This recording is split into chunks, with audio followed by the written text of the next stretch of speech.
Are you coming here with me to run by my side so we can be free?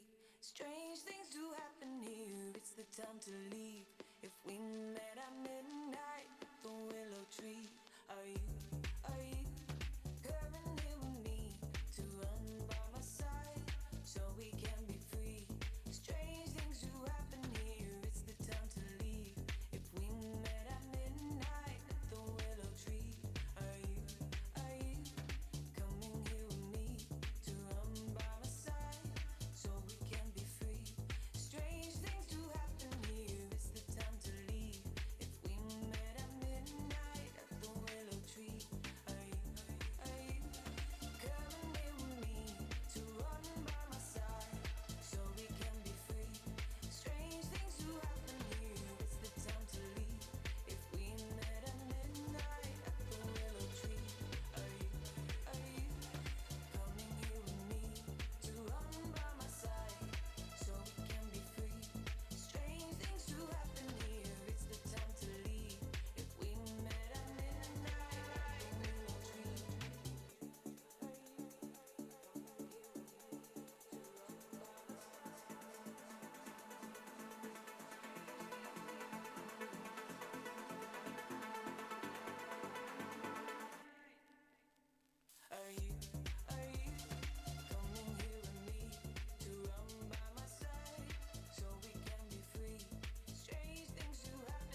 Test, test, test.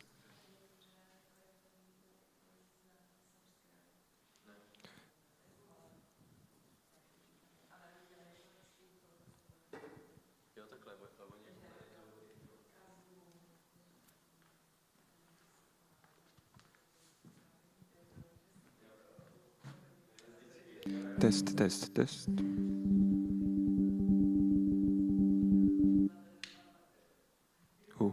Raz, dva, raz, dva. Test, test, test. Test, test. We are testing the microphone. Test, test, test.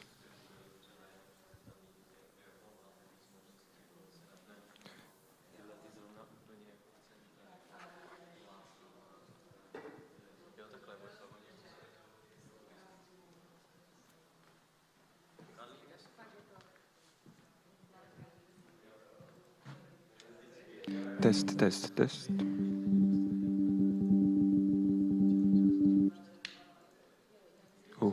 Raz, dva, raz, dva. Test, test, test. Test, test. We are testing the microphone. Test, test.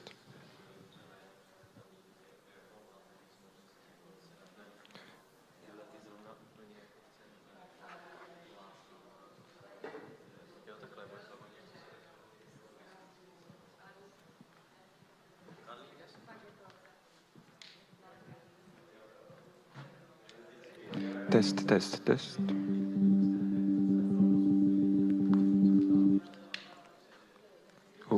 Raz, dva, raz, dva. Test, test, test.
Open up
your mind. Open up your mind. Open up your mind. Open up your mind. Summer days passing by, my love. Eternal summer's what I'm dreaming of. Sunlit, sun-drenched, sunny minds forever. Prairie days coming upon. I'm feeling this is what I'm running away from. Sunlit, sun-drenched, sunny minds forever.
GM. Hello, everyone. Sorry for being fashionably late, despite us standing next to the stage. Just like many of you were probably grabbing coffee, and many more are still grabbing coffee. I know that feeling. But today, buckle up. We have 8 hours of content. Not sure how you feel about that. We will have some light snacks.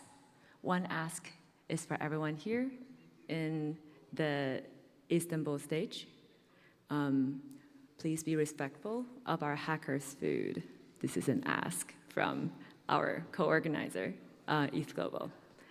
That said, well, welcome to censorship.wtf. It's yet another new episode in the series of WTF conference. But today, we're doing something experimental. It may or may not work. We are here being part of this tale of two cities. So right now, I'm standing here on the Istanbul stage. And joining me in Prague, and you will see him shortly, is my co-host, Tim Bakel, and many more dialing in from around the world on ethglobal.tv. This is the chat box. If you log into ethglobal.tv, you will see this is going to be the main interface for us all to ask questions, discuss with each other, or with a speaker, whether they're on stage or off the stage. So today, here we'll have a technical discussion about censorship resistance. This is a fundamental concept to the space that we live and breathe in, but something we kind of take for granted. And oftentimes, we have drastically different interpretations. We thought we're talking about the same thing. We somehow ended up arguing and shouting at each other because we aren't talking about the same thing. So this WTF is put together specifically to provide the spectrum of interpretation, at least on a technical and social and economic scale. So in the next 8 hours, we'll go on a journey from, you can see on the left side, right side of the screen, or your left side. We'll start with an overview, a bird's eye view of the problem space. And then we dive into our first chapter, which is deconstructing the Ethereum L1 CR problem. And next, we will explore some alternatives in the application infrastructure space.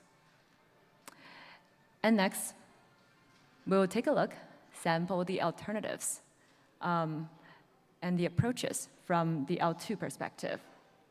And finally, we'll bring it all back together, back to reality, and how we can impact the real world by weaving the theories into practice. Here on the Istanbul stage, we also have a breakout room. So across from this main stage are two workshop rooms. There, we will have 3 impromptu workshops. First one is about what if we do want to censor? And the second one is going to be about PBS, or pretty bad situation, or promising but slow. Yet another definition. And finally, we'll have a confession from the largest node operator of Mastodon about the paradox of decentralized social network. It will happen in parallel to the main stage talk in the afternoon. So pick your battle. Anyways, without further ado, I would like to welcome 1. There we go.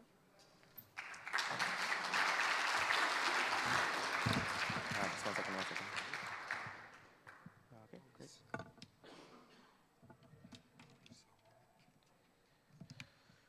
Cool. That's good. Thank you. Okay, great.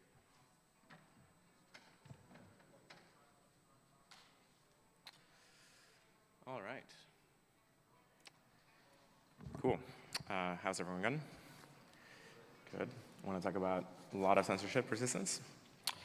All right, so what I'm going to talk about today, and to kind of warm up the day and get us going, is I'm going to talk about how to prevent digital totalitarian states. I'm going to talk about how these might rise, what the current powers might be, and what we should be solving for. It is not a given that we're going to land in these kinds of things. It would be great to avoid it, but it is a definite possibility, and a lot of technologies are empowering these kinds of structures. So thinking about this kind of thing, I like always going back to 1984 because it has a very good mimetic power in terms of, in people's minds, what a society with huge amounts of power and control over society, how that society behaves. If you go back and read the book, it is super tame. Like, technology plays almost no role. It is primarily social. And so when you reason about 1984, like, the technologies at play are maybe like, hey, the TV in your room is owned and can look at you, and maybe there's some amount of surveillance in CCTV.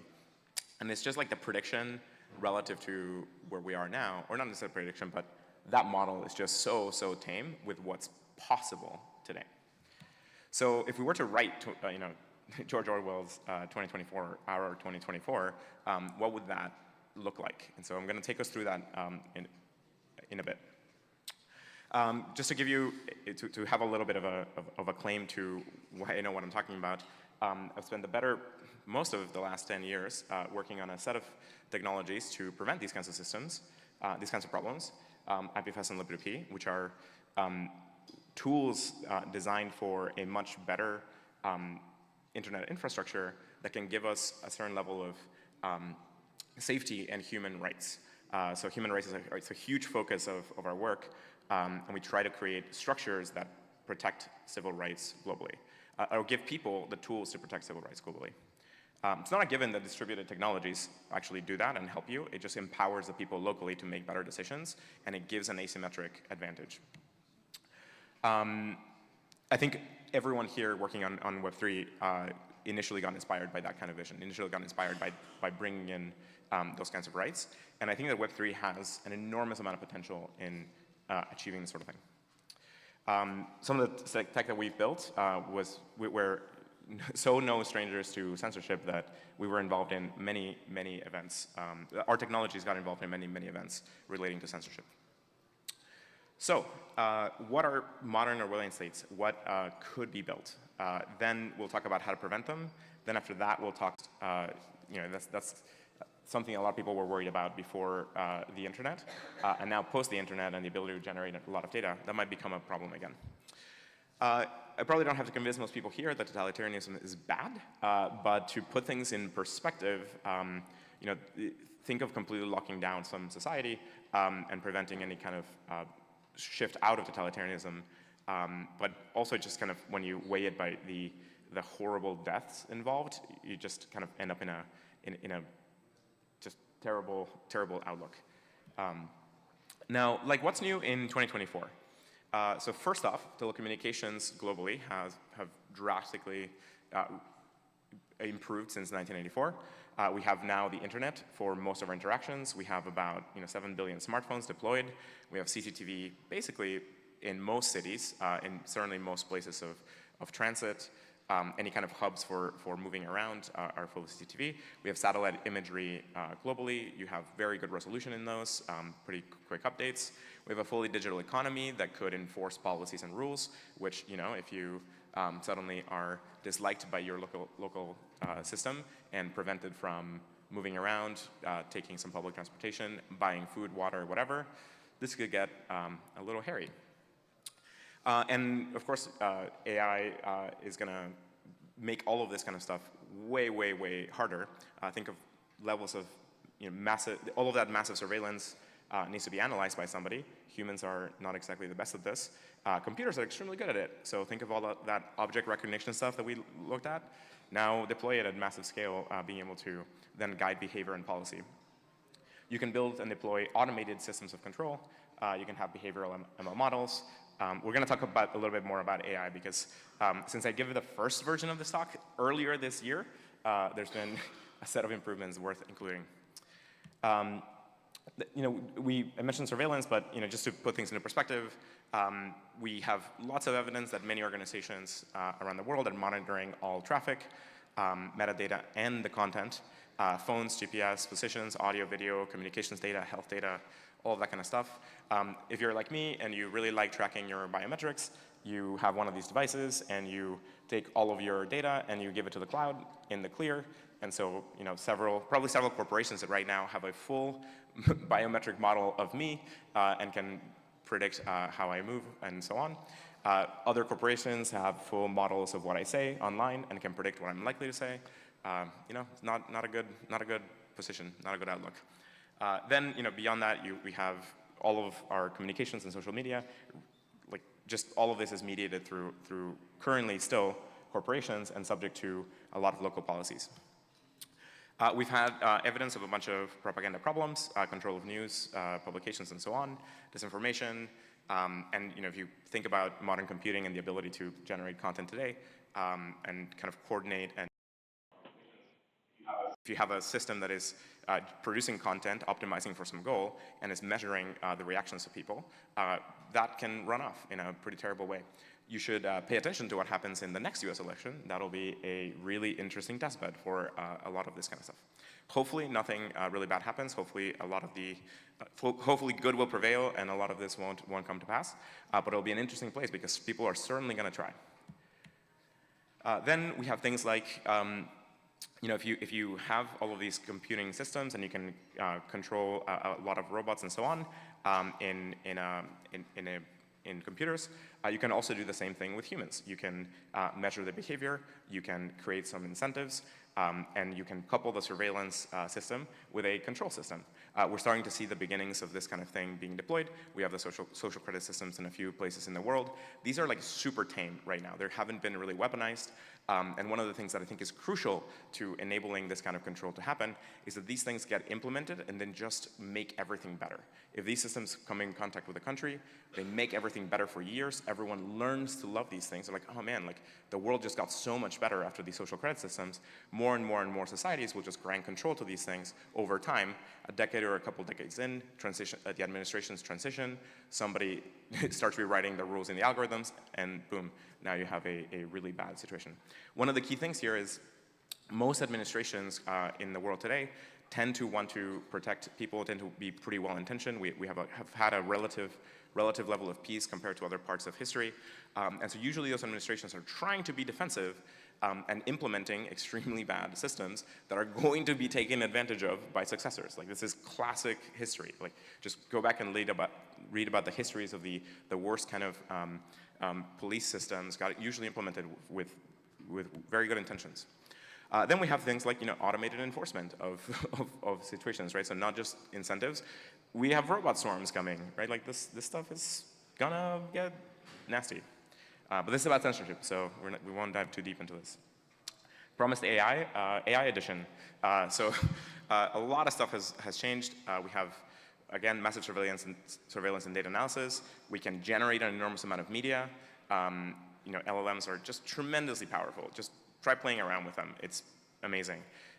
You can generate and summarize all kinds of content. You can, we have enough computing power to just observe and write for all humans, right? So the computing power available to major corporations and to nation states is sufficient to just generate, to observe all streams of communication coming out of a human and write back to the human.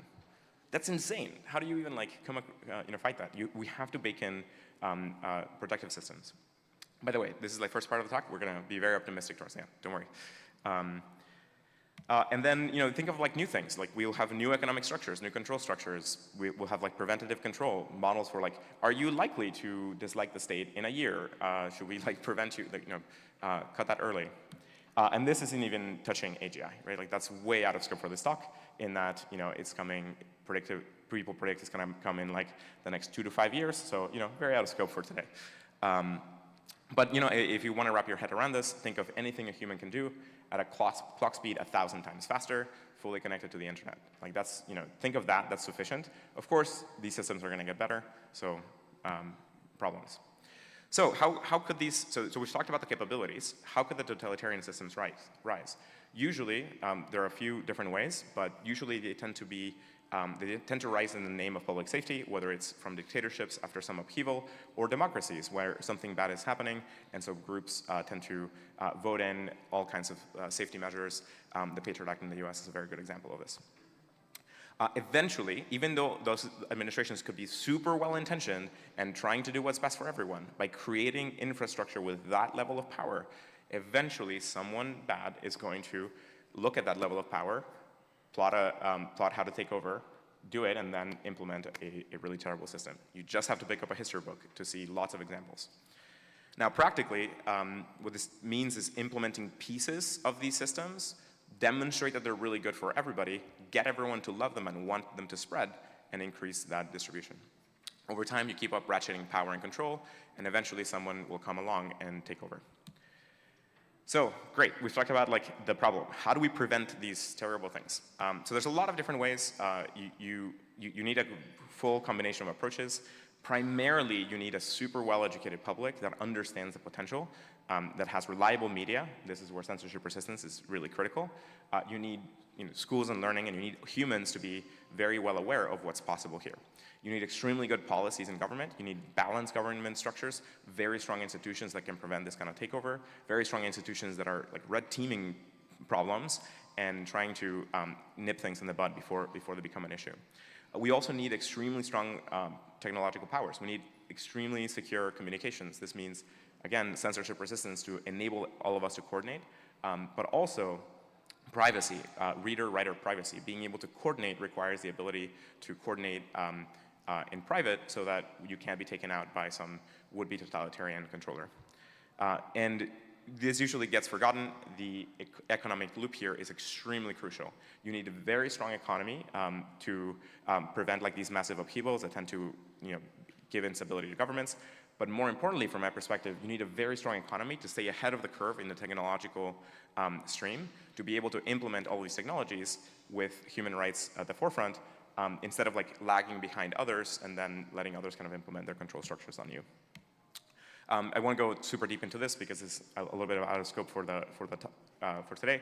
But the world has hundreds of democracies. There's very strong institutions. Most of them really want to prevent this. Most of them really, really are aware of these kinds of problems and want to prevent them. But there is this big debate in all of them between security and privacy. There are very real short-term practical problems with security, and that usually gets used by the would-be implementers of these kinds of apparatus. So the world has used, thankfully, the Cambridge Analytica problem gave us a very good example to use now to talk about these problems, to implement safeguards. So this is, no matter what government you're in and so on, bring this kind of thing up and fight for this kind of stuff. Now, I want to mention that privacy is not a great brand. It tends to be dismissed as optional.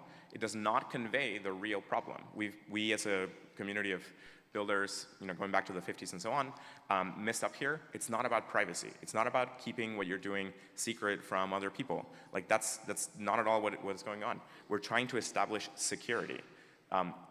Secure communications is what we're talking about. Being able to coordinate securely as a people. That's what we're orienting for. And so really whenever you kind of think about privacy and so on, really strongly mention security, because that's, at the end of the day, it's about two forms of security.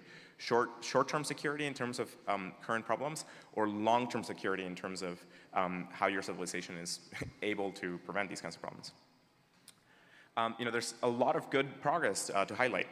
There were the original crypto wars, strong encryption standards. They always come up for, people always try to get rid of them, but we have so far been pretty successful. There are really good proposals against AI-biased systems. We need to like go hard on this, stay ahead of the curve here. And I think in general, we just have lots of groups fighting super hard to prevent these kind of problems. Huge kudos to tons of people around the world that have worked super hard to enable this.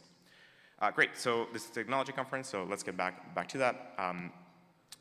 I'll dive very deep into secure communications in a moment. I just think about it in terms of like, we need secure communications, talking and writing to each other, in order to properly coordinate so that we can take significant actions and prevent these kinds of problems.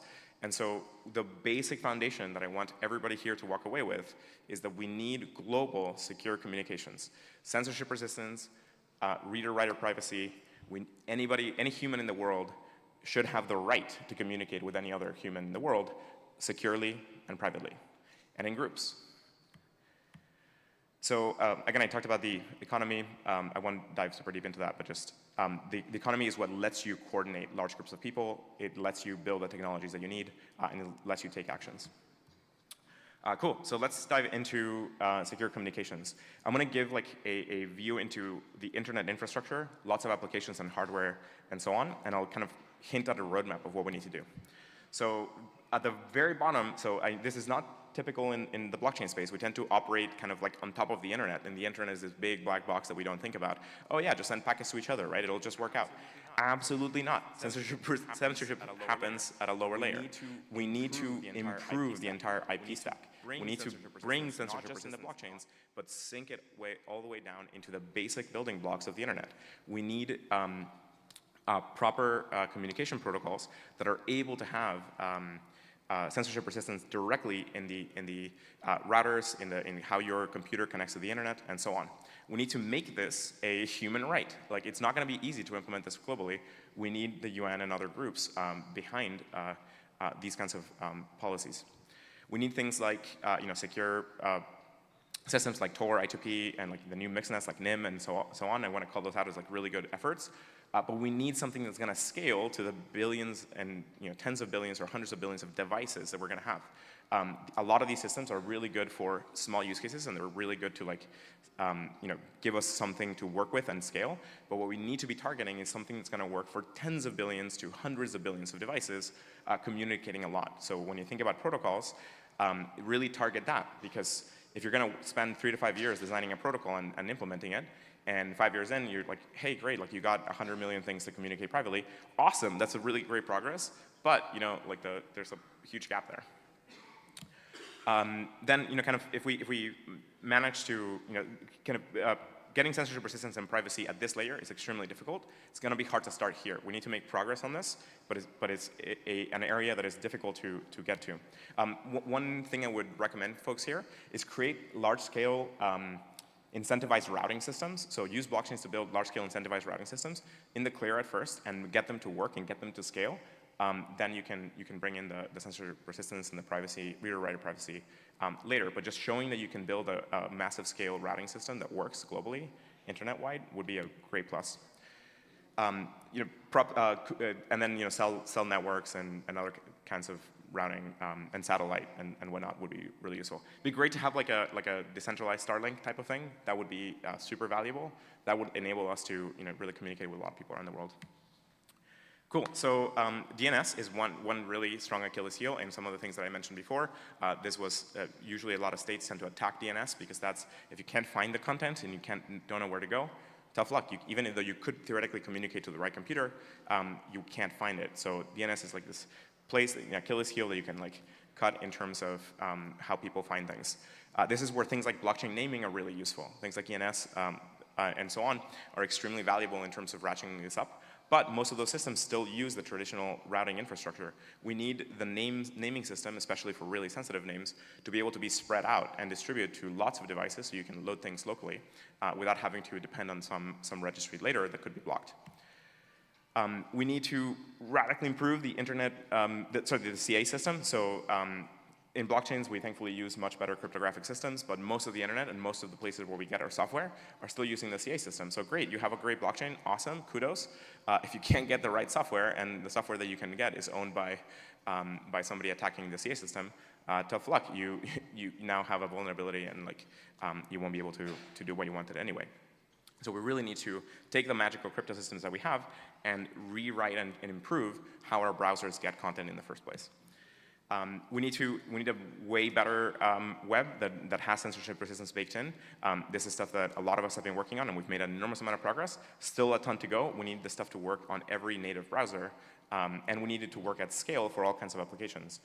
Right now it works really well for static content and so on. I mean, lightly dynamic content, but it doesn't yet scale to something like a social network. That, though you could do it in practice, it doesn't work well enough to really spread. That's a major area of focus for these projects. We really need browsers to be very strong privacy-oriented. We need hooks for routing systems, for naming systems, for certificate authorities, for other loading systems that load other content, systems that load applications, all of that kind of stuff. The browsers and the operating systems are these key entry points where if you can hook in there, then you can distribute much better infrastructure. App stores are a huge problem right now because Android's a little bit better than Apple, but these are basically super locked-in environments where you can't distribute whatever you want onto these things. They're super controlled in terms of geopolitical structures, and so we need some way of having the control over the mobile phones' networking systems directly from decentralized app store type of environments. I'm not sure if Android enables this right now. It might, because Android has like a much healthier open source orientation, but I know certainly Apple does not let you install anything you want. You can only install what Apple wants. And I'm use Apple devices all the time, but this is a huge problem, and they should improve. They should know better.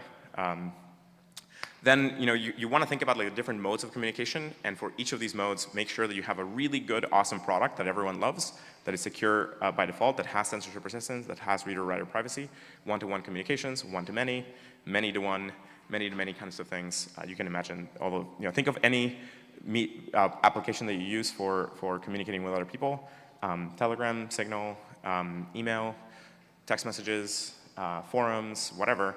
You should have an alternative that works really well, that is beautiful and wonderful to use, that has censorship resistance and privacy, reader-writer privacy baked in. And kind of even I would encourage starting with very simple things. So like the fact that we have Signal and being able to do one-to-one or small group communications already is a huge plus. The metadata is still observable by attackers. You can see, you can correlate who's messaging who and so on. If you're observing the links, that needs to get way better. And then, on top of all this, think of like much more complex applications. Once you have economies and organizations and whatnot, you want to enable those things to ride on top of these kinds of systems. Eventually, it would be great to get to secure communications hardware. The problem here is that there's very few vendors that can produce the really high quality stuff. This means an enormous amount of lock-in. The good news there is that there's a lot of there's a strong orientation towards democracies and civil rights, which is awesome. We need to work towards getting more vendors and getting these systems to open up so that you can run whatever you want in them. And I'll give a plug here for research and development in general. So one of the things I love about the crypto community is that we read all the amazing cryptography papers and we're like, oh my God, this is amazing. Why don't we have this deployed? And old cryptographers were like, when you deploy new cryptography, it's bound to break and never works. And that led to this massive slowdown in cryptography, so new things weren't getting deployed and developed. We're like, hey, let's take these magical tools, deploy them at scale, and if they break, we'll fix them. And let's use them to generate an enormous amount of wealth that we then will loop back into the R&D cycle to make even more cryptography and even more systems, and that has been amazing. So from a perspective of what is the thing that has happened in the last 15, 20 years that has been the most promising for secure communications, it's the rise of the crypto community. Like the cryptocurrency community is feeding the entire cryptography community and accelerating the research into zero-knowledge proofs, into fully homomorphic encryption, into just secure communications in general, distributed systems, and so on. So we need to double down on this. It'd be great if blockchains in general started devoting a huge fraction of their, significant fraction of their wealth directly to this kind of R&D, funnel emission of tokens directly into funding R&D of this kind of stuff. You'll hear me talk a lot about that over the next coming years. There's really great new tech frontiers. A lot of the speakers here are going to talk about this stuff. Zero knowledge proofs is all the rage right now. Awesome. Not good enough for certain kinds of things. I think things like fully homomorphic encryption are going to be critical. These are going to become much more widely deployed and important in the next 5 years. So keep an eye out for that. There's a lot of work to do there. I think that these things can be used for routing for all communications, for all messages, for all for all kind of like normal human communications. So it sounds crazy, but when you think about the number of thoughts and messages that a human can output, within 10, 20 years, we'll have enough computing power to run all of that in secure communications fully with like perfect cryptography. So don't worry too much about like things being way too slow. That's just wrong. Just wait a few years. It'll get way, way, way better. And like I mentioned, the innovation cycle, we need successful projects to scale, to generate a lot of wealth so that we can feed that back into R&D. And I just want to kind of end with a huge congratulations to the entire ecosystem, because overall, we've made an enormous amount of progress in the last few decades, especially from my perspective in the last decade. We did that on the shoulders of lots of giants that fought the crypto wars, gave us basic cryptography, highlighted all these problems. But I want to kind of remind everyone that we need both production-grade infrastructure and software for lots of different use cases. And you want to find things that are going to be really important, and you want to make sure that you have a beautiful, wonderful product that everyone wants to use. A lot of us use and love Telegram because it's just so nice and really useful. But I don't think the whole thing is open source. And without knowing that the whole thing is open source and secure and so on with like really good cryptography, I can't trust it.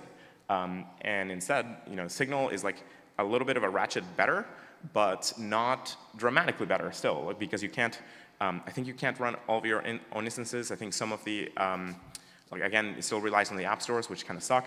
And it's still, you have to go through the app stores, but you should offer alternative ways of communicating, and the metadata is kind of in the clear. But again, super great that we have those things, and all of these things need to get better. And we have a really good innovation cycle. It's really special that the cryptocurrency community has this entire thing going. We need to scale it. But just as you head into the conversations today, know that this is a long road. It's a long fight here. We have a long way to go to where fully Orwellian proof and digital totalitarianism proof. We've had an enormous amount of successful progress. We need to double down on it and scale it. We're in a dramatically better place today than we were 5 years ago or 10 years ago. We have magical internet money. We have much more secure names. We have much more secure ways of communicating our applications and our web pages and so on. We have pretty good censorship persistence relative to where we were 10 years ago. But we have so much more to do. And so I really hope that the people in the room are going to sign up to come build these human right protecting technologies and help us all live in a much, much safer and much, much better future. Thank you very much.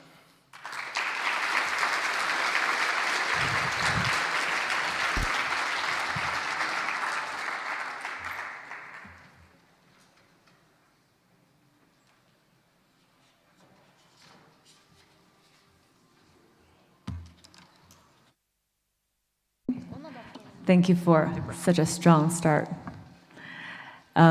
So unfortunately, we're not going to have QA or the mutual Q&A, but my ask is for our first two speakers, Juan and Vitalik, who will go next, to commit to sharing your slides with everyone and to answer everyone's question in the side chat so we can be inclusive.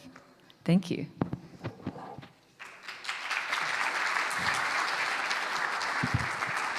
Okay, so I thought that what I would do is take some of this discussion around censorship in a broader context, which is absolutely super important, and bring it I wanted to say down to earth, but like ether is sort of up in the sky. So like bring it down to the sky and think about some issues that affect the Ethereum ecosystem specifically. So hardening the Ethereum ecosystem going all the way across the stack. There we go. So the interface layer, right? This is one of the big frontiers of practical Ethereum ecosystem censorship resistance that I think is often not appreciated enough. And actually, when I was on a panel a couple of days ago with the different layer 2 companies, and I asked them what is a decentralization and standardization issue that is more at the application layer that they were concerned with. Interfaces were actually brought up as one of the basically the #1 issue. So who here actually knows which interface this is? Uniswap, great, okay. It's glad to hear people here have used Uniswap, but this is an interface, and you can use this interface for converting coins into converting other coins.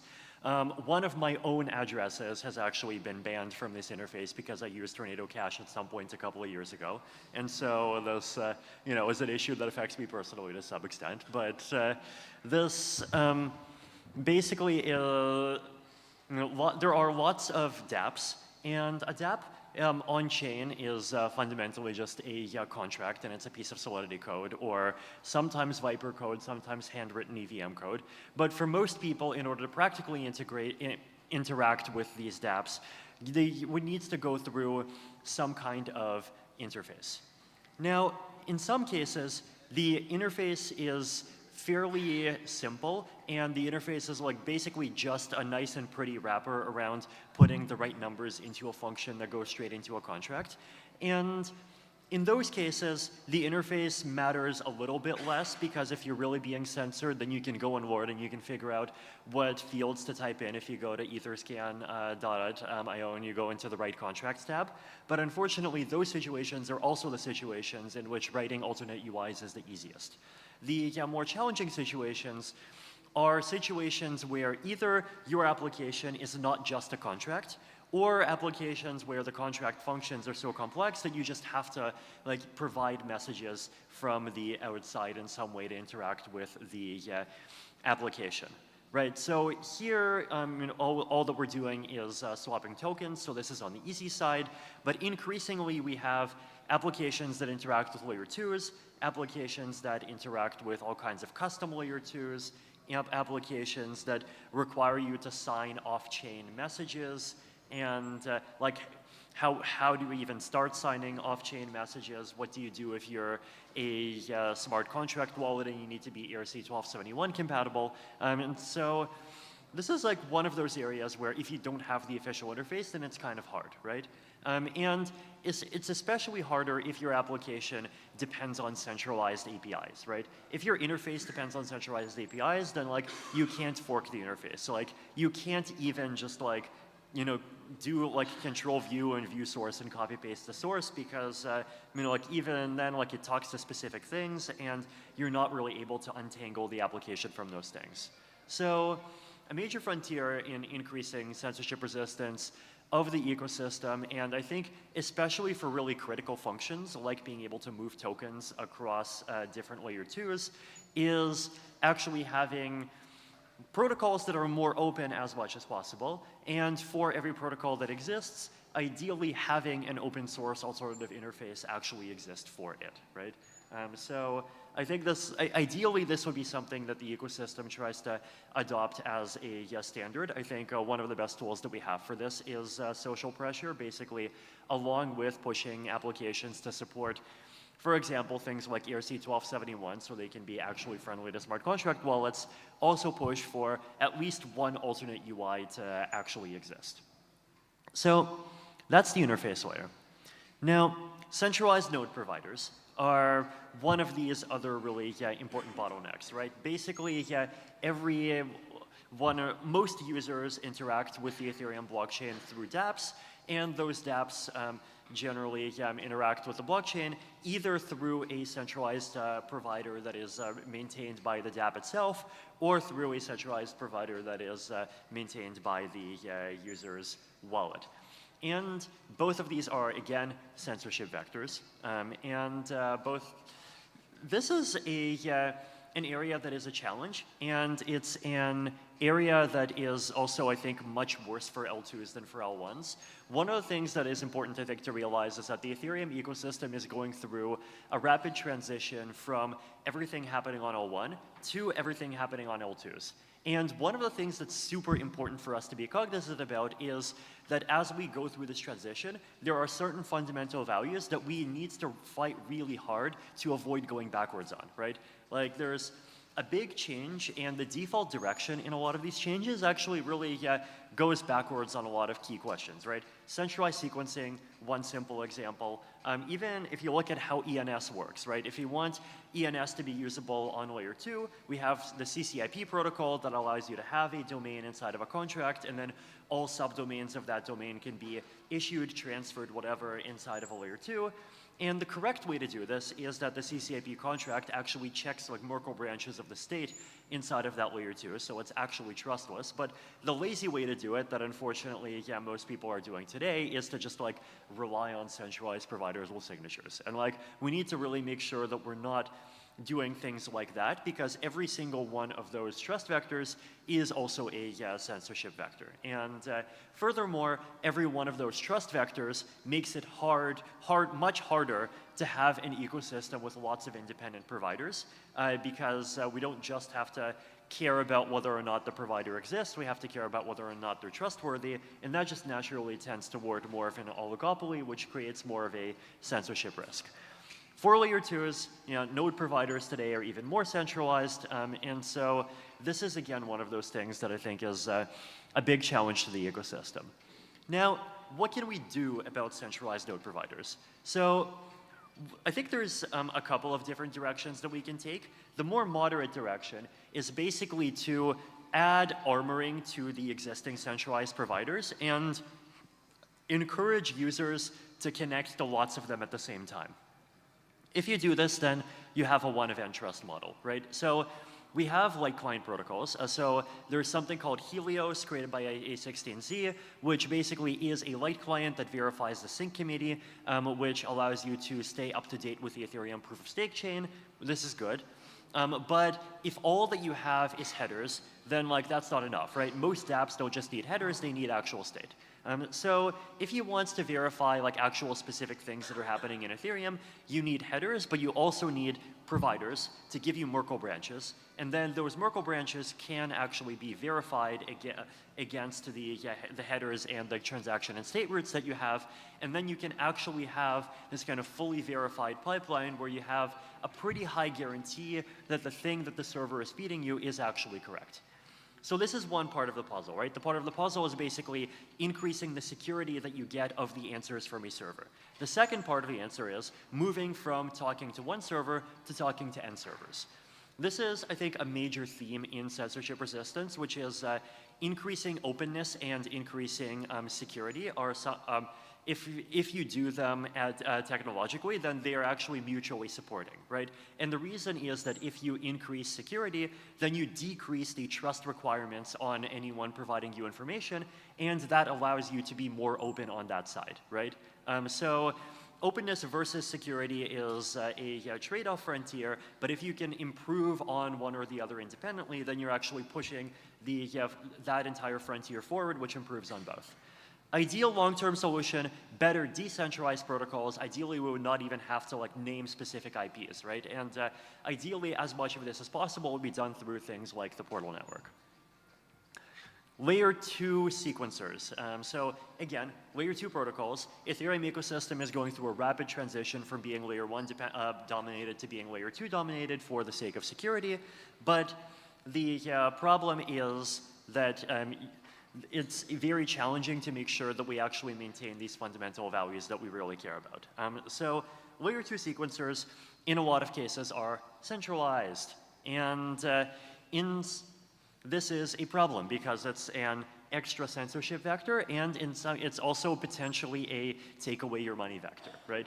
One of the things that's important to remember in the context of DeFi specifically is that a censorship attack can often turn into a take away your money attack because people's positions in financial systems are so time dependent, right? If you can lock up someone's money for some amount of time, then like often you basically get a free option against them, which means that probabilistically you're taking away their money.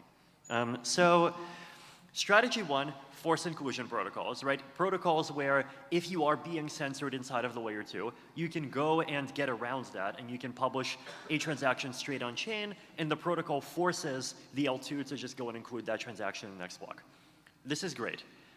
Who here, if you got censored, would know how the hell you're supposed to do a forced inclusion procedure? Okay, cool, 2 hands up, that's amazing. Okay, you two, can you just like after this do a breakout session and like teach everyone else? And like we have to scale this to the entire world, so like can you two just like do like a course, you know, like $199 an hour, have like a scammy website and like go and teach people how to do forced inclusions. Okay, this is one way of doing it, but the other way of doing it is we need forced inclusions to also to have good UIs, right? Any anti-censorship strategy, for it to be practical, needs to actually have a good UI. One historical analogy for this is, who here is familiar with OTR messaging? This is off-the-record messaging protocol from about 20 years ago. One of the co-authors of it, Ian Goldberg, just actually happens to totally randomly be at the university I stayed at for 8 months before I like dropped out to do Bitcoining.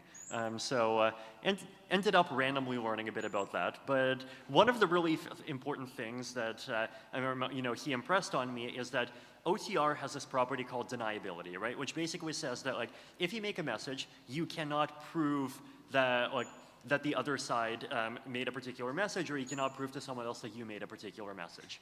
And this is an important privacy property because it means that even if you get coerced, you cannot reveal what the other side is saying. Now, how do you do deniability?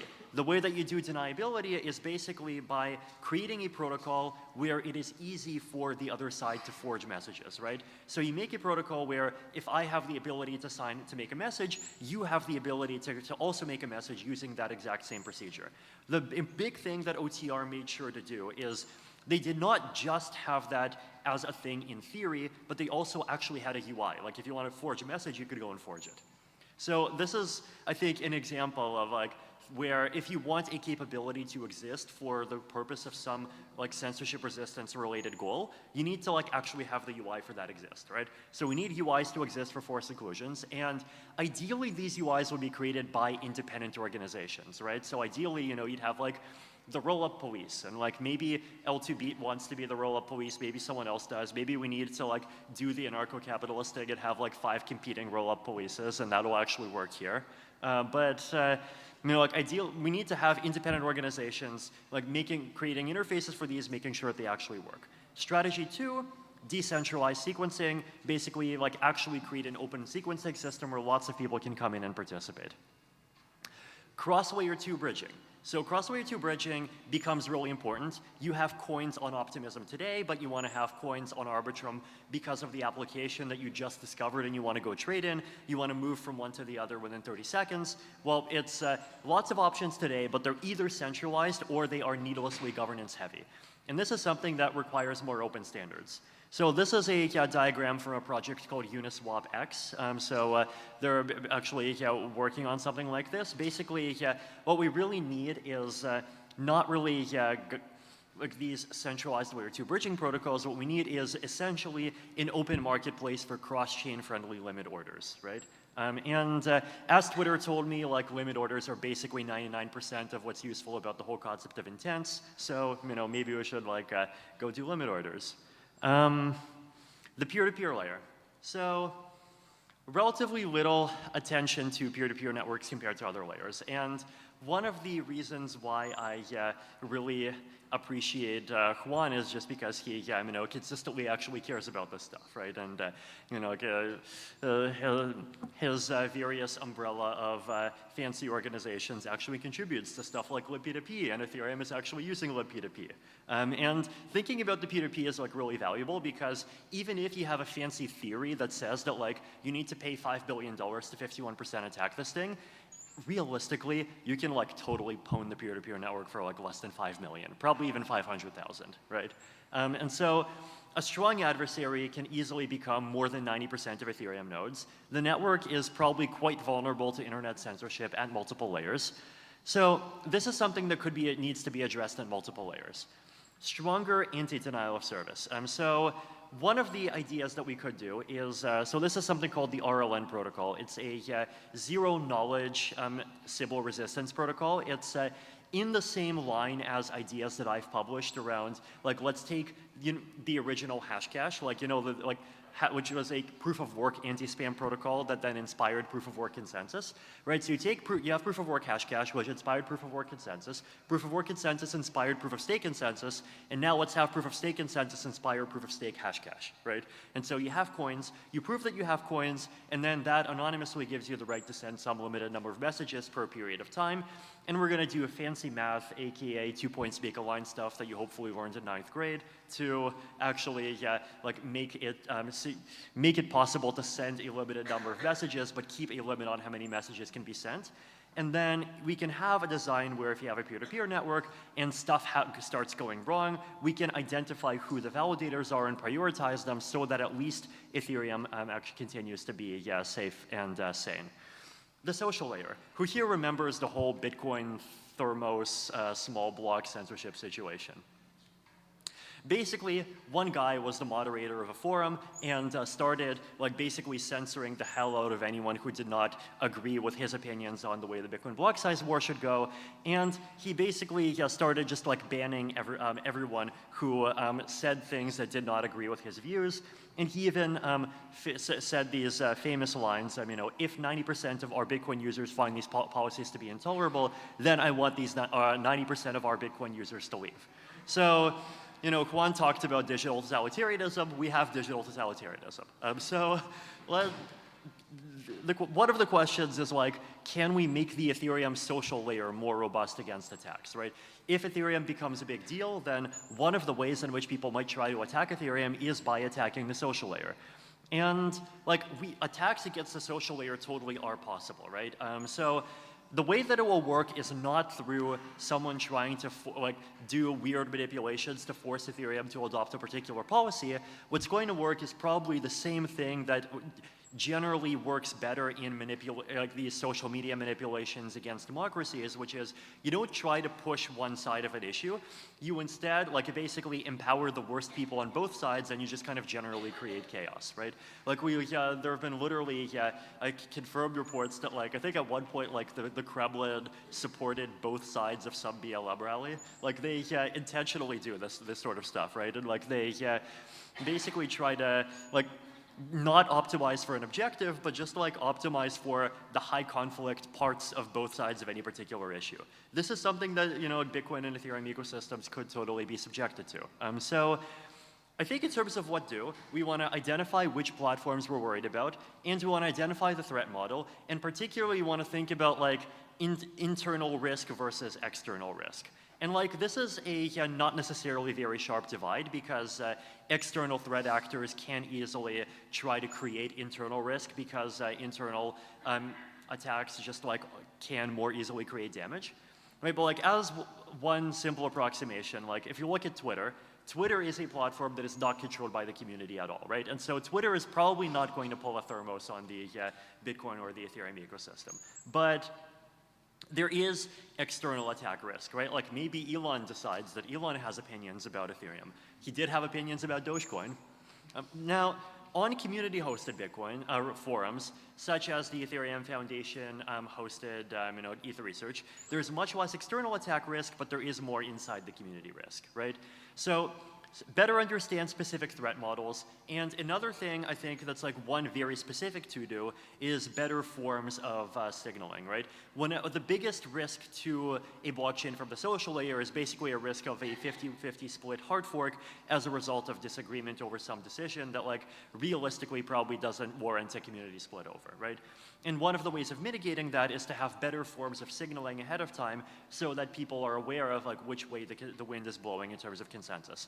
Back when the DAO fork and other controversial stuff like EIP 999, a failed attempt at rescuing the money stuck in the Parity wallet, and some issuance reductions were happening, There was a tool called Carbon Vote that was developed that allowed people to basically vote with their ETH, and you could see which positions were more popular. It's a non-binding voting mechanism. It's still a voting mechanism. So we could do Carbon Vote. We can also extend that to do forms of signaling that are not just ETH dependent. So back then we had ETH and we had GitHub and Reddit voting. Now we have Popes, we have zoo stamps, you could use like ZooPass with DevConnect tickets, you could use like any kind of Pope. You can use like any kind of like proof that you have an ENS name. You can do some kind of like zero knowledge score over all of them. Like actually use this zero knowledge identity and reputation stuff to try to create better forms of signaling to identify like who actually is a member of the Ethereum community withstanding to like participate in a particular poll. So conclusion, Ethereum stack has lots of layers. A front door 51% attack is by far not the cheapest way to make Ethereum break or to censor Ethereum, right? Like, who here seriously thinks that if the US government or any other government wanted to censor Ethereum, they would like literally go and like buy up 18 million ETH and they would like grab up the validators? Who here thinks that if they wanted to do that, they would buy up 60% of the Lido tokens and make Lido censor? See, like, that second thing is like way cheaper than the first thing, but they would not even do that, right? You just like go through all of these like other things that are much weaker that we don't even think about. And so it's worth moving forward to better harden all of the layers and really think about all of the different layers, technological, infrastructure, social, in order to make Ethereum as hardened as possible.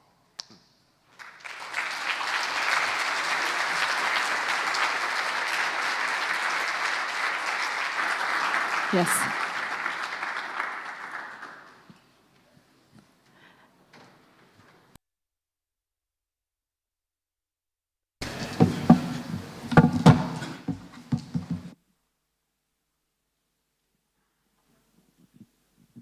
All right, well,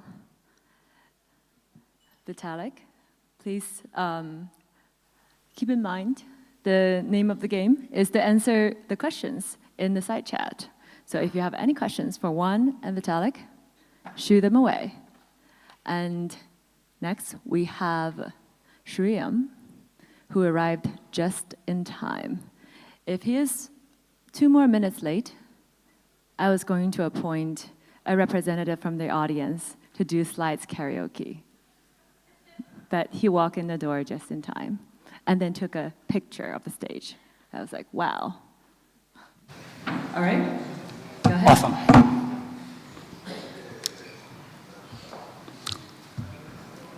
Good morning, everybody. Hi, I'm Sreeram. I was formerly a professor at the University of Washington, Seattle, and founder of the IconLayer project. Today, I'm going to talk about Revere. It's the name of a gadget we're proposing for censorship observability in Ethereum.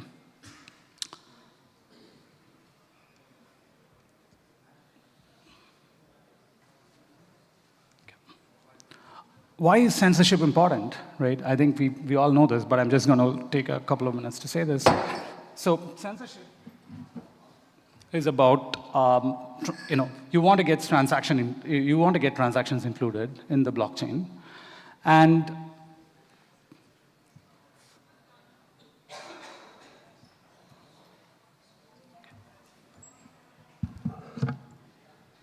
you want to be protected against all kinds of economic attacks. For example, you're running a liquidation protocol. You may get liquidated if your transactions get censored. So there is economic reasons to worry about censorship resistance. There is credible neutrality. You want your protocol to not depend on jurisdictional considerations. Different participants may have to adhere to the jurisdictional constraints, but together the protocol should not have to take a dependence on one geographic region. You also want this property I call meta-censorship resistance. What is this? Normally, we talk about censorship resistance as though it's a property to only users of the platform. But I think smart contract platforms like Ethereum have a more generic sense of censorship resistance, which is even more important, maybe, which is that developers building on top of this platform cannot be censored. So imagine somebody is running a social network, and one of the big features of blockchains is immutable open API access to other builders to build composable open innovation on top. And what if the rollup developer or somebody or the blockchain nodes all censor any new deployments, new smart contract deployments on top, or calls to these new smart contract deployments on top, so as to make it unusable for any other developer to build new features. So this is another important property that we need to worry about. So when we're talking about censorship resistance, we think of it as though it's some kind of a binary thing. Is the system censorship resistance or not? But really, there is a nuance to this, which is what we call time to censorship resistance, which is what is the time scale at which the system expresses the censorship resistance property. I send an honest transaction into the system which is paid enough base fee, then am I going to get included in the blockchain? How long is it going to take to get included in the blockchain? Imagine you have things like short-term expiring options, or like a fraud-proof period, which gets over within the short period. Then even though my transaction gets in afterwards, I don't get any benefit. So there is a time to censorship resistance, which is what we need to be thinking about. Another reason, which, one of the things we know from blockchains is when you convert these philosophical things to more measurable economic metrics, there is a lot of incentive for different people to optimize it. One of the important things is, for example, when you think about economic efficiency of, let's say, like an optimistic rollup, in an optimistic rollup, there is a settlement lag, maybe 7 days or whatever. And inside the settlement lag, people have to front the capital in order to do any kind of faster transactions. So the capital efficiency of the optimistic rollup system is determined fundamentally by the fraud-proof window. And the fraud-proof window is determined by the censorship resistance time. So censorship resistance has consequences all across the spectrum to permissionless innovation, to usability, to credible neutrality, to capital efficiency. Imagine you're running a stablecoin protocol. What is the over-collateralization factor that you need to keep for the protocol? It's dependent on the time to liquidation, the volatility during the time to liquidation. The time to liquidation is dependent on the time to censorship resistance. So there is this temporal aspect of censorship resistance I think we should all think more about. Okay, so the goal of Ethereum is to be resilient beyond majority trust. Vitalik just gave a talk explaining where majority trust may break. In the normal model, many blockchains are built on, you just trust that the majority of validators will be honest. But in a pseudonymous world, it's not robust to assume that a majority of these nodes will be honest, because who knows who they are? So the goal is to build systems that are resilient to the majority of validators not being honest. Okay, so there are really two aspects when you're building a system in a blockchain or any distributed system. There is safety, which is that if something gets confirmed, it should not get deconfirmed, or reorged. So it's very easy. So Ethereum is built on this principle of slashing, which is that if a majority of validators collude to attack the protocol, you can actually attribute them and slash them. So if there is a safety violation, then they sign two conflicting blocks with the same block number, and it's easily attributable, and we can actually slash these nodes. However, when you think about slashing for censorship, it's much more difficult and intricate. So imagine a majority of the validators collude and make sure that transactions are not getting included. How is the protocol going to know in a rigid way that this was actually happened? Because there may be users that claim that, yeah, I submitted my transaction, and the blockchain validators may say, I didn't receive the transaction. So there's a he said, she said kind of a thing, which is not there in safety violations. So censorship is difficult to attribute and slash on-chain. Okay, so given this context, what are the types of censorship that can actually happen? There are two fundamental types of censorship that we can categorize into. Number one is proposer censorship. You're a block proposer, and you fail to include transactions that are valid and perfectly good for whatever reasons, for legal reasons, for economic reasons. You took a bribe and you want to censor somebody, whatever the reason may be. So proposer censorship is one kind of censorship. Another kind of censorship is attester censorship. Attester censorship means somebody has proposed a block with certain transaction, and I as an attester. So in Ethereum, you have this kind of a protocol where there is a chain of blocks being proposed, and then attesters attest to these blocks. And what you can do is, attesters can all kind of collude together and not certify any blocks that contain certain transactions. So if you want to compare these two types of censorship, it's much easier to solve for proposer censorship. Why is that? It's because proposer censorship can be mitigated by having even a small fraction of honest proposers. Okay, imagine that the network has 5% of honest proposers. They will just follow the protocol, include whatever transactions satisfy basic validity conditions, and include them. That is actually enough to solve for proposer censorship, because if you have 5% of honest proposers, you will get 1 in 20 blocks be built by them, and the transactions go through. That is a reduction in the throughput of censorship-resistant transactions, because only 1 in 20 blocks can comprise of censorship-resistant transactions. But still, the fundamental fact and the time to censorship resistance can be controlled quite significantly, even by having a small fraction of honest proposers. This is one of the important reasons why in the Ethereum community, there is an emphasis on home stakers, solo stakers, even if they're not in the majority. Small percentage still makes a big difference, because proposer censorship can be solved using a small fraction of honest validators. Okay, so, but a tester censorship is actually much more difficult to solve. Why is this? Let's say if 33% of the stake is adversarial, 66% is actually honest, okay?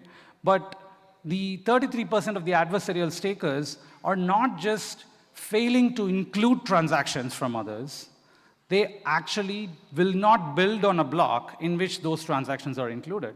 Why are they doing this? Maybe they're doing this for legal reasons. Maybe they're doing this for economic reasons. Somebody gave them a bribe to say that, hey, I don't want this guy to refuel his collateral before liquidation occurs. You guys all go and make sure that that transaction never gets included. So this is a significant problem in censorship. Okay, so an example of an attested censorship is when when blocks are being built. There is a block, this uncle block that you're seeing here in dotted lines, and nobody builds on top of it, and starts attesting only alternative blocks. So now what has happened is there was a proposal which included the transaction. It just never gets into the main chain, and therefore it is as though it didn't exist at all. So this is a big issue. Okay, so what can we do about this? Can we try to enhance the observability of uncle blocks? How do we do this? So the first thing is, if there is a certain fraction of adversarial stakers and they're actually censoring these blocks, then what happens is, if you are using any standard Byzantine fault-tolerant protocol, a protocol which just finalizes each block as it comes, what will happen is this block will get proposed and will not get enough certificate, and therefore there is not even a block in regular BFT protocols. Ethereum actually has a little bit of a different kind of a protocol called Gasper in the consensus layer, which basically has a layer of liveness. Blocks keep getting proposed, they just don't get attested and finalized. It turns out this actually performs a vital function of observability. Okay, so this is one of the kind of core designs behind the Ethereum consensus protocol, is that there is a layer of liveness and a layer of safety built on top of it. And so, you can start seeing that there is a pattern of blocks. There's a bunch of blocks, and then you can see this proposed block, which is not on the main chain, and people have not voted it. So actually, this is already very useful. However, there is a problem. The problem is, if you see a pattern like this, where there is a bunch of blocks and then there is a forked block, you cannot attribute whether it is because of network latency that this block didn't get included, or it is because of intentional censoring, because both of them look alike. If this block came in and the nodes basically didn't observe the block and then they continued building, or it might be that this block was intentionally censored. How do you disambiguate between the two when you see a pattern like this? So that's what the rest of the talk is going to be about. Okay, so what we propose is this gadget called Revere, which is a mechanism to solve for attested censorship. So the first point here is a slight change in the inclusion rule. It may already be what most of the consensus nodes use. The transaction inclusion rule is when a proposer proposes a block, it must include transactions from recent uncle blocks whose transactions have not been included in the fork. So you see a transaction, and if you're proposing a later block, you must include these transactions. That's a rule. Okay. And you can set some threshold. You say like the fork transaction should have at least paid significantly over the base fee or something like that, so that you don't have to force include every transaction. But somebody who's trying to get their transaction in, we need to give them a certain quality of service that actually they'll get included. So this is a transaction inclusion rule. Okay. If you're running a client, you have to follow this. If you're using PBS, you have to make sure that the relays will have to make sure that this is actually the case for the proposed blocks. Okay, so now something powerful starts happening.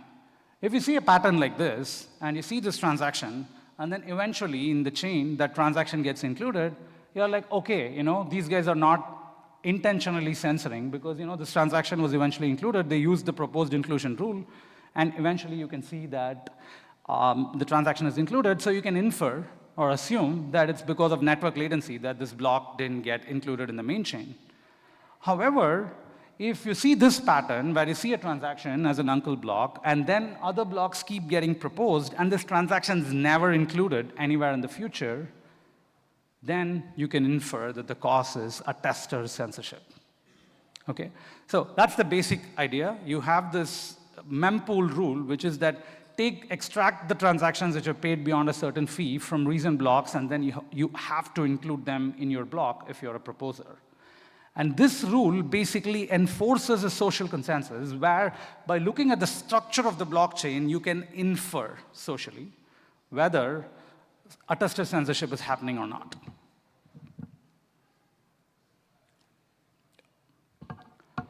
Okay, so now how do we propagate this information? So who is observing this, and how do we propagate this information? So one of the problems with any of these methods is we need a lot of nodes to be observing the blockchain to see for these patterns in order to establish social consensus that censorship's actually happening. And one way to do it is you can start building sophisticated light clients which can enhance observability. So what is the idea here? A slight variant of this light client rule is basically that you download and do sampling, which is just to ensure that the block was available. You download block headers. It should say download headers. You download the block headers and sample blocks, not only blocks that are well attested, but also blocks that are proposed by valid proposers but not attested. You do this. So now what's happening is everybody who's running a light client actually is seeing the pattern of headers. This structure from the previous slide is transparent to anybody who is actually observing the blocks. Even though they won't see into the blocks and see the transactions, they definitely know the structure of the block headers and at what times these block headers are released.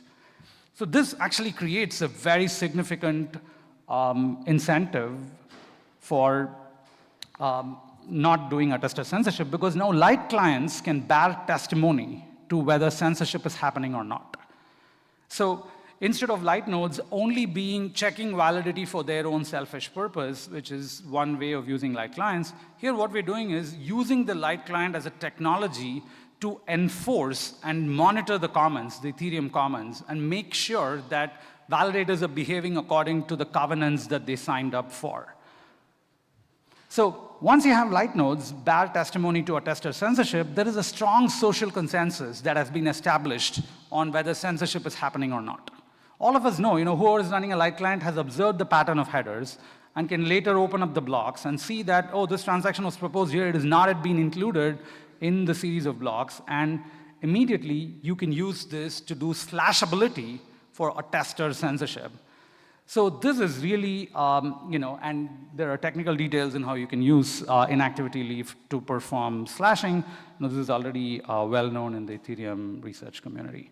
Okay, so what this does, remember I proposed not only that the concept of censorship resistance is important, but also we need to get the sharp time to censorship resistance. And one way to think about it is if a transaction is censored by attesters beyond a certain time, then you can actually slash these guys. So that's what this kind of a the observability gadget reviewer gives you is this information that the testers are actually censoring is now widespread and available to everybody who cares to monitor the Ethereum system via a light node. And you can use this to actually then establish strong social consensus to censor nodes. What this does is, along with an assumption that certain fraction of proposers are honest and will include transactions which pay a certain fee, you can actually start getting tight economic guarantees on censorship resistance. If transactions get censored beyond a certain point, you can be sure that you see this pattern in the blocks, and because you're seeing this pattern in the blocks, you will be able to slash a majority of the stakers. So with that, I conclude the talk. I just want to make one point here, which is how this idea fits in with the Ethereum roadmap. One of the ideas in the Ethereum roadmap is that even if builders are centralized, block builders are centralized, and high power, block proposers can remain decentralized. What we're doing here is to take this one step further. We're saying even if block proposers are centralized to some extent, only a small fraction are decentralized, by having light clients to be highly decentralized who are monitoring the commons, we can actually ensure that these bad proposers are held to task via slashing. So that's the idea of the talk. Thank you so much for the time.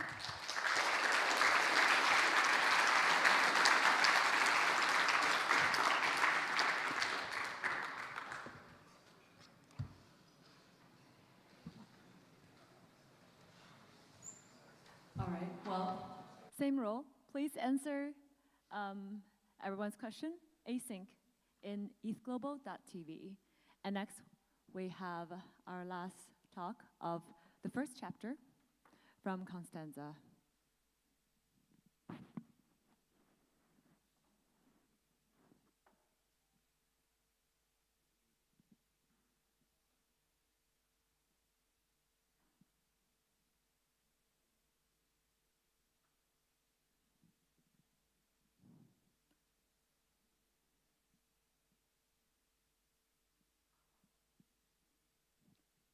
And while we're waiting, I would like to dare everyone to think of a lightning talk topic.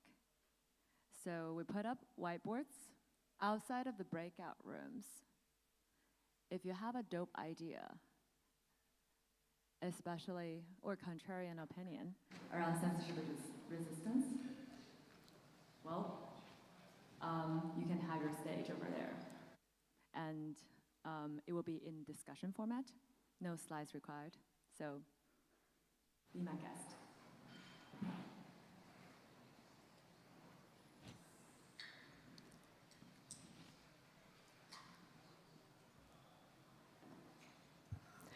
Okay. So, hi everyone. My name is Costanza, and I work for the Swarm Foundation, a decentralized and censorship-resistant storage and communication network. Today, I'll be talking about the various levels of internet censorship and how Web3 can help us. To do so, I'm going to use the Wikipedia case study. Before I start, a disclaimer. First of all, I'm not a lawyer, and this talk is not legal advice. And everything I'm saying is a personal view, and I do not represent an organization that I am or I was affiliated with. So let's start. What is internet censorship? There are several layers to consider for internet censorship. This is because internet censorship is the spread of fake news. Think about troll farms that obfuscate the truth. Censorship is shadow banning. If a tree falls in a forest, but no one is there to hear it, does it make a sound? Censorship is preventing people from accessing content. Censorship is deplatforming. Censorship is cutting off people from accessing internet service providers. Censorship is cutting off energy power from internet service providers. Censorship is not giving people the materials necessary to build the hardware. Censorship is arresting someone to force them to do any of the above. So in this talk, we're going to focus on how Wikipedia gets censored and spoiler. Those are the three ways in which it happened, and how the Swarm network can help. So what do Venezuela, the UK, Russia, China, and Australia, and all the countries in red have in common? They all at some point censored Wikipedia. And the list is actually much longer. You can find a Wikipedia article on Wikipedia censorship. And this is because many, in fact, don't know that Wikipedia was censored by seemingly unassuming actors like France. Question is, why? The official explanation is always the same: protecting people. Whenever something doesn't follow the narrative that a government approves, they say that it spreads fake news, it discloses classified information. So basically, anything that doesn't agree with the government narrative of a country is a reason good enough to stop Wikipedia. And there is two ways in which it can happen. On a human level, by arresting people, by stopping the infrastructure, and on a technical level, by preventing people from accessing the content. So, as we can see in these days, censorship is quite sneaky. And you can protect, you can decentralize your code, but there is a human component. This is what happened with Tornado Cash, when the founder got arrested, and this is what happened with Wikipedia. About 10 years ago, the French intelligence agency, the equivalent of the CIA, contacted the Wikimedia Foundation to ask them to take down a page because it contained classified military information and broke the French law. So the Wikimedia Foundation asked for more details. Which part does it go against the law? There was no response from the CIA, from the French CIA. Case closed? Not really. Not long after, a Wikipedia volunteer was arrested and ordered to take down the page under the threat of custody and charges. What is funny here is that it had no connection whatsoever to the article. It didn't even know that it existed. It didn't edit it. The only reason why they chose him, because it was quite well known within the Wikimedia community, so it was very easy to be identified. Now, there is a plot twist, and there is a happy ending. The article was restored by a Wikipedia volunteer from outside of France. And karma is a bitch. So the article became the most read page on the French Wikipedia. Now, I'm mentioning this case because it's obsolete. It was like 10 years ago, but this is way more common than we believe. Censorship on a human level by threatening and arresting people is the most common type of censorship we have. And of course, we are all well aware of other examples that happen close to us. But then you can also censor using the middleman, the infrastructure, by threatening them. So threatening means that the government that wants to censor content can impose sanctions over an infrastructure middleman, over an association. And this is what happened with Tornado Cash when the GitHub repo was taken down. And what happened recently with Wikipedia. In November 2022, a Russian court fined Wikimedia Foundation 2 million rubles for not deleting 2 articles on the Russian Wikipedia. February 2023, a Moscow court fined the Wikimedia Foundation 2 million rubles for not deleting articles about the army. April 2023, a few months ago, the same court fined the Wikimedia Foundation 800,000 rubles for not deleting the lyrics of several songs by a rock band. So, what about blocking content? So this is the third way in which you can censor Wikipedia, by preventing people from accessing it. And there are 2 actors at play here: governments and ISPs, internet service providers. And I see some confused faces here. So yes, ISPs, private actors, acted on their own and censored Wikipedia in the past. This is because, like most Web2 organizations, as of today, the Wikimedia infrastructure is hosted in 6 data centers between the US, Europe, and Singapore. Data centers that belong to private organizations like Equinix, Cyrus One, Occam Group, Halas, in a very centralized fashion. So until a few years ago, Wikipedia was accessed through unsecure HTTP protocol. So basically, third party could censor a few entries of Wikipedia, targeting them. So anything that was deemed problematic and offensive and that would not fit their agenda. And yeah, like we saw before, that was done by governments and by ISPs. ISPs, private entities, were deciding what people could and could not read. That changed finally in about 2015 when Wikipedia started running on HTTPS. So partial censorship was not possible anymore.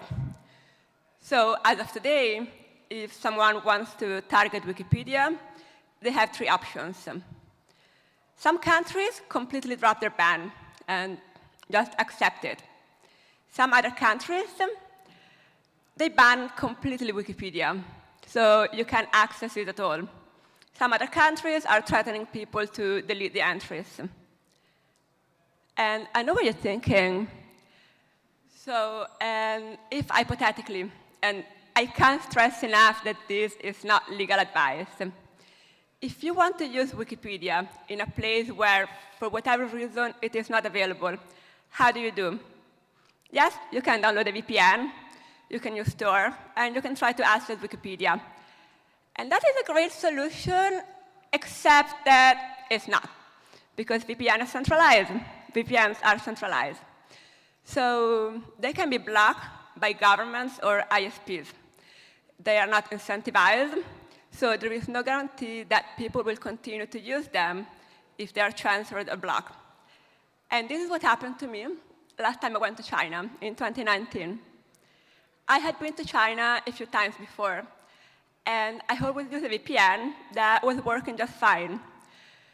But in 2019, when I got there, the VPN that I normally would use didn't work. So I was cut off from the internet, and that's why we need a decentralized and unstoppable solution that doesn't rely on that. So here is a pretty dope asynchronous mirror of Wikipedia, which is hosted in a decentralized manner on the Swarm network. So anyone connected to it can access and search through the complete set of information. How does it work? There is 2 components here that makes it censorship resistant. First of all, when you upload a file, the file gets divided into small chunks, and each chunk is stored on the network on several nodes. And then there is the cademial routing. Nodes communicate with each other in this way. So we have Alice, and Alice wants to send a message to Dave, but she doesn't know Dave, she's not connected to Dave.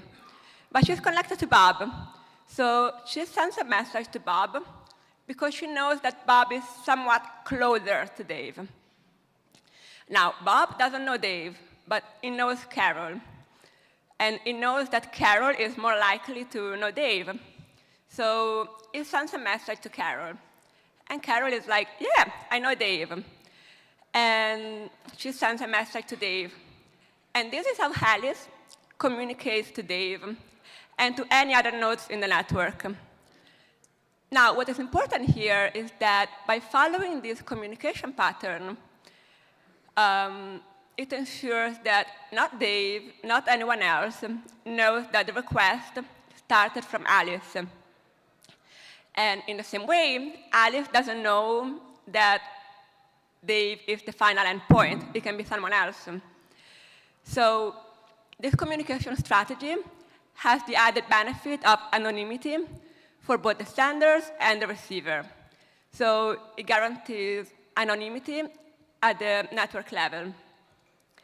And so what happens is that thanks to chunks and to academia routing, nodes don't know what they're storing, don't know who is storing what, and that gives them plausible deniability. So node operators cannot be held accountable. So that prevents from middleman censorship. So what can we learn from here? We saw the three ways in which Wikipedia gets censored: blocking access to content, deplatforming, and arresting people. And this is important because Wikipedia is just one example of permissionless publishing. Publishing your website, your application on Swarm will give you total ownership of your content, making censorship more difficult. So what is next? I'm not sure it's public yet, but we are launching Swarms 2.0, which includes Etherjot, a package to help with censorship-resistant publishing. And finally, and this is legal advice, get yourself a shadowy super lawyer. Thank you.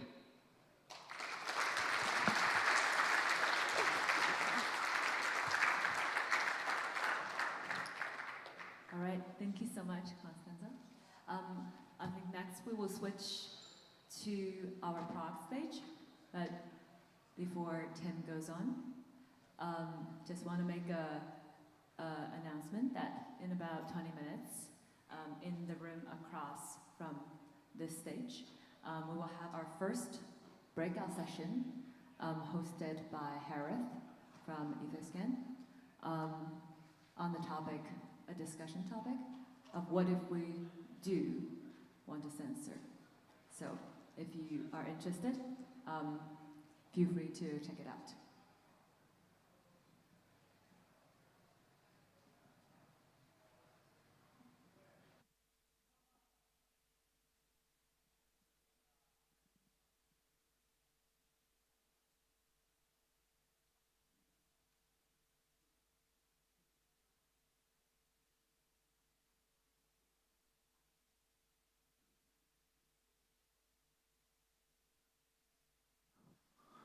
Testing. Okay, things are working here. No idea if they're working on the live stream. Let's see if somebody can give us a cue. It's great. Are we live on? Does anyone see the live stream? Okay, we're live. Nice. Well, yes or no? Maybe? Okay. Let's give them a sec.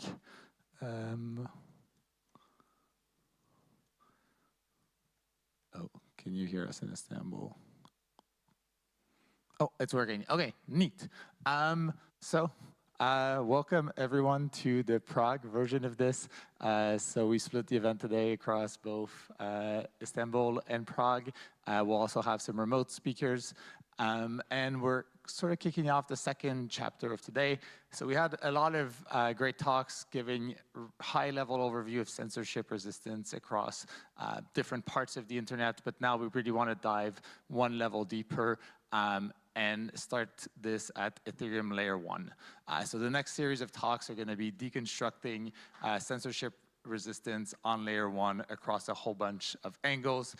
First, we'll have Danno Ferrin, one of the core devs on the Besu team, talk to us about how stateless can help for censorship resistance. Then we'll have Alon, the founder of blocks.io, who will talk to us about DVT and how that can improve censorship resistance. Followed by that, we'll have Nix from EatStaker talking about the importance of solo stakers. And then Sebastian talking about a possible negative endgame. What happens if we don't have IP level privacy? And followed by Toni from the EF talking about PBS and how that relates to censorship resistance. And we'll wrap up this layer 1 chapter with Sajida talking about observability of censorship resistance. So yeah. Stay tuned for this. We have our first 2 talks in Prague. In Istanbul, there's a breakout room at the same time, and then we'll have some more folks coming in from Istanbul, some folks remotely over the next couple hours. On to you, Danno.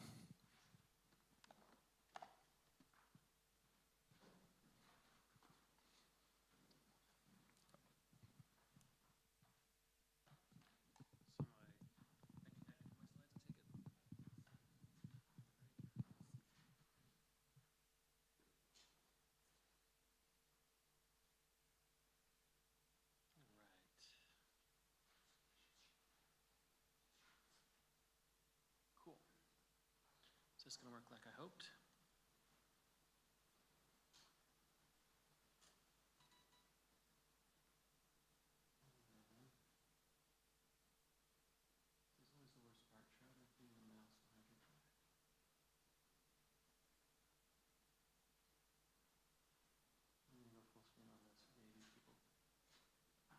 There we go. Is everything cool with AV?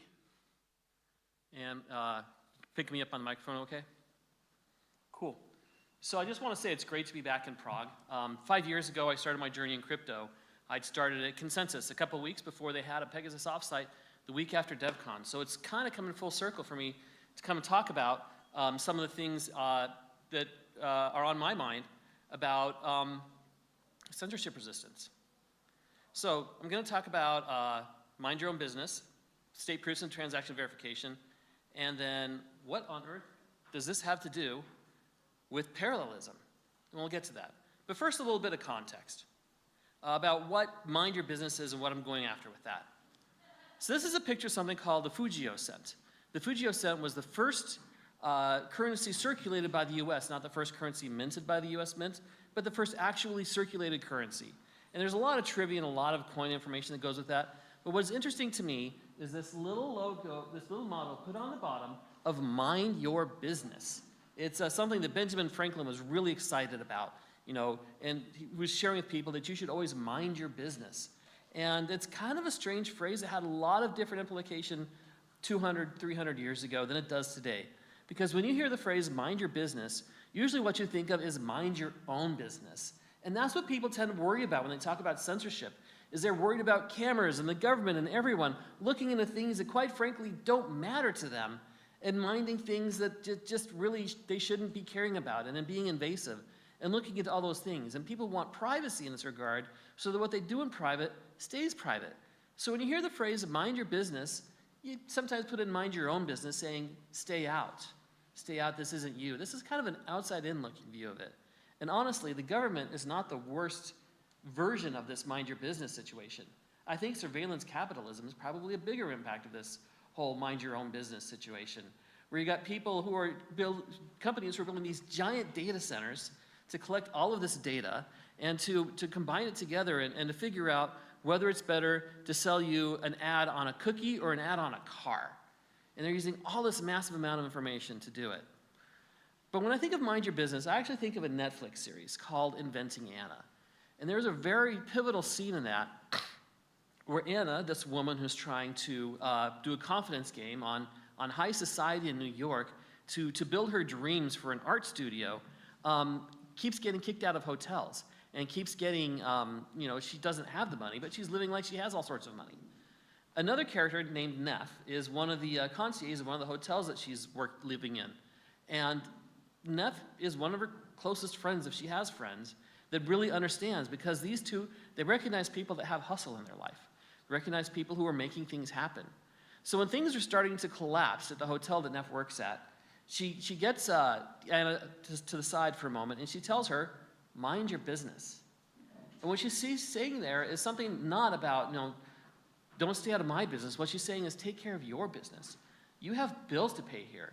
You need to pay them because things are ending. And I think that's really, when we talk about mind your business, we're talking about taking care of your business, taking care of the things that you need to worry about, being able to pay your bills, make sure that your checkbook balances properly, make sure that your bed is made, make sure that your car is running properly. And these are the things that we really need to worry about in a censorship resistance world. It's just like, can I still do the things that I need to do? And that's kind of the counterpoint to privacy. I need to worry about it. Do other people need to worry about it? Well, I don't know if other people are going to worry about it, but I need to take care of my stuff. So this brings us to the dark side of scalability, which is kind of the direction that things are starting to go. And this is a problem related to success. It's probably one of the better things to happen to Ethereum, but it's still a problem. So let's take an example of getting paid on chain. Let's say you're a box packer or a barista or a high school teacher, and in the future you've been moved to having your payments happen online. If you want to prove that you've been paid, if you want to prove that the contracts have executed properly, and that everything is there, you either need to don't run the execution and just hope everyone's analysis of it runs, or you need to execute it yourself. And execute it yourself you need to run every previous transaction that leads up to that to prove that people had the balance, and then when they had the balance, that they took the balance and then they paid you, and all of the other various side effects of that. So to calculate all this information and get all this information, it takes a rather beefy computer in the cloud to calculate all of this. And typically to run a node, you need something like 4 cores, 2 terabytes of hard disk, 200 gigabits of bandwidth, and 300 IOPS.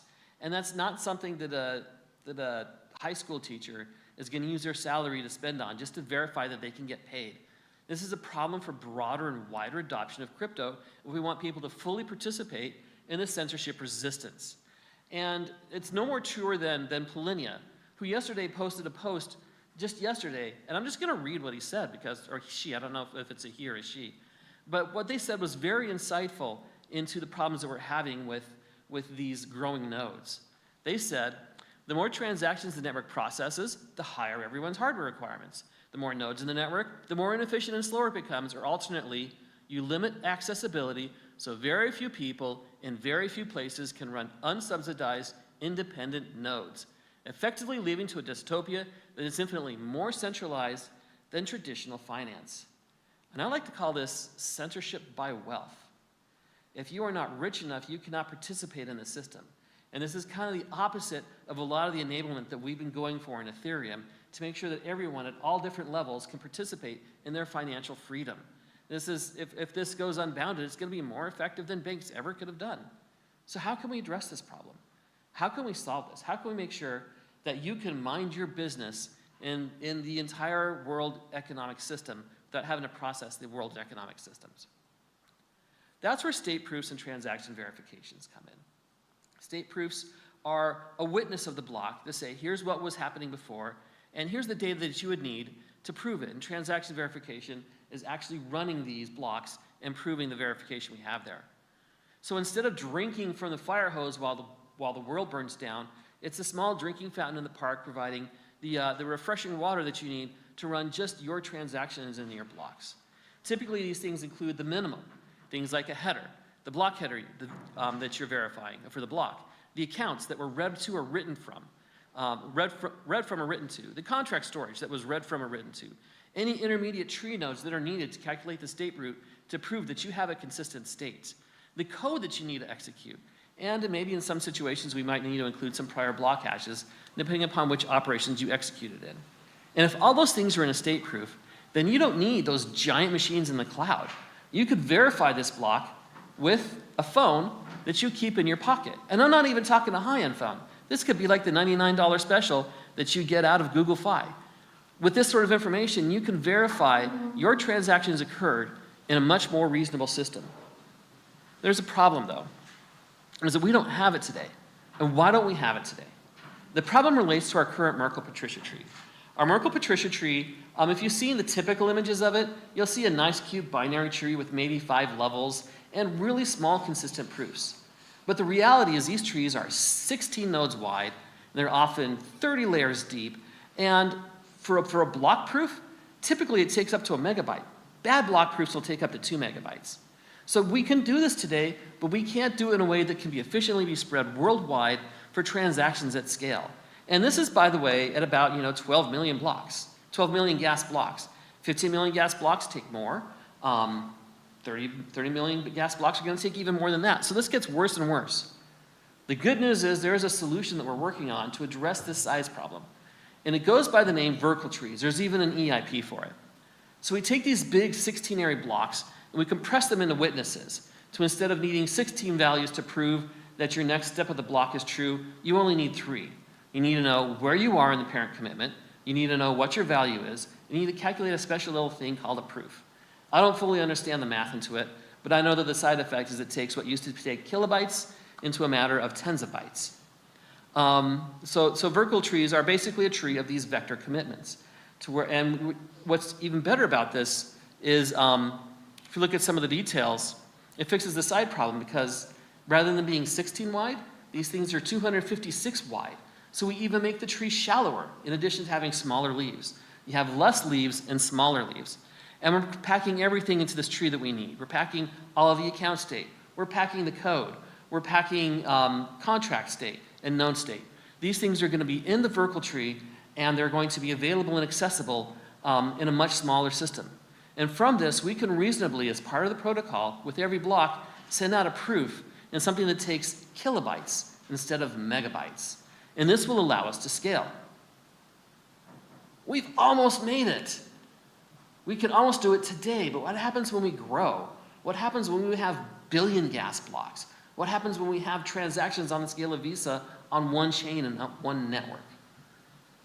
So this is where parallelism comes in. And when people talk about parallelism, this is kind of a topic on Twitter that people talk about, but I think this is kind of there's a stealth way that we can use parallelism to help solve these issues. And when we talk about parallelism, there's like 3 layers of places we could put the parallelism, and I think we've only really touched on 1 or 2 of them. The first I term prefix parallelism. This is where before you submit your transaction, you put information into the transaction that you think might be useful for parallelism. You might use access lists to say, hey, I'm going to be accessing these storage slots and nothing else. And systems can use that in their transaction to schedule so that you won't have conflicts. And another version of parallelism that's been out for years is called sharding. Instead of doing everything in one block where we have a billion gas, let's have 1,001 million blocks and split it up into smaller shards. Sharding is actually a parallelism solution when you look at it. What people are working on today is what I term infix parallelism. This is where you take parallelism into the execution of the block. Stuff that Monad is working on. There's so many M words. I want to call them modular. But Monad's working on a solution that they borrowed from Diem, which then became Aptos, in something called block STM, where they're taking the execution of the block and they're using optimistic concurrency control to just execute it in parallel. And when things go wrong, they re-execute it with the new information. And they've also introduced another interesting idea that I'll come to later in the talk called delta writes. Instead of writing value goes from 1 to 2, just say value increases by 1. And that's a parallel, that's a parallel optimization. That's something that's used in a lot of parallel systems to make sure that the impacts don't collide. But I think the most interesting area of parallelism can be applied in what I call postfix parallelism. This is where you've executed the transaction, and you know the details about the transaction, and you apply information to your output to say, here's how you can execute it in parallel. So you might notice which transactions conflict, and you could put metadata into the transaction receipts to say, these transactions conflict and must be done in a certain order. And from this, we can identify something that I'm calling a compatible transaction group, where you have groups of transactions that can be included or removed, and all the side effects will be the same regardless of how many of those that you evaluate. Now, I've been thinking about parallelism for a time, and here's a tweet just from July. But I've had graphs for this parallelism stuff for years, as Tim could attest to. We had a little thing in consensus. We were thinking, how could we parallelize this? And the problem is actually the database back 4 years ago, why I didn't go into parallelism. But it's interesting we should talk about databases. Because when you talk about database transactions, there is a famous acronym called ACID, which talks about 4 characteristics that any database transaction needs. And these database transactions are always done in parallel. They're always distributed. They're always done with a bunch of people at the same time. The first concern is atomicity, that what you do only succeeds or passes in one group. The second is consistency. The work that you're doing won't cause problems in the work someone else is doing. This is important in issues like, in larger data collections to make sure that when you add to a map, that you're not going to make the map have a self-referential loop. The third is isolation, and that your transaction only interacts with its own world and doesn't need to worry about anyone else. And the final one is durability. Is this actually stored in the database? But of these 4 principles, I think the most important one to parallel transactions is that of isolation. We can take our transactions, we can isolate them from the other transactions in the block, and if we isolate them, we only need to care about the transactions that you put in there, and you don't care about the other 999,999 transactions in this million transaction block, because you can identify the consequences that come from this. And as as one of the repliers said, you know what, sounds like a topological sort problem. Kind of is. So here's a simple 7 transaction block. You can see that some of them have dependencies and some of them cause dependencies. If we wanted to just worry about our transaction, if we don't conflict with other transactions, it's easy. We can just elide the other 6 transactions from our block witness, just evaluate ours, and be confident that our side effects will be seen. Gets more tricky though if we're downstream from other people's transactions. If we want to make sure that our side effects are consistent, we need to see other people's side effects. So this is what building parallelism into a protocol would do, is it might identify these conflicts so you can efficiently get your transaction groups that you would need to evaluate to make sure that yours is true. And another one, we don't even need to worry about other people as we go downstream. If there's a transaction that impacts multiple people, you just care about what your ancestors are. And again, if you're just the upstream transaction, you don't care what the side effects of the downstream are because you're only concerned about your own side effects. But I think the holy grail is the situation where, yes, you do have transactions that have changes before you, but that you can not care about them. That you can get the necessary information in the block to make sure that if you evaluate just your transaction, that the side effects are going to be true and correct in everything that you evaluate, to make sure that you can verify this transaction. One of the steps towards this is in the EPA proposed a couple months ago. That brings in the S credit and S debit operations. And this is basically bringing delta rights into Ethereum. Instead of writing that we're going to set block 1 from 100 to 200, we're going to say we're going to add 100 to block 1, and we're going to take 100 out of block 2. So this allows us for a situation where, to allow us to prove more interesting things, like let's say Alice has 200 coins, and there's 3 transactions that affect Alice. 100 is sent to Bob, 100 is sent to Christy, and Dave sends her 300. So from that precondition that if Alice has at least 100 coins, you can do any of the next 3 transactions in any order. You can do any of the 3 transactions you feel like. You can do all of them, you can do 1 of them, you can do 2 of them. And all the side effects in those 3 transactions are all going to be the same. This is the power that parallelism, postfix parallelism can provide for us in transaction verification. If you can prove these ranges. And also, saves a tiny bit of gas. The gas golfers are going to love this. So it might be easier to get this in than we think. So from this, we can produce groups in the protocol of compatible transactions. We can identify sets of transactions, and here's my definition. It's a set of transactions where you can have the transactions in the set done in any order, and also you can evaluate any subset of the transaction within it, and the side effects of those transactions are all going to be the same. So you can have some, one, or all, and you can do them in any order. And if it's in a compatible set, then it doesn't matter what you do there. Now combine this with the ZK validity of the block proof, we can elide almost all of the other data out of the block proof and provide this to someone and say, hey, I paid you. And here you can evaluate the transaction, and here you can observe the side effects. And with a feature like this is going to allow us to mind your business. Mind all of your business, and you only have to mind your business if that's the only thing you care about.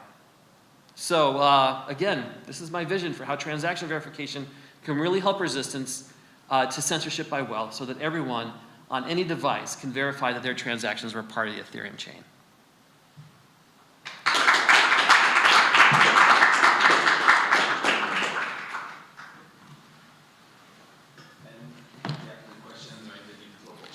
Yep.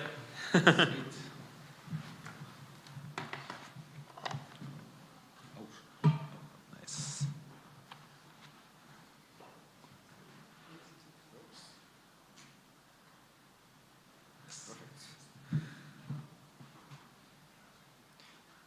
Hey everyone, you can hear me well, right, with the audio? Perfect.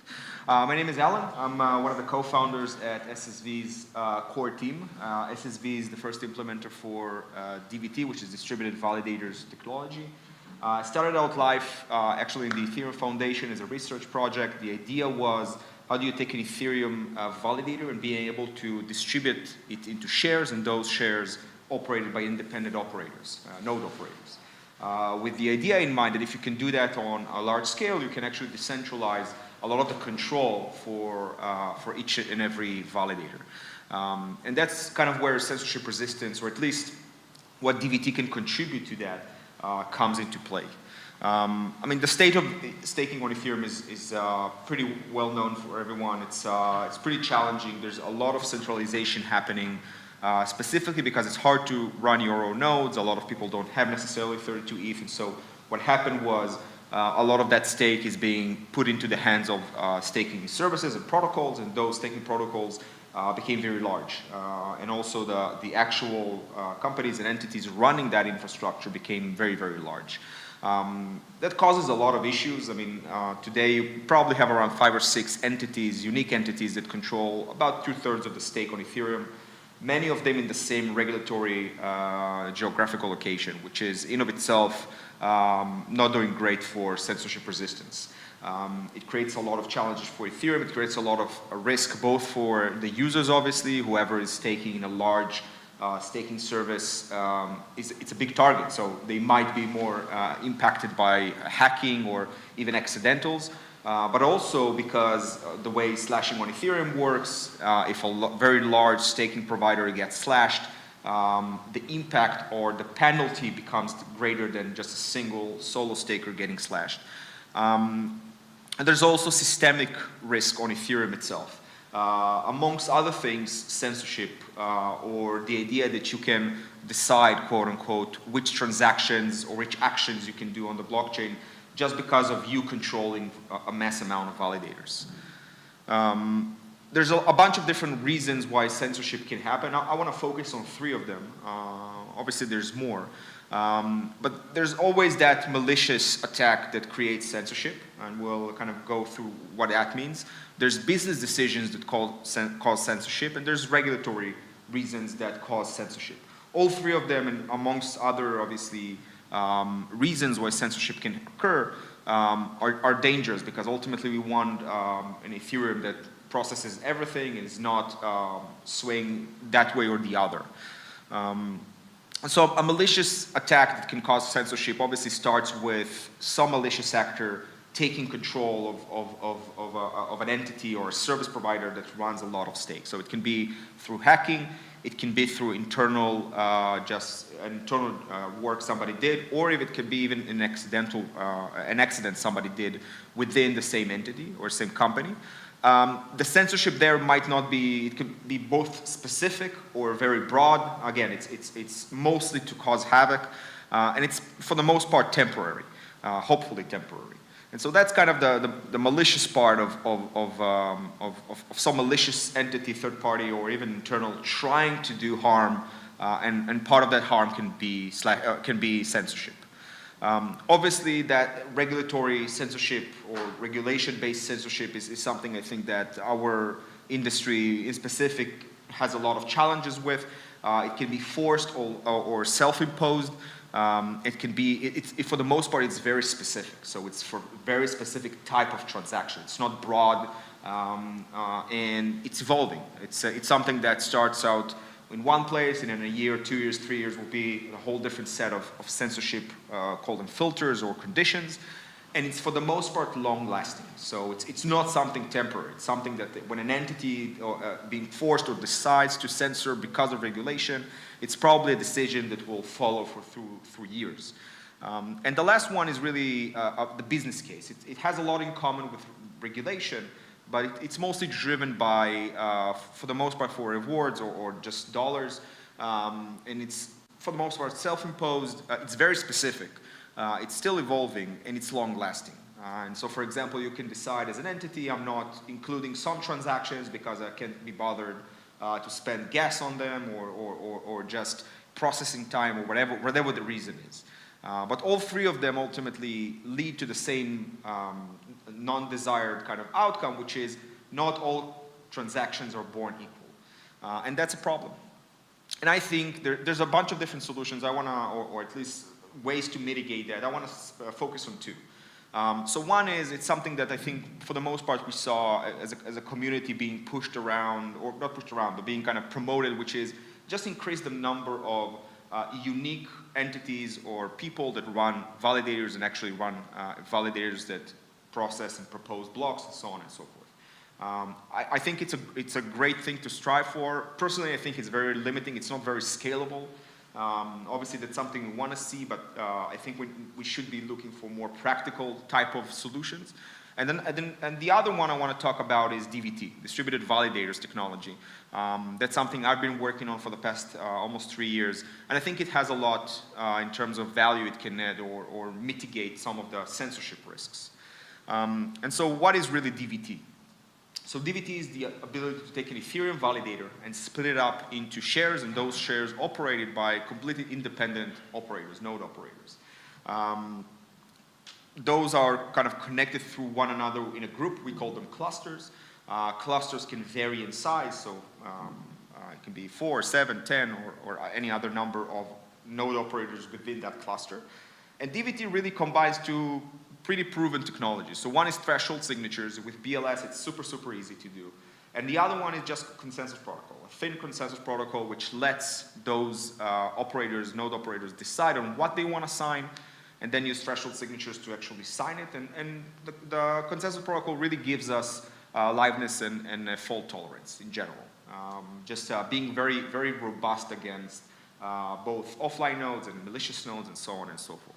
And so that's really what DVT stands for and what it really does. And if you combine additional kind of layer to it through the key generation process, if you use DKG, for example, then you can even take it a step further and say, okay, nobody holds the actual key, and so there's less surface of attack, and it opens up some kind of new properties specifically around regulation in terms of responsibility and who really owns the key and the validator for that matter. And so DVT with DKG, I believe, can bring us to something very interesting. I tried to kind of put it into some graphical way of kind of showing it around, but this concept of censorship-resistant cluster is something I think is worth talking about. The idea that you can take a cluster, configure it in a way that really reduces the ability to censor through that cluster. And if you do it on a large enough scale, then you have you can have a big chunk of the validator set, really 99.9% censorship resistant. And so what is this censorship resistant cluster? And so the idea is that you can mix and match different types of operators, node operators, into something which gives a lot of protection. So in this case, what I did was I took 4 well-known institutional staking services, regulated, some of them in the US, currently hold a lot of stake, and their value is really that they're probably the most robust and scalable out there. They can handle the scale, they can handle being attacked, they've been around the business for a long time, right? That's the bottom line. And so you have 4 of them, and the cluster size is 7, and so the 3 additional ones are just solo stakers. They can be smaller institutions, they can be actual solo stakers, whatever the setup you want. The idea there is that you have 7 different unique entities. 4 of them could be potentially regulated and censor in their own way, but because they're attached to 3 others which are private and completely different type of an operator, those 3 only need just one more of those institutional stakers, institutional staking services, to sign something with them in order to broadcast it to the beacon chain. So imagine that, for example, there's coming up some new regulatory framework in the US saying certain types of transactions will be censored. Well, the solo stakers only need one more entity through the 4 others which are institutional to agree to sign with them a block. And that's something I think pretty plausible in the real world. Not all of the staking institutions are in the US, not all of them treat risk in the same way, and so on and so forth. And the flip side of that is that you still have the robustness of 4 institutional staking powerhouses. And so if one of those, or maybe even 2 of those solo stakers fail because they're not as robust, maybe they're even amateurs, the others can recuperate because, again, DVT holds within it a consensus protocol which gives you fault tolerance. And so I believe that this type of combination where you mix and match different types of staking node operators and staking services, you can really make a long stride forward in, at least on the surface and at least conceptually, make sure that it's not as easy as today to censor. Because today really, if again, we're going back to the first slide and talking about around 5 entities controlling the majority of the stake in Ethereum, and most of them in the US, it's pretty easy to censor. The only thing that the regulator needs to do is just send them a letter. I think none of them will say no to censor a specific transaction, although the implications are really big. But imagine that even Coinbase, like the most heavily regulated company out there, imagine them in one of those clusters, and imagine the validator key was created in a DKG. Coinbase can say outright that they don't control the validator, they are part of a committee, and they can simply abstain of signing that specific block where the specific transaction might be contagious for them specifically.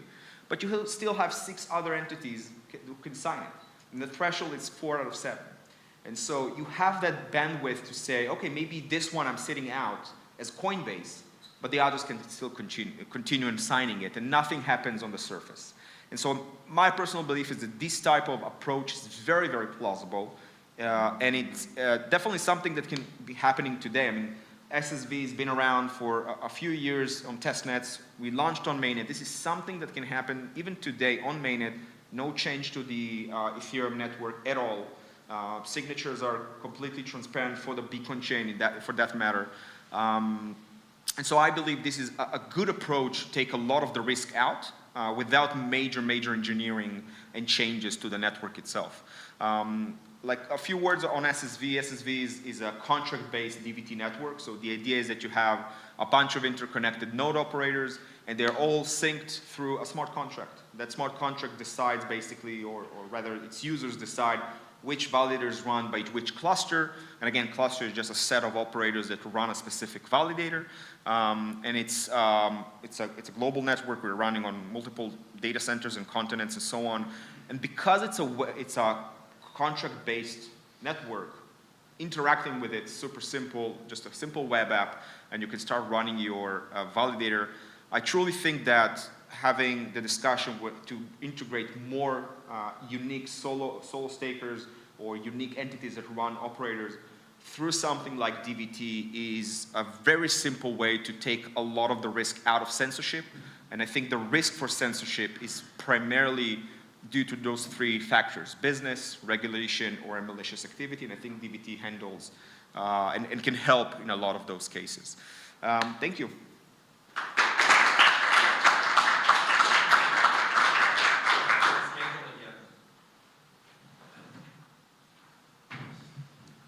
Sweet. So this was our second talk in Prague of this block. We're going back to Istanbul for the next one. And yeah, surprisingly back on schedule, even a bit early. So Nix is up next in Istanbul in about 7 minutes. Yeah.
Oh, good. Yeah. Okay, great. So the topic we're going to be talking about is, are solo stakers valuable for censorship resistance? My name is Nixo. I currently lead a staking community called ETHStaker, which is first and foremost a community that is committed to the health and decentralization of the network. And that means that we support the validator set any way we can. We create solo node operators when we can, and we also support existing node operators. We do that by creating and supporting resources, tooling, and facilitating community events for stakers. The takeaway from this talk is that solo stakers are mostly a fallback. I'm glad that Sreeram already mentioned it in his talk. It's a small percentage of the validator set, but it is a critical line of defense. And they sort of set a standard of behavior. They act as auditors. And if there's some sort of amount of censorship going on that's degrading the value or the quality of the network, they don't need to go through some sort of governance process because this is a permissionless network. So they just need to participate in a censorless way. So why is a large entity more likely to censor? So a large entity has customers that it has obligations to, and it has a duty to maximize staking rewards, which means that it's going to be connecting to MEV boost or MEV boost. And at that point, censorship is really in the hands of builders and relays. And builders and relays are known entities with a limited landscape, so they're relatively easy to target for any entity that has an interest in censoring certain transactions. So how is a solo staker different? They're generally not subject to the same pressures as each other and as large entities. They're abundant, so this is almost like a meaninglessly large number, but the last number that I saw was that solo stakers actually represent 35 to 75% of nodes on the network, whereas they're only 6.5-ish%. Those are both numbers from Rated Network. So they're actually a large amount of people, whereas when you go to a large staking operation, it's usually like 2, 3, 4 people who understand the system and making decisions for that system. They can be geographically located anywhere. They're under different ISPs. They're running different hardware and software because they don't have to have commercial setups, which often look very similar to each other. They're not a commercial business, so you can't target them with like the same pressures that you would use to target any sort of business. In general, it's a lot of work and very little reward to target solo stakers. And quick note, the way that solo stakers censor or not censor is solo stakers can build local blocks. Any staker, any validator can build local blocks. And when they're building local blocks, they're not censoring because they get it blind. And then if they choose to use MEV boost to maximize their rewards, it's just in the hands of the builders and the builders of the relays, whether they're censoring. But there's also a flag that they can enable on MEV boost, which is the min bid flag, which allows them to set a target for if the block coming in is higher than that with MEV boost, they'll take that. But if it's lower than that, they'll just build locally. So who are solo stakers? We're going to give like a little profile of solo stakers to sort of give you an idea of why they're so important and how people can support them. So these are 2 screenshots from eStaker's YouTube channel. And the first screenshot is our live streams. And you can see that the first 3 of 4 of those are just network upgrades, and they're highly attended. And it's just people interested in watching network upgrades happen. And the second one is our pre-recorded uploaded videos. And the first one is how to shop for Ethereum hardware. So that's people who are interested in becoming validators. And the next 3 are sort of targeting people who are already running nodes. And so you can, like from both of these things, that you can see that validators, solo stakers are generally a highly engaged subset of people. And they range from less technical to more technical. Less technical folks are the ones who are following the guides, and the more technical folks are the ones who are writing the guides. The more technical folks who are writing the guides are generally really proud of what they're doing, and this is their hobby, and they're happy to be engaged, so they come back to the staking community and sort of help people troubleshoot, help people get on board. And I'm all the way on that less technical side, and I like to think that I'm uniquely positioned there to sort of bring people onto this scale, because if I can run a validator, anyone can. So they understand how to update, upgrade, and troubleshoot their nodes, and they're highly engaged in the network.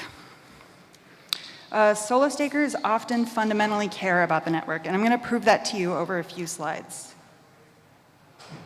So liquid staking token holders and staking as a service provider customers require less understanding about the network as a whole, because they generally just have to go to a UI and deposit their money there, and so they don't necessarily have to have a fundamental understanding of staking to be able to participate in the consensus layer. And so their interests generally lie in maximizing rewards. And when you have a bunch of customers who are just interested in maximizing rewards, that can often aggregately influence the operators who are running their stake.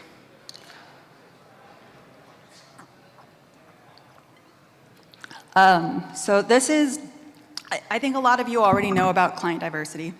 But generally, we want lots of clients on the Ethereum network because if one of them goes down, we don't want that affecting the network as a whole or affecting the value of the network. So in 2021, there was a social layer campaign to increase client diversity and run minority clients. And that was generally a bottom-up campaign. And I would say that it was very successful. The majority of, or the supermajority of validators went from running Prism to having a pretty balanced consensus layer landscape. So this is data from the execution layer clients, and data from the execution layer clients is generally harder to get at, and the reasons for that are outside of the scope of this talk. But this data is from ethernodes.org. The Beacon Chain guys, people associated with Beacon Chain put this together. And the way that this data is collected is it connects to a node with an empty peer slot, and then it sort of gathers data about what execution layer client it's running, and then it disconnects. And in that time, it doesn't actually get any information about how many validators that node is running. So this is more of an overview of the node execution layer client landscape. And so, but what we care about is the validator client landscape. So the same guys, the Beacon Chain guys, did another data set where they basically reached out to a bunch of pools and asked them what clients they're running. And this is survey data. I think it covered like, I want to say 40 to 50% of the network. And then Hani Abu from clientdiversity.org extrapolated this to the rest of the network and came up with this data, which looks a lot different than the data on the left, and it's a lot more concerning over here.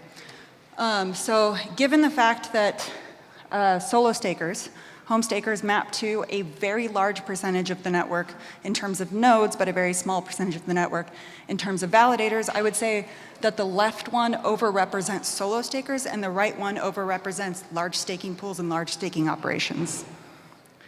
So this is just evidence for the fact that solo stakers are generally a lot more responsible in making sure that they're supporting the health and decentralization of the network. So when you spin up a validator on Rocket Pool, what it does is it sort of randomly chooses your clients, and it automatically sets it in the graffiti what clients you're using. So it's a lot easier to measure. And they also do pushes in their community to run minority clients. And so just from this, you can see the Rocket Pool validators who, I think like 70% of them are running from home, 30% are on all nodes. They're mostly running Lighthouse, Teku, and Nimbus, whereas the overall validator set is running Prism and Lighthouse. And so that shows that people who are running from home are more engaged, know what they're doing. They take action on network health. And this is just the top 4 Reddit posts from eStaker in the past year. 2 of them are about liquid staking provider centralization concerns. One of them is about execution layer client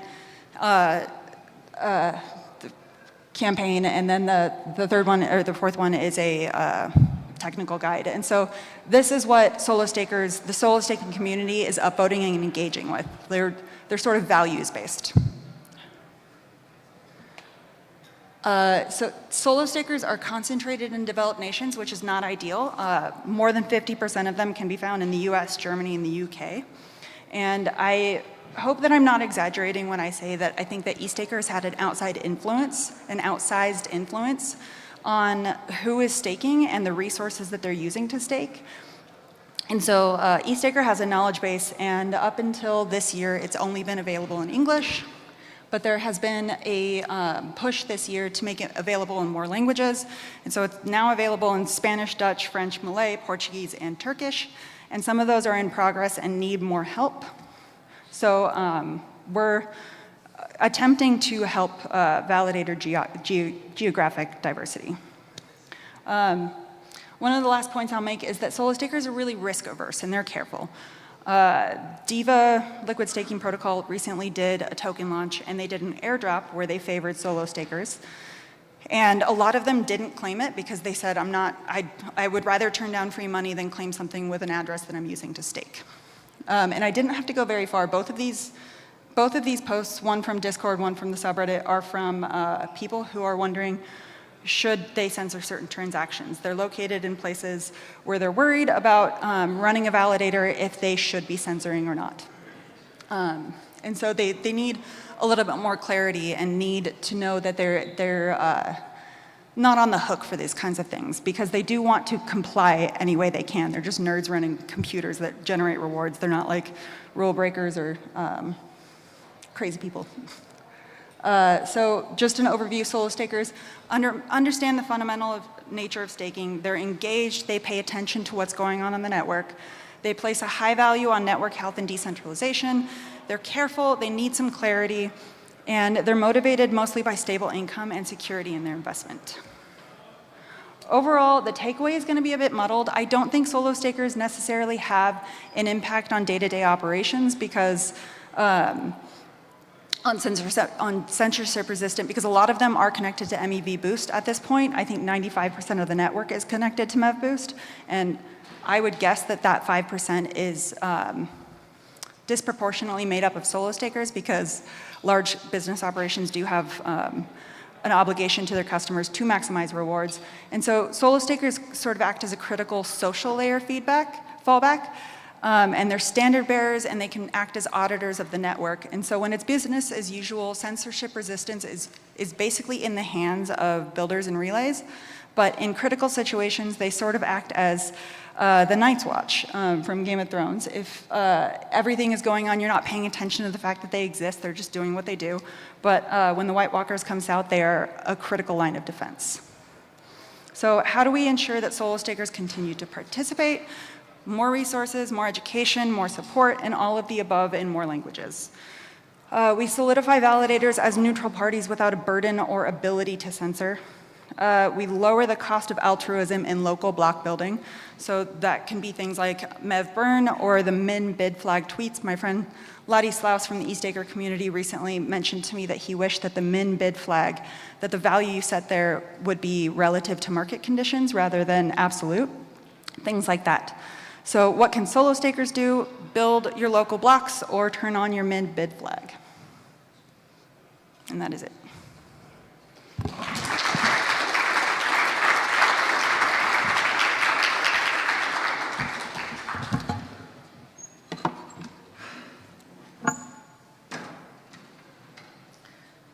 It looks like we're doing quite well on time. So I think, Sebastian, you can actually just go ahead. I want to ask the audience, now that we're doing good on time, would you like some IRL QA in addition to furiously typing in the side chat, which I have a lot of respect for Juan, who has been sitting here for the past 3 hours, typing furiously in a side chat. If raise your hand if you want to do live QA for this talk and all the ones that follows. All right. Okay, we'll have a sizable minority.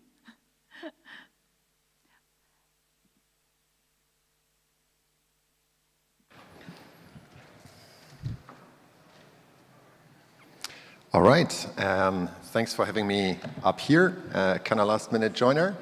My name's Sebastian, I'm founder of Hopper and work on privacy. And since for me privacy and censorship are deeply interlinked, I'm very happy to talk about something that I'm kind of passionate.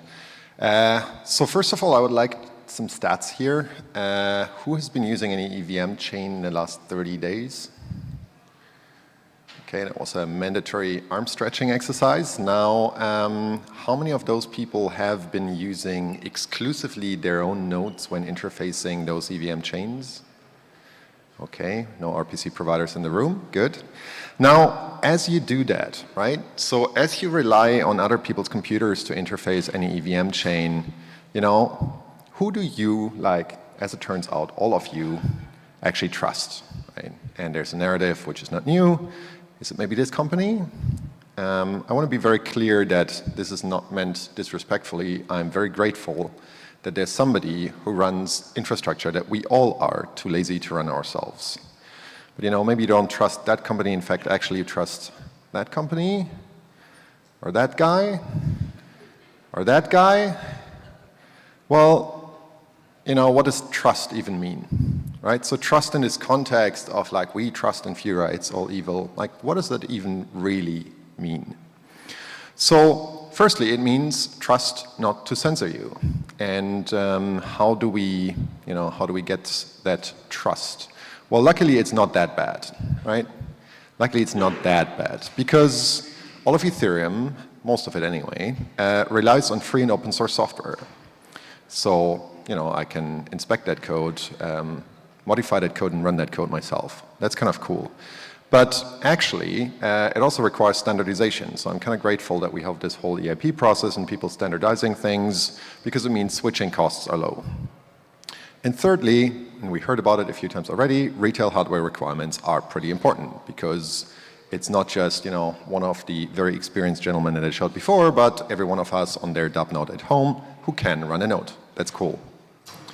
Now, secondly, is trust to deliver correct data. And that, of course, makes sense. And the obvious solution is, again, run your node from home. But as we've seen, that all of us are too lazy to do that. And if we didn't change that in the first 8 years, maybe we're not going to change it in the next 8 years. There luckily is a solution, and that is light client verification. Again, mentioned, but I would say here in this room, can we please start using that? Also a shout out, Vitalik mentioned before Helios from A16Z Crypto. I know it's great that these big VCs push that forward, but there's another one called Kevlar.sh, run by Shresht and a bunch of his friends, which is very cool and very efficient. Now, finally, and that's the part of my talk that I would like to dive deeper in, is trust to not track your every move that you take on the Web3. And as it turns out, that is pretty broken today, and I'll go through what that means in a more broken down fashion. But basically, strong full stack privacy is a necessity, because how much does it help you that nobody can technically censor you on accessing the nodes? Nobody can deliver you fake data when they step one step behind you and observe over your shoulder everything that you do. So specifically, let's look at it from kind of a layer stack approach, right? So let's start with the application layer. So we'll look briefly at tracking and other Web2 ugliness later on. So I think we have to subscribe to some values and agree that user tracking is evil. Because if we don't agree on that, a lot of the other stuff, it just all breaks down. It doesn't help you if we have perfect consensus and execution layer privacy, if then on the application layer we track the hell out of users. But that being said, there's of course problems on the execution layer, right? So on-chain privacy is needed. Again, we have a bunch of these things going on. But again, let's please use them. And then, interestingly, we have P2P level leaks. And this is not just on the peer-to-peer layer of the execution layer itself, but also kind of the auxiliary tech around it, right? Solvers, builders, indexers. That's all infrastructure that is leaking information that can be tracked of individual users. And finally, of course, consensus layer. Validators are not private, and unfortunately, I know there's great movements made to a single secret leader election, but that does not really fix privacy concerns. Cool, so luckily, we're not alone, right? We have the old world, which we try to decouple from, that protects our privacy. And I think it's fair at least for half a second to acknowledge that. So we have things in us Europeans that have something called GDPR. There's, those Californians that have CCPA, but it's not just state actors, it's also corporations which kind of self-subscribe to privacy policies. Sometimes better, sometimes worse. Lots of room for improvement there. But you know, as this old world, admittedly, like I brought up these names of these organizations and the people running them, right? And my point is, you can enforce privacy, privacy regulations because there are identifiable individuals and corporate players which act in the space. Now, what do? We decentralize all the things, right? Now, what does that mean, right? That means we remove these trust guarantees that are provided by laws and regulations of countries, states, and private for-profit corporations. We're replacing them by trusting all randos on the internet to not data harvest everything they can about me, to not use it against me in the worst possible way. That is not great. Yeah? So that is not great. And my point being here is YOLO decentralization without regards for privacy is a problem. And in fact, it makes the trust assumption with regards to privacy much worse than the centralized world that all of you get away with today. And yeah, I would like to dissect that one a little bit more to drive that point home and then think about what we can do to fix that. So connecting to a non-private execution layer, again, allows some randos on the internet, which run that infrastructure, to link all your Ethereum accounts, right? People here have a POAP? Well, cool, because there's infrastructure providers, maybe at some point very decentralized ones, to which you have no trust assumptions whatsoever, which can link that POAP account, your ENS account, to your savings account. That's broken. There's infrastructure providers which will be able to link that to off-chain identities. So I find it actually totally fair that GDPR in Europe considers the IP address personalized information, right? Because you can totally link that to an email if you have a single form where you subscribe. For example, with any of the providers that you all use. And finally, and that's something, I know there's a bunch of MEV folks in the room that I find very interesting. These providers see everything that you see in a truly decentralized world before you see it, right? That's pretty interesting. Now, it all boils down to me. Again, I work on the transport side. I work on a P2P side. Your IP address, even if we were to go forward and think about perfect on-chain privacy, your IP address is going to be your primary identifier on the Web3 for all of this above, which is something that, yeah, I'm happy that Juan and Vitalik acknowledged that before, but I think we have to talk more about the specifics and solution space here. Cool. So how exactly can you then screw users on a Web3 that is kind of YOLO decentralized and having not many regards for privacy? I'll walk you through an example, a fully decentralized app.uniswap.eth. Okay, so I guess most people here interacted with .eth domains. What's the tech stack for this hypothetical example that, again, I hope for, right? I hope we do get to a fully decentralized world. I just think there's some problems. So how does the tech stack for that look like? So it's ENS, obviously, right? That resolves to IPFS. And once you load the page, there's the graph delivering data, and then you use decentralized RPC providers, such as, for example, Pocket, to serve requests. Now, what happens? First, our malicious actor is going to run a bunch of IPFS nodes. In fact, you don't even need to run the full IPFS nodes. You just need to get exposure to the DHT. And you are identifying active users by harvesting their queries. You're saying, okay, Sebastian, congrats, you learned that I'm accessing app.uniswap.eth. What do you get from that? Well, I prepare for my next step. I know that you are coming online and I want to target you. So I am firing up a bunch of graph nodes.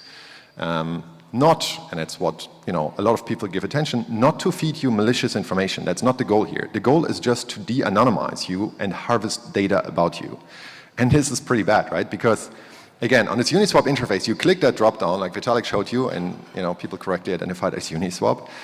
You click on these drop-downs. All of these drop-downs load data, right? So there's somebody feeding you that data in a properly decentralized world who knows every button you click, even without tracking, like before you see it, right? You don't need to be a super powerful AI, to figure out what's going to happen.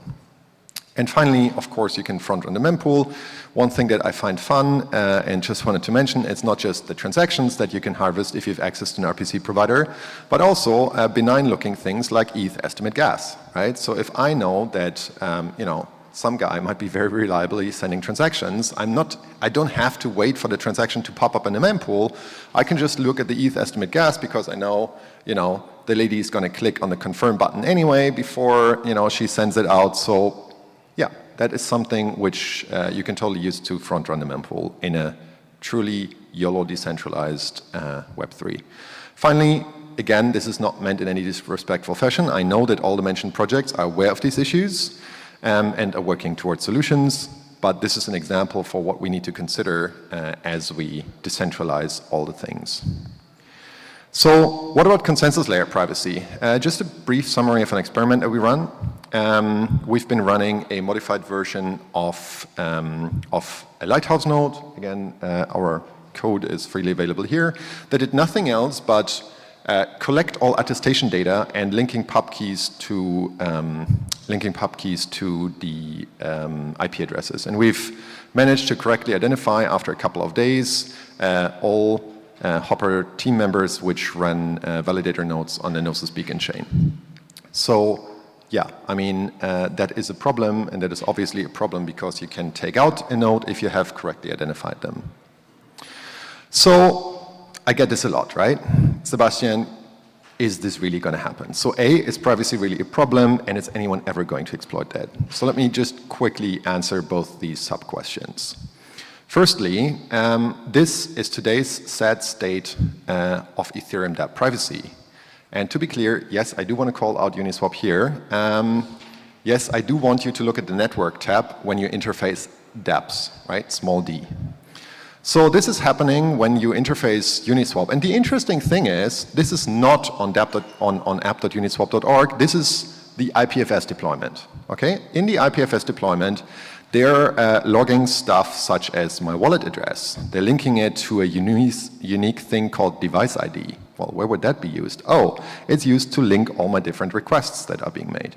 You see what I was attempting to swap there, when exactly. You see every single freaking button click in there. Like, you even know the exact version of MetaMask that I'm using. So if there's a 0-day in MetaMask, well, congrats. There's a bunch of DevOps guys which have full access to, all my vulnerabilities. Please, let's not be like Uniswap. So the second one is, and Toni right after me is going to go much more in detail of the very sophisticated analysis that's happening there in the MEV landscape. But to me, what is going on there, this is a data harvesting MVP on Ethereum, right? We see that this is basically a $1 billion game, and it's happening. So the question is, to me, this is just data harvesting mempool data. This is, again, the tip of the iceberg, which is a very small subset of the data that you could have access to in a fully decentralized fashion, and it's already a $1 billion game. Now, there's something we have to do about that to not let that game just grow in an entirely unbounded fashion. So, and you might ask the last question, well, okay, but are people really going to exploit that? We know who our most wanted next Ethereum users are. We want the institutions, right? Don't we want the institutions? Well, look at what the institutions do. And think about the cute mempool that we are harvesting today. Isn't that very cute compared to hedge funds that are literally harvesting data of millions of people, like harvesting data off of freaking space, yeah? So you think that transport layer information is a tinfoil hat future? No, I don't think so. I think it's inevitable. We will have actors on Ethereum that will harvest all data that is available. And decentralizing things makes that way easier for those actors. Cool. So again, that was kind of my conclusion. Strong privacy tag is our primary insurance provider to prevent exploitation of every single Web3 user. And actually, we're kind of aligned there. It doesn't matter if you're talking about the individual or if you want to protect these trillion-dollar hedge funds from one another. We are aligned that we need privacy to make Ethereum a safe space to interact. And just to wrap up, I initially showed kind of some of the issues we had on the application layer, like tracking, right? So we have to defend the core values. I know Ethereum are nice people, and it's something I personally really value and appreciate. But still, we have to call out the actors which are not aligned with our values. So I take that start here today.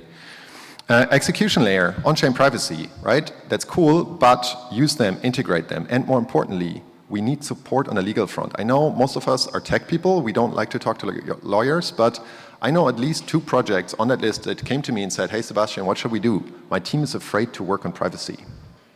This is an issue, right? We need to provide guarantees for the developers of our magic technology that they are safe to build what they're doing. Finally, P2P leaks, solvers, builders, indexers, and so on. Mixnets are great. I'm not going to shill what we're working on. I'm just going to say Hopper is a mixnet. We use that, and we specifically use that as middleware on the RPC layer. I think RPC middleware is an underappreciated building block. So I just also wanted to give a shout out. We heard, I think, also Vitalik say before, how do we deal with forced inclusion? Well, I would say forced inclusion is, again, something that shouldn't happen through a user front end. This is something that should happen through an RPC wrapper, and I hope somebody works on that because I want to use something that's truly censorship resistant. And finally, consensus layers. Yes, validators are not private, and SSLI doesn't fix that, but strong privacy tag does. On the flip side, I know latency issues are hard. So that's the reason why we focused first on the RPC middleware stack, working on RPC over Hopper. And if anybody wants to support that or use that, please come to me afterwards. And with that, thank you so much. And thank you for jointly upholding the values of Ethereum. In a bear market, that's easier. Please uphold the values when a bull market is coming around. Thank you so much.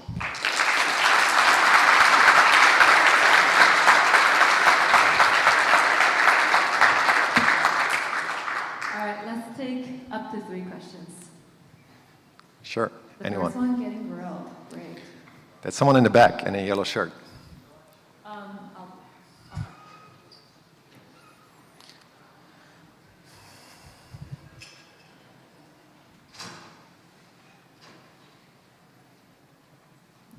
Yeah. Hi, Sebastian here. Mikko from Web Privacy now.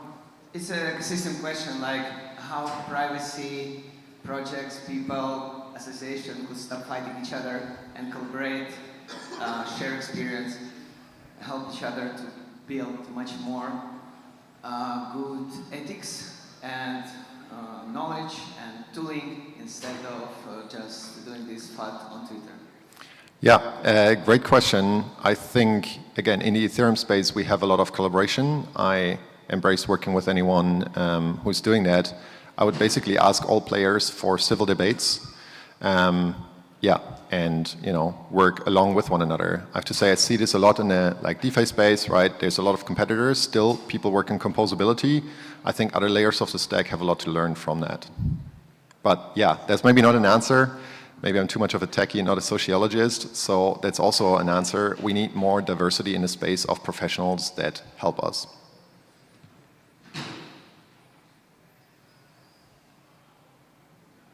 I think there's another question there in the back.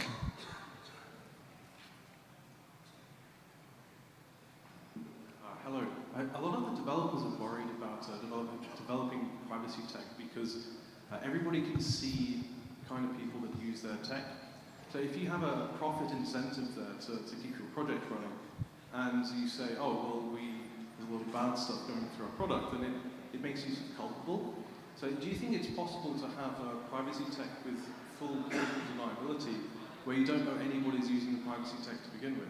That makes you feel more secure as a developer. Yeah, privacy by default and plausible deniability is something that we absolutely should strive for. I think the big question is, how exactly do we get there, right? And this is a question both for users and for developers. I'm, as a non-American citizen, and person, do advocate for the use of Tornado Cash. Tornado Cash is an important privacy tool, but yet again, some people are too scared, right? So, US regulators have successfully scared people from even talking about Tornado Cash. That's crazy. That's literally crazy. So I think, the most powerful players in the space have to step up and push back against that and have a strong voice in that. Because it doesn't help if, young projects that are just raising their seed round, who have to answer that question to VCs anyway, are put in the spotlight for it. So that's why I hope to get more support for that from the strongest players in the space. Thank you. All right. Anyone else?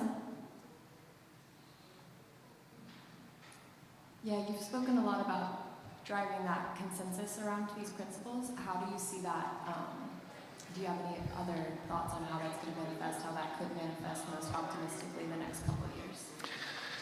Optimistically in the next couple of years, that's a very tricky one. So honestly, and this is a very controversial take, I do not see that any of the infrastructure that we're building on is ready in the next couple of years for onboarding 1 billion users. I do see that there's a lot of homework that all of us have to do on decentralization, resilience, that's to me the core goal, and privacy. And yeah, let's not rush to cut corners. Let's not build I don't know, on-chain gaming just because there is some VCs chasing money in that one. Thank you very much.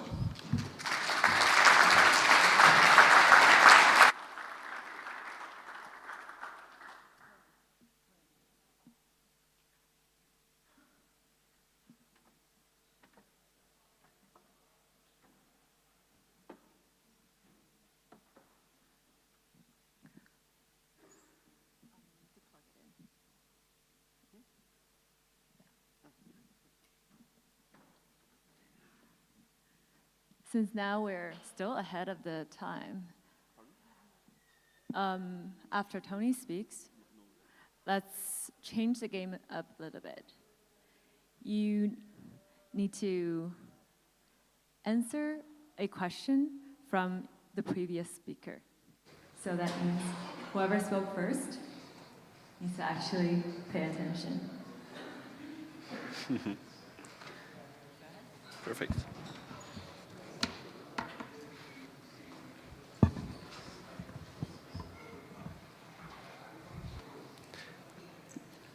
Perfect, yeah.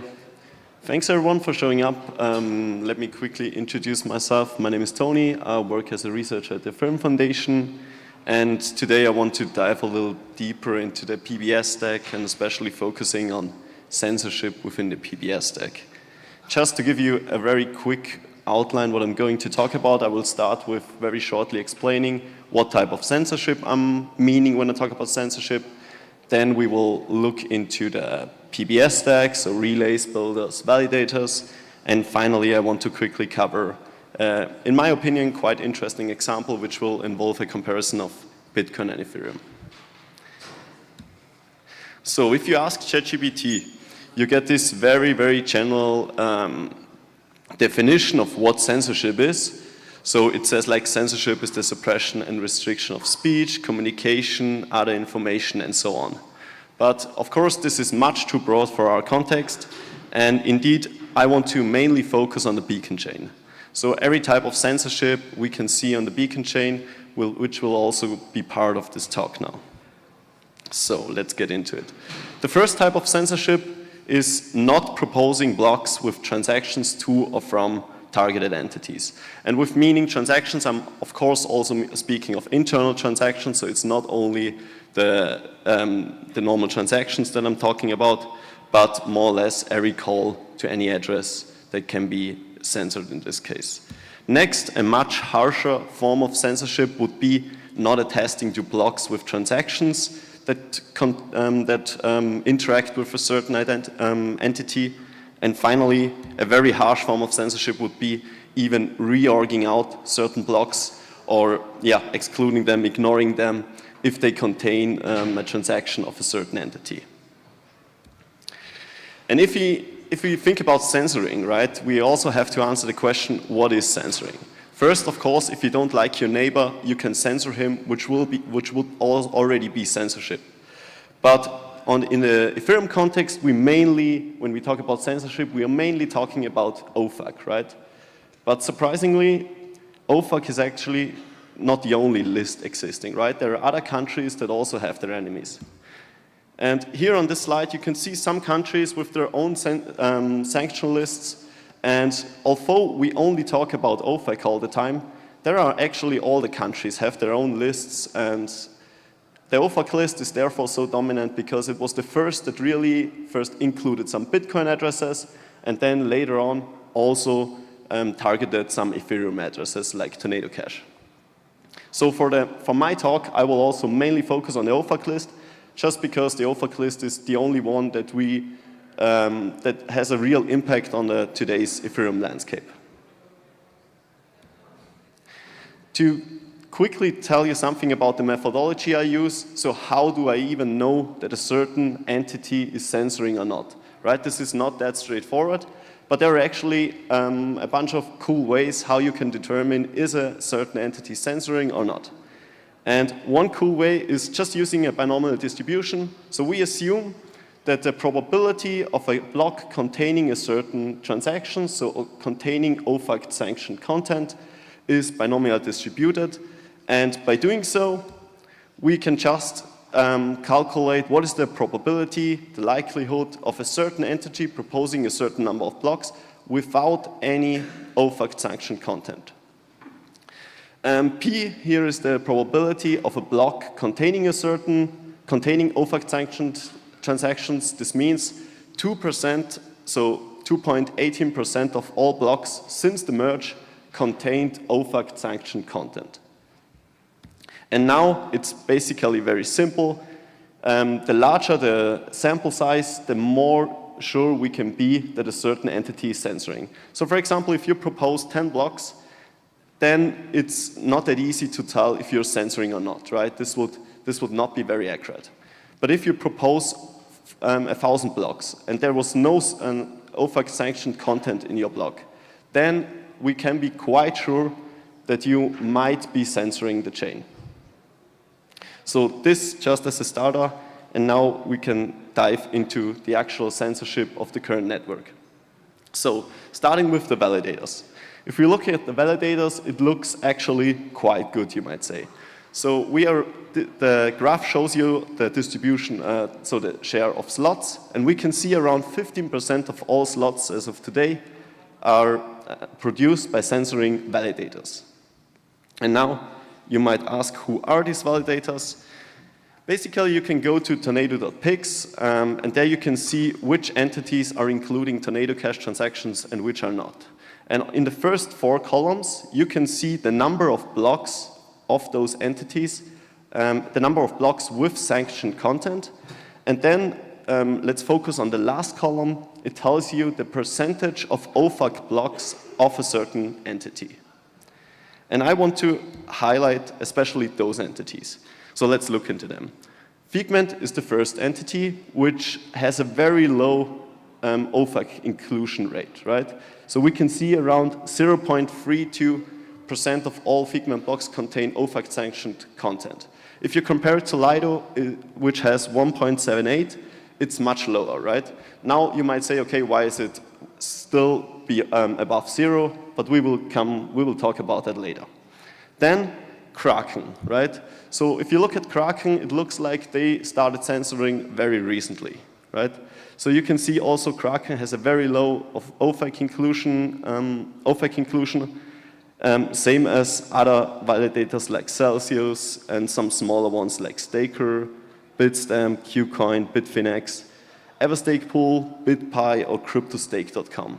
All of those entities have a very low inclusion of OFAC sanctioned content, which might point to them censoring. Next up, we have relays, right? Relays were a big topic, especially around the merge. The whole Math Boost ecosystem was launched in parallel to the merge, more or less, and it started with mainly Flashbots being the only very dominant relay. So we can see that at the beginning of the year, we had almost 80% of all relayed blocks being censored. This was just because the Flashbots relay was so dominant and almost all the blocks were relayed by Flashbots. This meant that around 80% of all blocks relayed were in the end censored by those entities. Then, over time, we saw many other relays coming up, like Ultrasound Relay, Agnostic Gnosis Relay, the Iaestos Relay, also Blockstart. There's a Blockstart relay that is non-censoring, and the situation improved quite dramatically. If we look into the numbers, we can see the same picture that we saw that I just explained. So we can see that Flashbots, block native, Eden, they are all censoring, right? So they are on the very top, on the very bottom of this table. On the very top, you can see the non-censoring relays. And something that is quite interesting, for example, let's focus on blocks route regulated. Blocks route regulated is also a censoring relay, but you can see there was a block in the last 24 hours, right? So in the last 24 hours, of course, mistakes happen, and from time to time, some OFAC transactions just slip through, right? And we have all seen all these security checks at our hotel and stuff, and you know that this OFAC block might have, so it felt very similar for him, right? So it was not that sophisticated. So the check was not that sophisticated, and from time to time, even the non-censoring relays relay censored blocks or to-be censored blocks. And in order to do censoring properly, you would really have to simulate that transaction, right? It's not enough to just check where the transaction comes from or what's the first contact, so which contract is touched first. You really have to look into the state and see, does a certain transaction touch the state of a certain sanctioned entity, and only then you can be sure that I have to censor it or not. Next up, we have the builders. And the builder landscape looks very, very scary, right? At the beginning, it was quite good. Builders were non-censoring, but over time, many of the builders, felt the pressure of OFAC, and now we are around 80% of censoring builders. This means even if you connect to a non-censoring relay, the probability that you get a censor blocks are extremely high. And more or less, as a validator, you can do nothing about that. You can connect exclusively to non-censoring relays, but it won't help you because the builders are censoring. Again, let's look at the table, and we can especially focusing on the top builders here. So we can see our Sync builder, Beaver build, Flashbots, Builder 69, Gambit Labs, and so on. Those are all censoring builders, right? And it's not like they were censoring since the merge, but many of them started very recently. On the other side of the spectrum, we can also see builders like Payload.de or Manifold that have a very, very large tornado cache inclusion rate. So for example, for Manifold, it's almost every second block includes a tornado cache transaction. And for Payload.de, it's also at 28%. So we can see both sides of that. So some are censoring very good, and some are really trying, probably really searching for tornado cache transactions to make sure they get included very quickly. Finally, I want to quickly cover a topic that is quite old.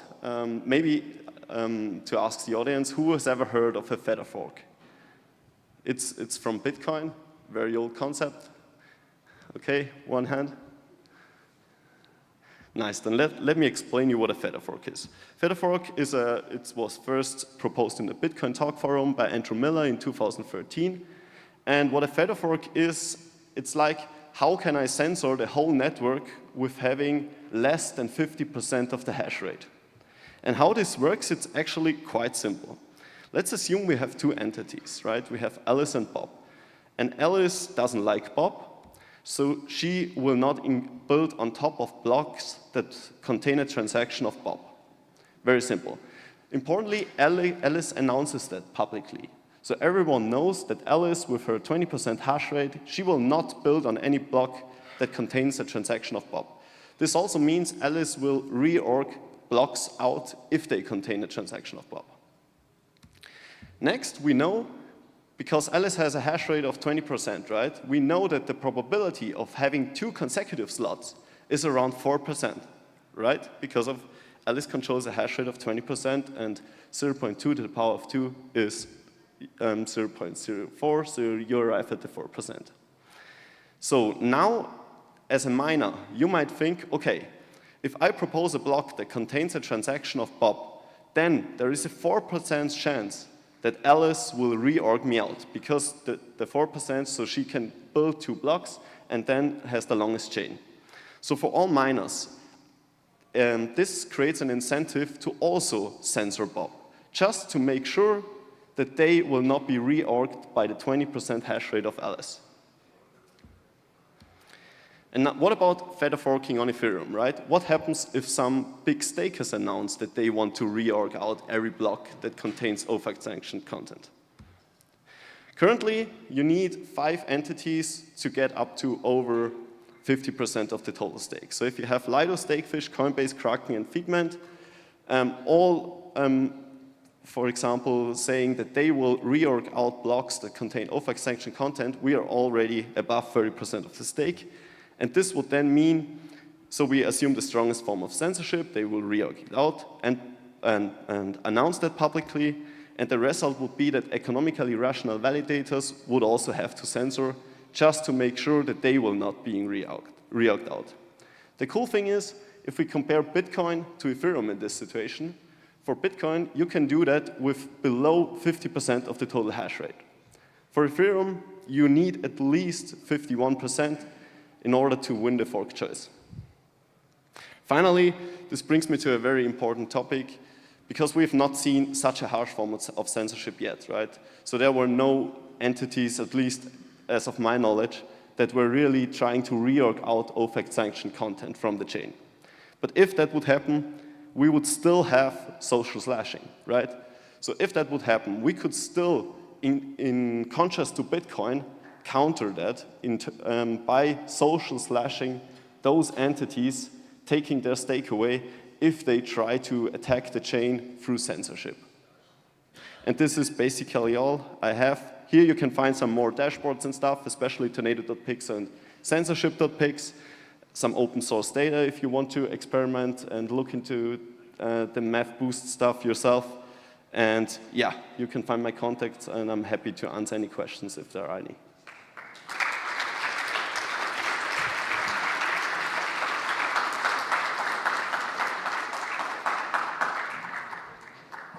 All right, 3 questions. Hi, thank you so much for the talk. One quick question and one maybe a bit longer. The first one is, why do people only care about OFAC? What about the other ones? You mentioned it briefly, we'll to learn more. The second one is, can you explain a little bit more about the 50% for Ethereum and how does proposer boost come into play? Yeah, thank you. Right. So the first question, it's very political, of course, right? So we just saw already some cases where OFAC sanctions were enforced very harshly, right? When you think of the Tornado Cash developers. And I think the US is just very powerful. They're also very flexible in interpreting who is accountable, who has to obey their laws and who not. And also the US with the OFAC list, they were the first to really include Ethereum and Bitcoin addresses, right? So for example, let's take the EU sanction list. There are also some entities that are on the OFAC list, but not with their Ethereum addresses. So it's very hard. Probably we all violate sanctions by proposing, we violate EU sanctions by proposing blocks, but we just don't know it, right? Because we don't know their addresses. And OFAC just makes it very clear which addresses are allowed and which are not. And the second question regarding proposer boost, so proposer boost is more for the timeliness, right? So after that slot, proposer boost doesn't give you any weight in the fork choice rule. I hope that answers it, yeah.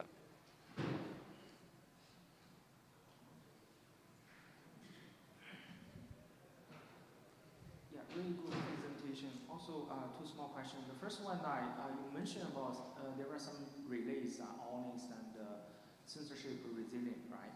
But how do they prove that they don't really censor transactions from the builders? Yeah, that's a very good point, because you as a validator, if you connect to a non-censoring relay, you have no guarantees that the relay is only accepting non-censored builders, right? So currently, relays that are non-censoring are just open for everyone. There's no relay that says, okay, I will reject blocks that come from a censoring party. So you as a proposer, you can more or less do nothing at the moment, because there's no relay offering that service, which would be very cool. So if someone wants to spin up a relay, I would definitely connect to that. If you would say, okay, I will reject all the blocks that come from censoring entities. Cool. The second question, you mentioned about this social slashing, right? Right. How does that work? social slashing has never happened before, right? And it's, as you say, it's a very extreme measure to counter censorship. So social slashing could be done like we do an irregular state transition and just remove the stake of one entity. So this requires coordination, social coordination, which might be itself very hard to accomplish. And if we would really get to that point, you will see then it would feel like the block size war at Bitcoin. So probably the community will split up in two camps, some being for the social slashing, some against it, and then in the end we would have to discuss it. Do we as a community want to take such strong measures or not? Yeah. It seems like the presentation focused mainly on the political aspects of censorship, while the most concerning chart was the builder one. Right. And I feel like there's not only political aspects, but also economical ones. And if you looked at the chart, like the two biggest builders, like Beaver and Rsync, I feel like their incentives for censorship are actually not political, but more profit maximization. So because they do sex-dex arbitrage, that's why they censor. And so I'm wondering, like, how do you see that economical aspect of censorship, and if we can fix censorship also on like the protocol level side by reducing sex-dex arbitrage opportunities and stuff like that? So normally, let's assume, right, all builders have access to the same transactions, but the non-censoring builders, in addition, have access to Tornado Cash transactions, right? So if we would pay huge sums in priority fees for these Tornado Cash transactions, then we also contribute to non-censoring builders getting more blocks on-chain, right? But the problem is, for Tornado Cash at least, you don't need a very quick inclusion. So users don't pay much for withdrawing or depositing to Tornado Cash, right? So you don't, by having a builder including a Tornado Cash transaction, doesn't give him a big edge over the other builders, and that's why it doesn't really help, for example, Titan, who is a non-censoring builder, to include Tornado Cash transactions. But in general, the more transactions you have, the more transactions you can select from, the better your block should get. So it's not just about sex-dex arbitrage and that stuff. It's really about having access to transactions. Great presentation, Tony. Before we get to a world where we're less reliant on relays, and some of the EPBS proposals that have been put forth by yourself and Mike and others, how do we incentivize more decentralization at the relay level until that time? What do you think are some of the best approaches? Yeah, this is a very good question and also very hard to answer, of course. I would say the first steps were already taken by having some funding for the relays. I think that is very important because for a very long time, relays just relied on being altruistic and doing some good service for the whole market. When it comes to relay decentralization, we have, Flashbots did a very good job open sourcing all the software they produced. Also, Chris from Flashbots put out great documentation how to spin up your relay, and I'm sure he's also very helpful when it comes to how do I set up a relay in the end. But yeah, this is a very good question because, of course, also relays have this centralizing force that builders might not want to send their bundles, their blocks to every relay because, of course, it might be a security threat for them. So yeah, we can encourage builders to distribute their blocks better, but apart from that, I don't really have a really good answer to that. Well, it looks like our 3 questions rule becomes 6 when everyone asks 2. That said, well, there's the new game rule of the speaker who speaks before you needs to actually think of a hard question. Okay, so let me try to connect the two. What are the issues for block builders on a privacy world? So basically, do any of the PBS changes that might or might not come have implications from a privacy side? Yeah, that's a good question. So I don't think ePBS will have a big impact on that. Inclusion lists would have. right? Inclusion lists are already defined by Mike, and you can look at the EAP already. So inclusion lists are definitely, I would say, the answer to partly solving the problem. But especially builder censorship is a very important topic because it doesn't only affect the L1, right? It's also, if you think of privacy-focused L2s like Aztec, they might have difficulties getting bandwidth by just posting their blobs on-chain. Imagine there's only one builder guaranteeing L2 to get the blobs on-chain, right? This doesn't work really, right? So, I mean, Aztec is not sanctioned or something, but as we saw from the history, privacy tools might be sanctioned in the future. So I think we should prepare for that and also help privacy-focused L2s to, yeah, kind of avoid these difficulties. But great question, thank you. Wonderful. All right. Thank you, Toni. Thank you.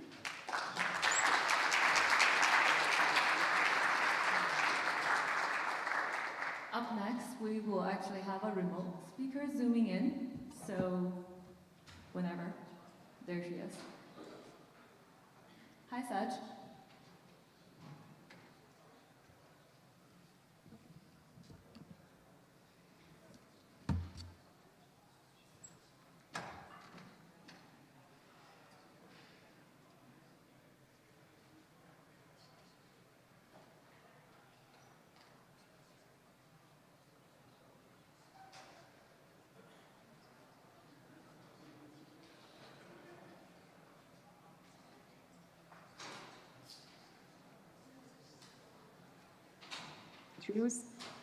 I've previously been working on the merge at Consensus with the Besu client team, and currently I'm working at Block Native on the observability in Web3.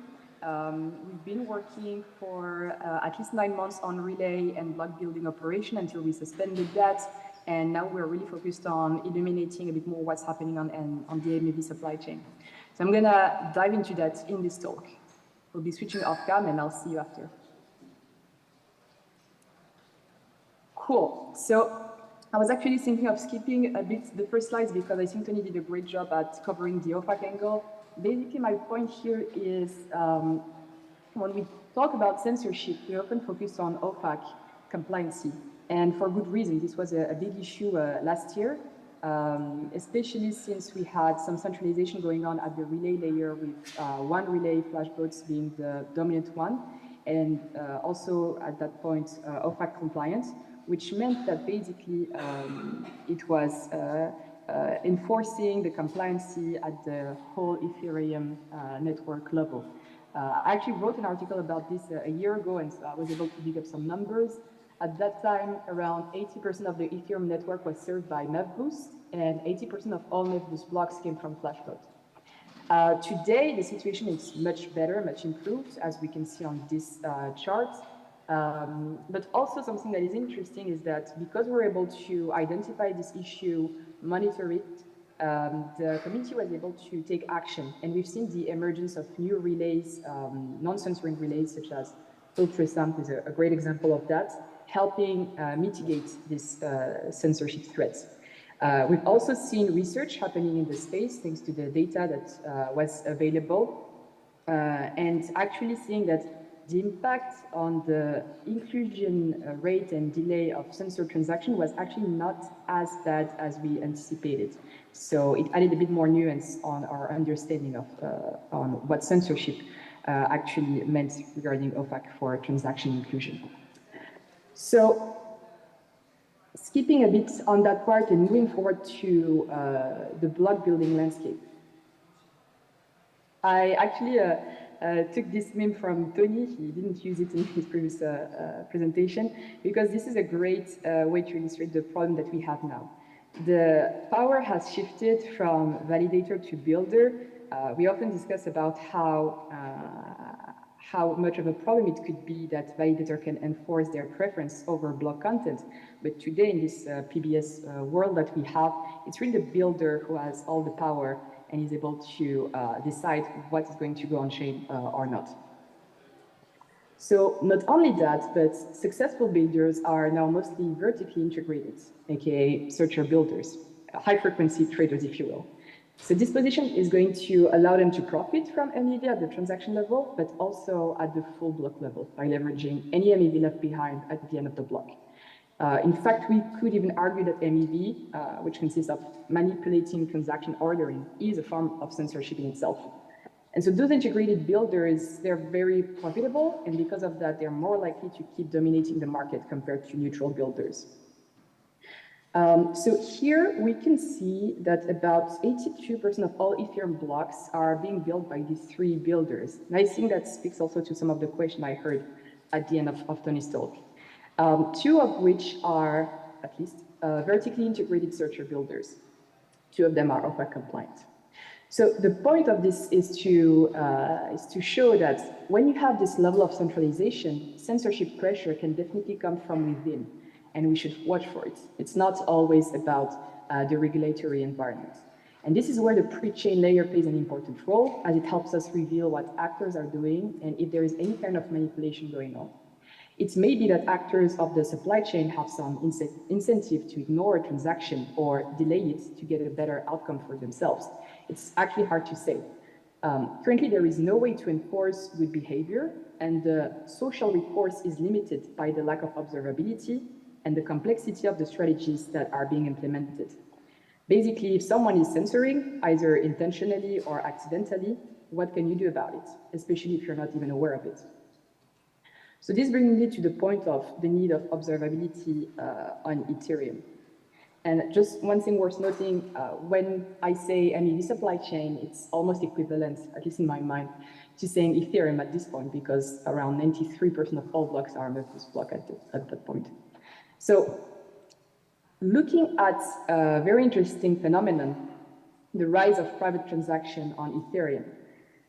It's also interesting to see that private transactions have been more and more popular, but OFAs are also gaining in popularity thanks to interesting capabilities such as refunds, which redistribute part of the value to the transaction originator, but also thanks to the privacy property they can offer via the introduction of hints, aka programmably private order flow, which was introduced by MapShare.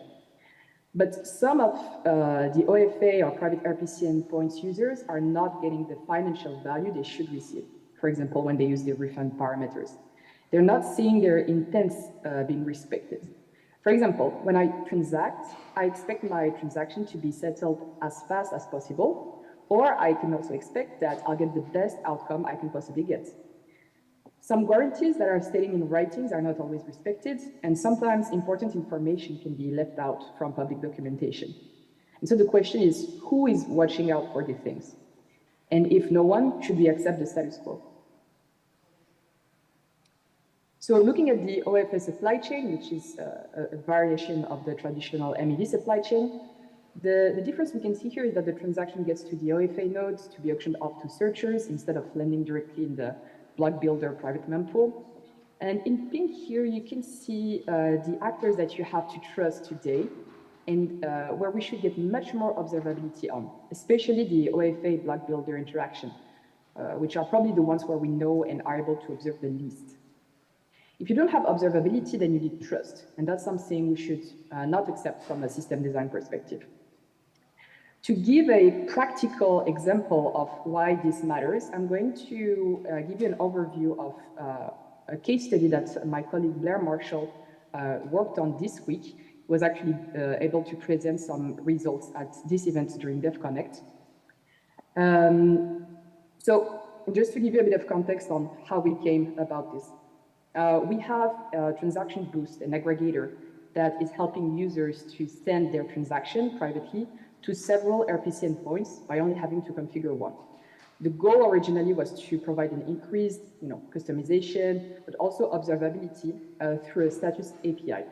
So I've added a screenshot here to show you exactly what the transaction originator is able to see when they use this service. So a user reached out to us. Turns out they were sending over 5,000 plus transactions via Transaction Boost. Only configured MapShare as a recipient endpoint. But his transactions were landing in the blocks of the top 5 builders, and he received refunds, around 60, only across 4 out of the 5 builders, which seemed pretty odd, especially since the 5th builder wasn't producing any reward, but still was winning 20% of its blocks with the user's transaction in it. So at that point, Blair decided to use the Hindsight library provided by the community, to the community by Flashbots, and he was able to identify 19 transactions that could have received a refund, but did not. Instead, the block builder's background vote claimed the opportunity. So the user could have received potentially 2 ETH of refunds, but he never actually knew about this until this analysis was done, and he never would have. So this raised the question, is there an information advantage here if you're a vertically integrated searcher, aka a builder searcher, on MapShare compared to just a searcher? Since the builder gets the full transaction at the same time that searchers participating in the OFA get the transaction that is lacking some information for privacy's sake. So how much is the block background votes of that builder taking advantage of its position as an integrated builder? So that was one question. And at that point in the conversation, I was kind of looking at everything like this.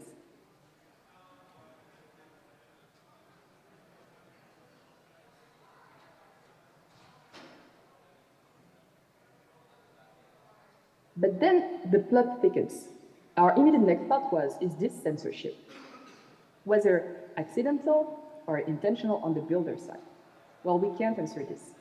We nor our users have a way of knowing if the builder actually received the bundles from MapShare, was MapShare able to generate those refund bundles, and if yes, why did the builder not receive them? And if he did he decide to ignore them? So the short answer is we don't know. Why? Because we don't have the equivalent of a relay data API for OFA and builders. We have no idea who received what and when.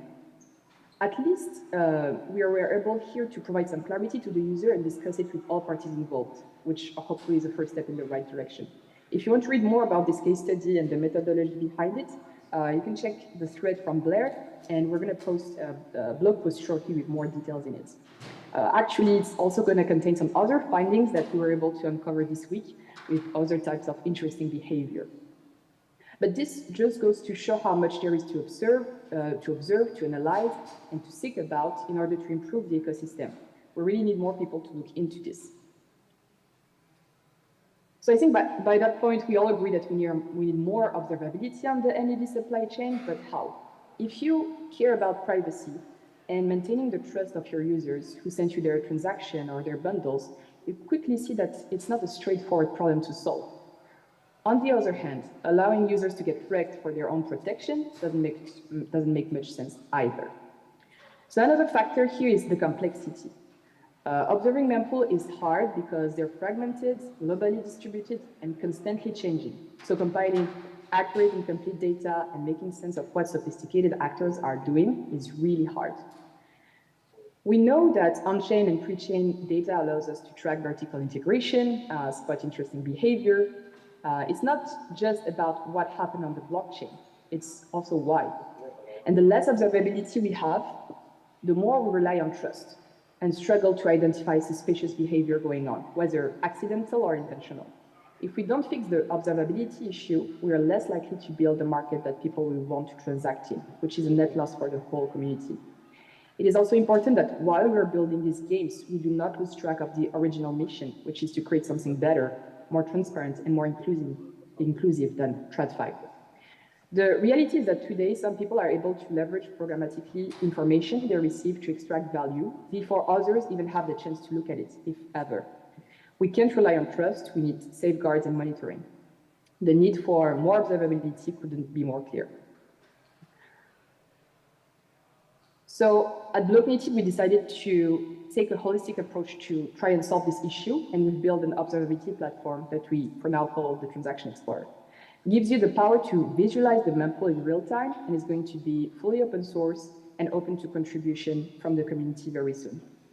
We believe it will give the ecosystem a new understanding and appreciation for the pre-chain layer and the infinite possibilities within it, such as studying MEV flow, censorship, private mempools, interaction between all these actors from the supply chain, and much more. The early feedback we've received so far has been encouraging. We're currently previewing the platform with a small cohort of users who are doing research and analysis on exactly the topics that we've been discussing today. If you're interested, you can DM me. This was made possible by a grant from the Ethereum Foundation, and the platform will be publicly released and open source in the upcoming weeks, so stay tuned. On that note, thank you all for your attention, and see you on Telegram if you want to continue this conversation. Thank you, bye.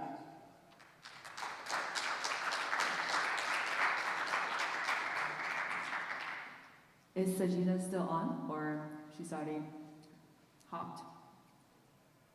I'm still there. Oh, perfect. Well, can't see you, but we can hear you. So, first, any questions from the Istanbul audience? If not, if our Prague audience wants to ask a question, please send them in the side chat.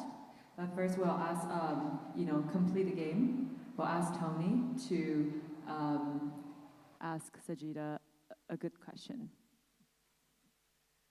Yeah, thanks a lot for your talk.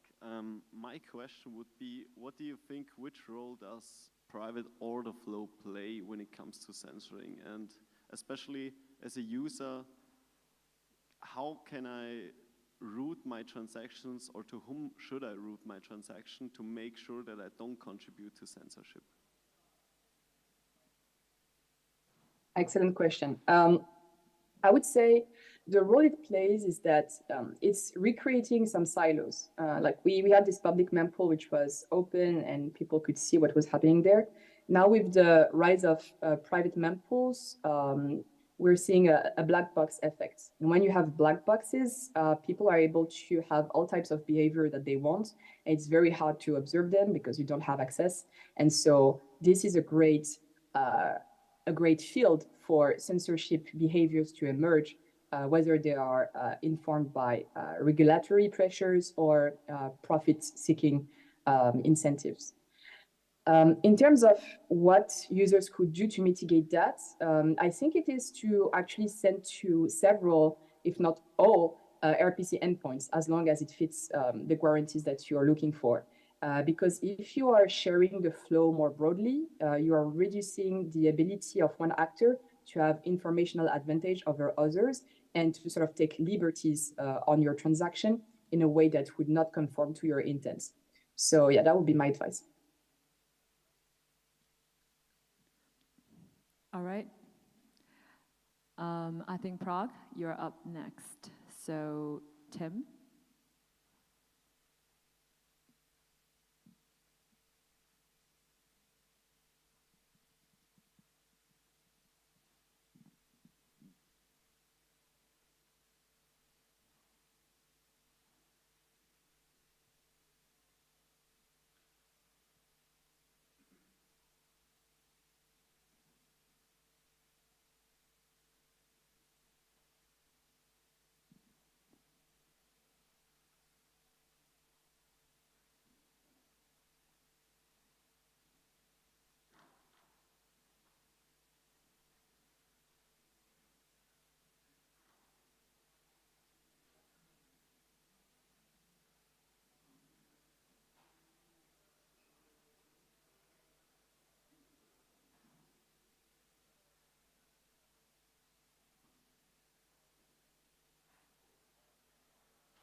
something because we can't hear. Hey guys, I don't think we can hear anything, so doesn't look like they can hear us either.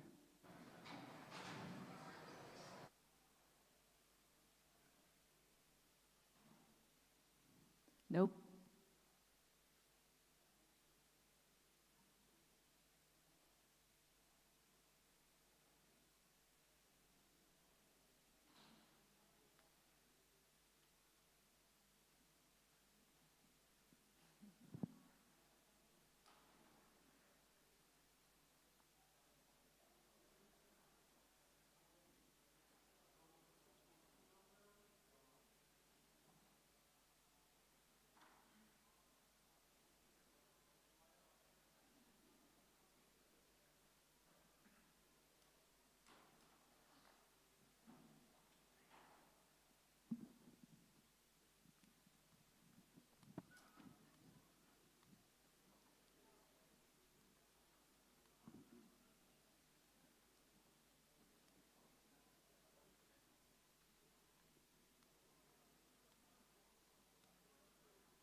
ends and alternative front ends, why and how.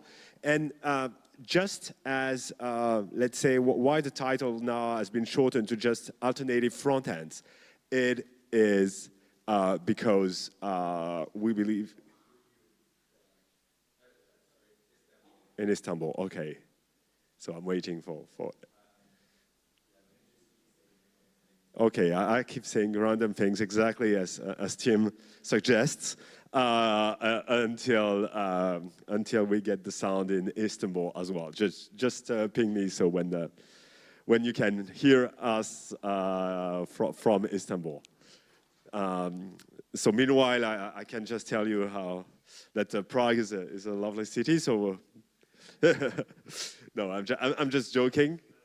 Okay, it's gone. Okay, perfect. So getting back to the title, so the original full title was Alternative Front Ends and Decentralized Front Ends, Why and How, and we just shortened it to Alternative Front Ends because every talk that we had until today shows that front ends should be decentralized, so that goes without saying. So we've seen that we can deploy decentralized front ends and using iflimo until the process support properly ENS resolution, but then ENS to IPNS to IPFS. So basically, we have a way to, let's say, ensure that from a domain we are pointing to the right resource. But what's the resource exactly? So talking about front ends, we take the source code, which can be pretty big. We'll get back to this.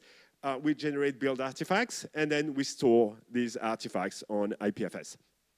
But if we look a bit more precisely at the source code of these artifacts, which are now safely deployed on IPFS in a decentralized manner, and we look around it, we see and we find some links to here, let's say, an API. And here it's normal IPFS.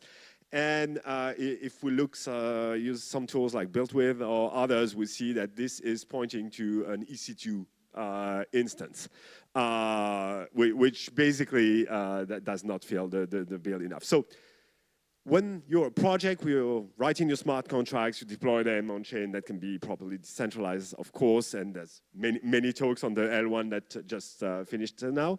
The front end itself, the build artifacts, you can put them on IPFS, but there's also an API and which is not decentralized, at least not by default and not quite often. And I would say one more thing is the client code can be responsible for doing the RPC calls and managing the RPC calls.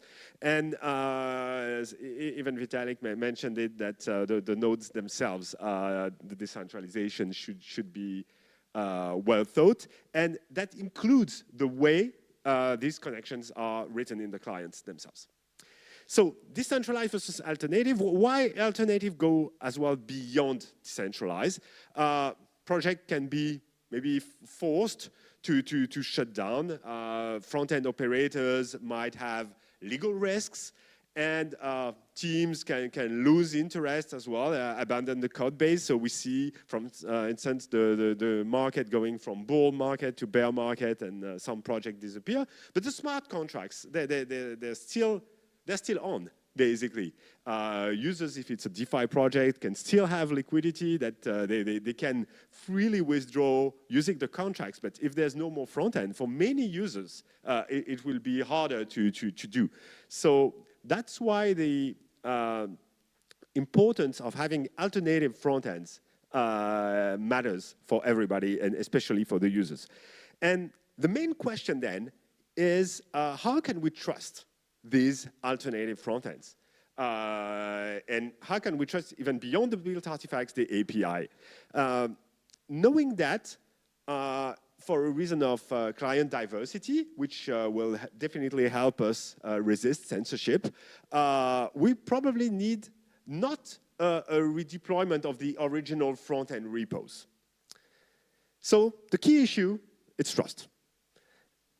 And how easily, when we see a front-end, when we know this is an alternative front-end, how can we trust this as a user? If it's not the original project, how do we know that this front end is safe to use? And if we look at, let's say, a simplified architecture, so we have our build artifacts, we have multiple SDKs which have been embedded in those artifacts, create an interface which connects to RPC, API, etc. So obviously, we should trust the URL or the ENS when properly decentralized. We should trust the API, and we've seen that most often it's centralized. And we should trust the RPC node. And there's another thing, and which is one big thing we're going to talk right now about, is we should also trust the front-end implementation itself. Because if you look at what's a front end, and for instance, this is an example of one single page of Uniswap and liquidity, which overall is 500 lines of JavaScript code, not counting a lot of different libraries, SDK, components, hooks, etc. So if we include all of them, we're talking thousands of lines of code to just build an interaction. So we are including Web3 React here, React itself, lots of components. And what's lost among those lines is the semantics of the transaction that we want to perform. What exactly are we going to compute to build the transaction and then submit that transaction? And if you look, you can go on hundreds of lines, and you have bits of the semantics which are spread in this code base.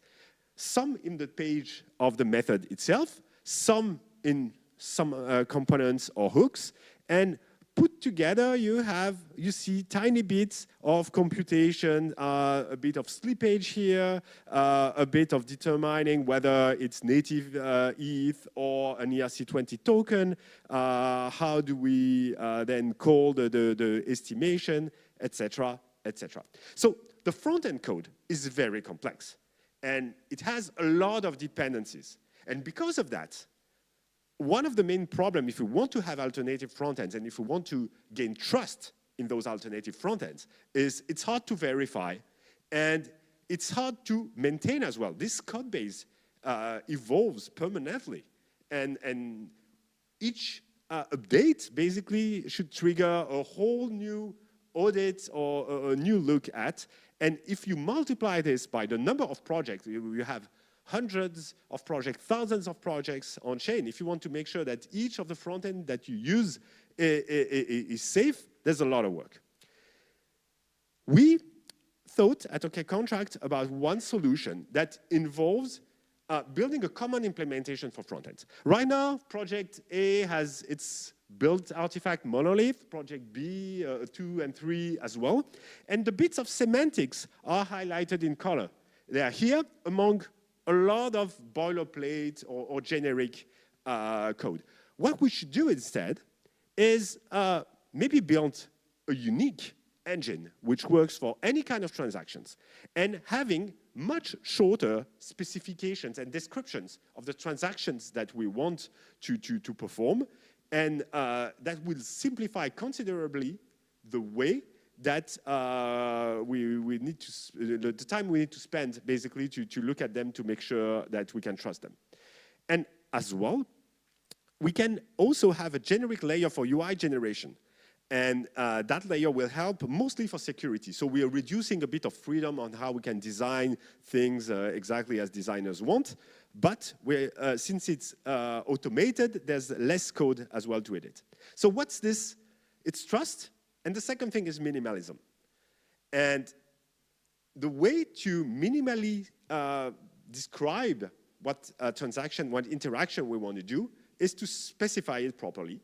And for that, we will introduce really soon the open source repos of LambdaScript, which is a purely functional language that specifies a transaction, kind of a, let's say, low-level intent or high-level description of a transaction. This is, for instance, what it looks for a swap. But if you look for add liquidity, it's about twice the size. It's still very, very short. And basically, it says, OK, we're sending to the wallet that submits the transaction. Token A is fixed, but could be left as a search box. The path, the deadline, how we compute the amount out min, which is the parameter that the method requires. And this definition, basically, we can use a compiler to generate some bytecode which describes this transaction. At compile time, we can detect some errors if the transaction is not properly specified, and then have a common transaction engines which take the user inputs and build the transaction directly from clients.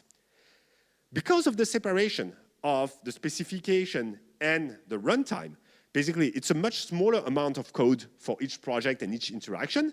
That makes it easy to verify. And the single common runtime, that will fully open source, of course, as well, can be multiple times audited and independently. For instance, now we're working with Optimism, and we'll probably try to audit on their side, and several other people will be able to audit that common runtime. And another thing in trust is that since we have this shorter description of the interactions, anyone should be able to attest that this is a correct one.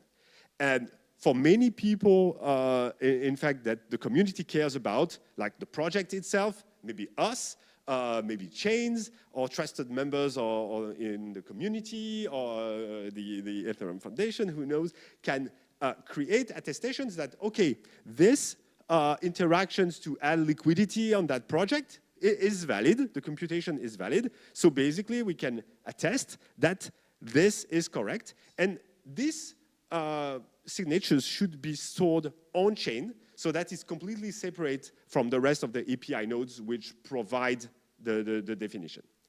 And the last step is, as I mentioned, the automated interface generation. So UI matters for the end users, and if we only have the definition that we mentioned about the semantics, and then we have a common universal runtime and a definition to UI generator as well, which is common for all projects, then we can be sure that there are less problem with the security of the build artifacts than that we can run. You all maybe remember that BadgerDAO was hacked through the front end for 120 mil. What happened about 2 years ago was that the attackers managed to inject some code in the front end to make approvals, in fact, for user tokens to their own addresses. But they were clever. In fact, people started approving tokens, and they didn't do anything. They just kept the approval and just watched the approval going. And when a whale came in and approved for 50 million, now they say, okay, it's time to collect our benefit, and they reaped every approvals that they had. So because of that, we need to really minimize the way, in fact, we have code in our front ends. And that includes for us, no external dependencies as well. In a similar manner, Kyberswap was attacked through Google Tag Manager. And if you look at most of the project today, and this is a discussion that was mentioned a few talks ago about data collection and privacy. Basically, most of the front ends right now use Google Tag Manager. And Google Tag Manager is a vector for injection attacks as well. So if we have these two engines, we have our program, so the short definition of the semantics that we directly compile to a UI automatically. And we also have the runtime that will, from the UI, build the transaction. And that works. So in the let's say, testnets that we are doing right now, these are actual screenshots of different kind of interactions that we can generate. And so this is not fully customizable, but we'll have an SDK for that, which is another thing. But for these interactions, it's still nice enough for the end users. And we believe it's a way to reduce the complexity and so to increase the trust. So if you want to take away two things, is we talked about trust and minimalism. And I think that trust minimalism is the way to properly build alternative front ends. So if we look back at the architecture, what we propose is to have this single alternative UI, which can just take the definition, the short definition of the semantics, and build a UI for that. I didn't have time today to mention how we can have decentralized API nodes as well for that. And, but that's definitely a way to do it. So we can deploy these static builds, which can provide alternative UIs, default front ends, using generated UI and universal runtime, and as well decentralize the API nodes. So this can create, let's say, a repository of interactions where we can find interactions and alternative UIs for most of the DeFi or NFT operations or the new use cases that will come for blockchain. And what we will be able to have is the community vetting that the definitions are correct and independently that the common runtime for this interaction is correct. So that's the conclusion of this. So if you want to contribute, maybe I think we could work on an EIP to specify the transaction part and really looking to have also others contributors to that. And if you're a project and want to ensure you have alternative front ends, we'll pretty soon release everything, but you can contact us to be in the, let's say, the private betas before we publicly launch. So you have the URL where, OK Contract on Twitter. And we just created, in fact, a Telegram group if you want to join it. And we'll probably announce things there. Thanks.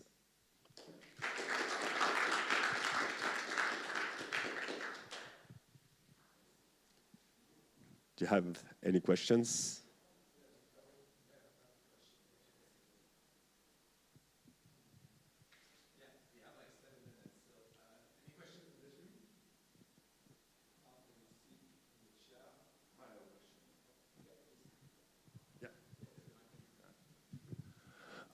You mentioned very proprietary vector attacks, specifically by the injection of the Google Tag Manager and so on and so forth.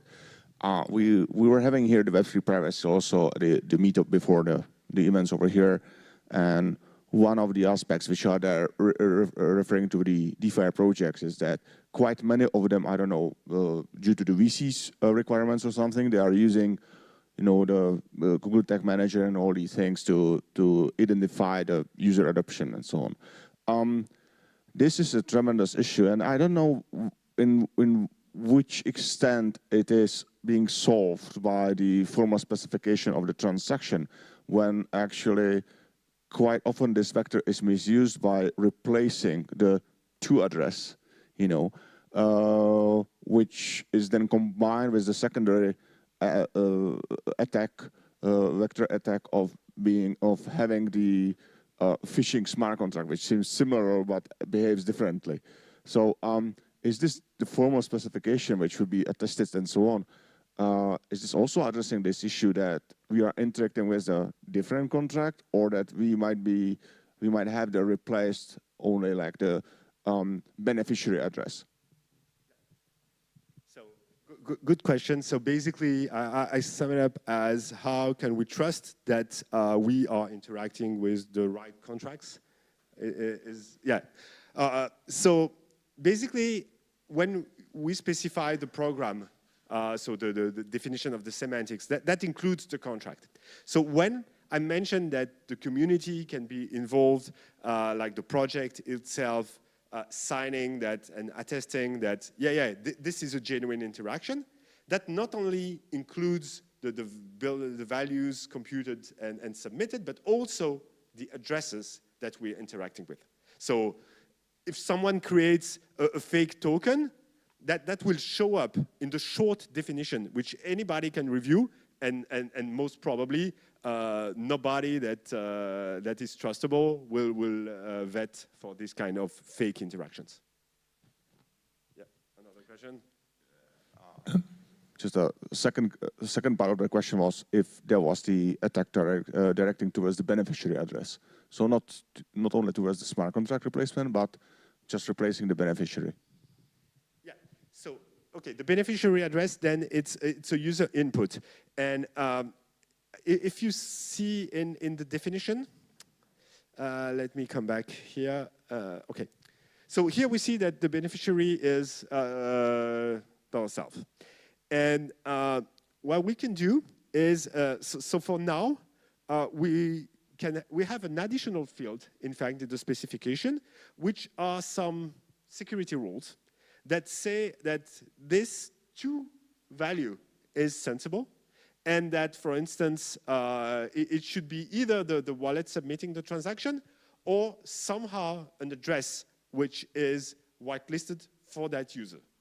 And this is just the beginning, but there's probably a lot that we can do in this space as well. There are some questions on the chat. Basically, asking about how does discovery work for websites in IPFS? Is there a DHT crawler? So can you talk a bit about that? Yeah, so here in what I mentioned, so basically we'll probably want to, for the alternative front end, so there's two ways to answer.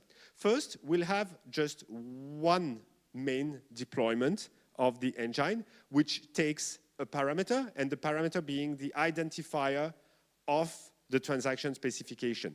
So basically, there's not too many, in fact, deployment that should be one single address and IPFS CID, and most probably a CID which has been audited.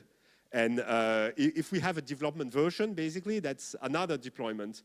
But the one that we should point to once we have finished properly implemented a first revision is the audited one. And there was a second part of the question, sorry. Asking about DHT specifically. Oh, yeah. So right now, we don't do anything specific. But yeah, of course, there's room for improvement.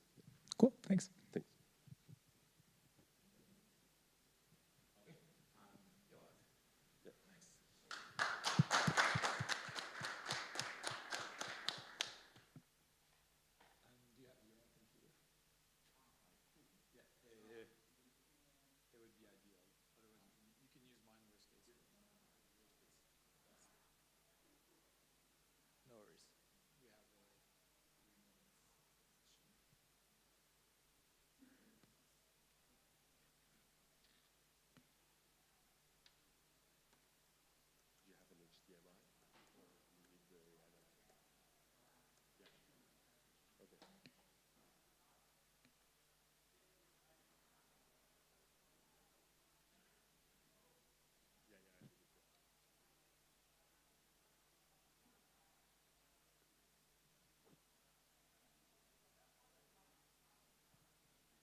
computer is ready for this, maybe it would be easier because getting the screen configured will take longer.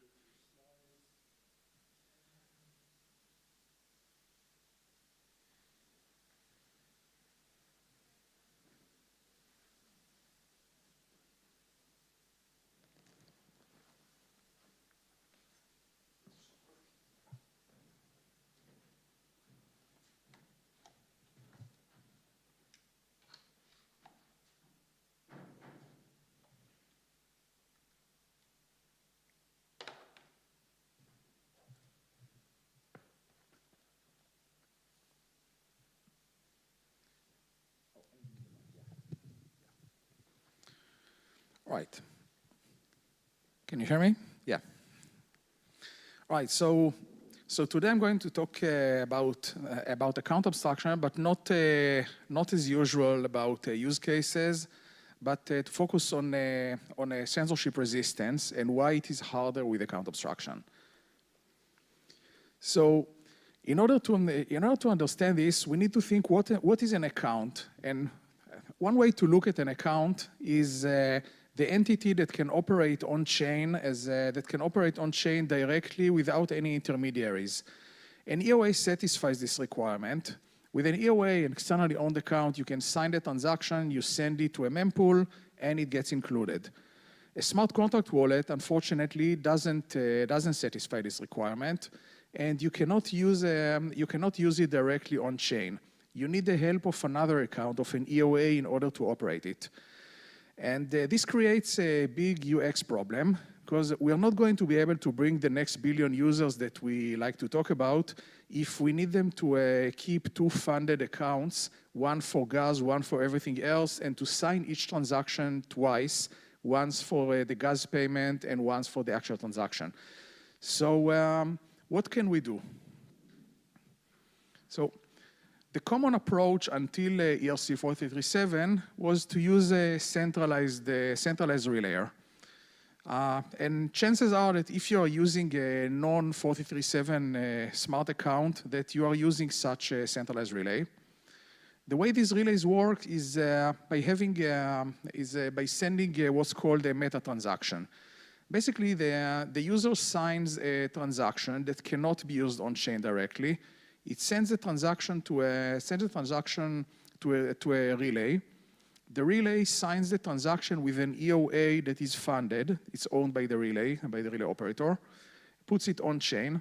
Then this meta transaction gets peeled off by the smart contract wallet, which handles the transaction and then reimburses the relay. And now this approach works.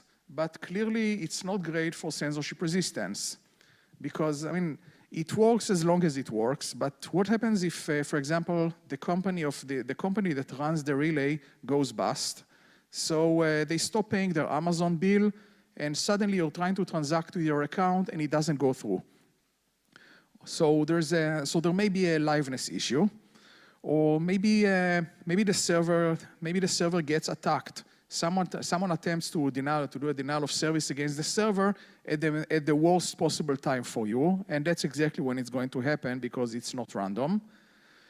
Then the server operator could also extract MEV because they get to delay your transactions when there is price action in order to front run you with 100% success, because you cannot win a race against the server you're interacting with.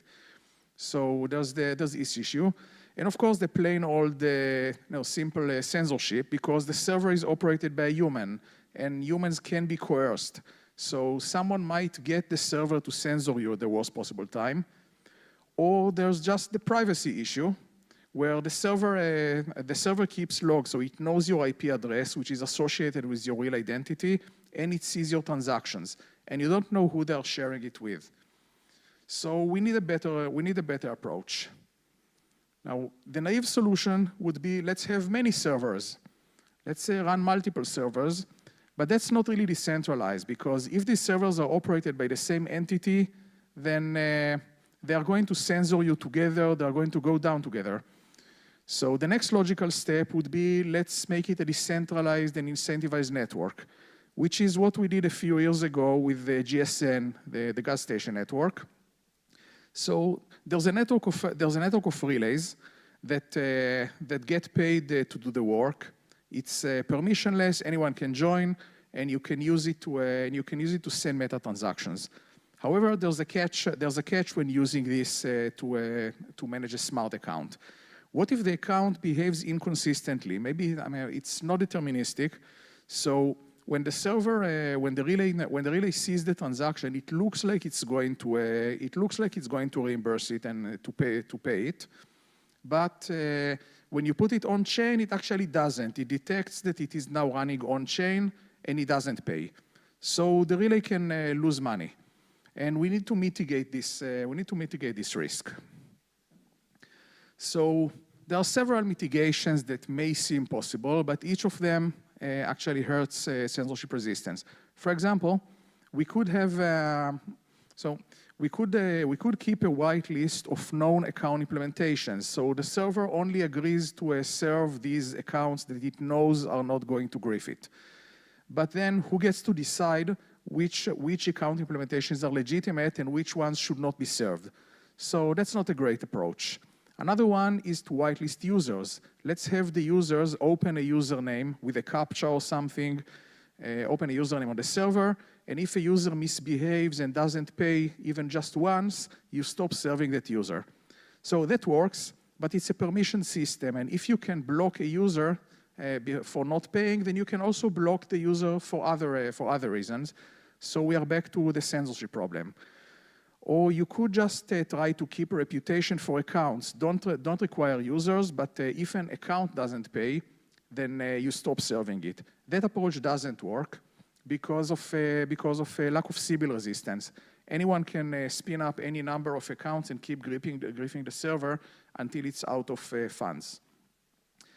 So the server might try to be clever to simulate the transaction, make sure that it pays, and then use something like flashbots, send it to the flashbot relay, and ask the relay to only include it if it pays, if it doesn't, if it really pays the fee. So that would work until someone is determined to attack it. But when someone does want to censor it, they're going to flood it with non-deterministic transactions that are going to not pay on chain. And Flashbot will spend a lot of CPU simulating it, but these transactions will never be included. After a while, Flashbots will block this relay, and we are back to square one. So clearly, we need a better approach. We need an approach that takes these things into account. Otherwise, we end up either with a vulnerable network or with one that is permissioned and cannot offer censorship resistance. So ERC 4337 aims exactly to solve this problem. It focuses on fully abstracting the account without compromising on censorship resistance. So there are no centralized components. There are no centralized component, and nothing is permissioned in the system. And because it's a full account abstraction, it means that the validation is actually an EVM bytecode getting executed, which opens up many attack vectors that we need to address. Right, so what does the protocol need to achieve in order to solve this? First of all, we need it to be permissionless for bundlers. Anyone should be able to add bundlers to the mempool. And these bundlers should be able to offer their services, but not to do anything bad to the user operations. And we need it to be permissionless for users. Any user should be able to propagate something into the mempool, and no one should be able to censor it. We need to ensure that bundlers get compensated for their work as long as they do it correctly, and that they cannot be griefed, because if they can be griefed, then they will lose money, they will go down, and we will not have a network. And we need to protect the entire network against denial of service attacks, which can be surprisingly easy to perform against such a network. So, so first of all, what we needed to do, how do we achieve this? The one thing we had to do first is to split the transaction to two phases. We have a validation phase and execution phase. In validation, you have, in validation, you could have a separate gas limit. So let's say you have a 5 million gas transaction that would be very expensive to simulate, but you can limit it. You can say that it has a validation gas of only 200K, which means that the amount of CPU you have to spend simulating the transaction to decide whether you should include it is very limited. So the CPU impact, CPU impact per transaction is much lower this way. Then we need to also make sure the transaction is deterministic. If it is valid, if it's valid in simulation, it needs to also be valid on chain. That means that we cannot allow environment access, such as block number, during validation.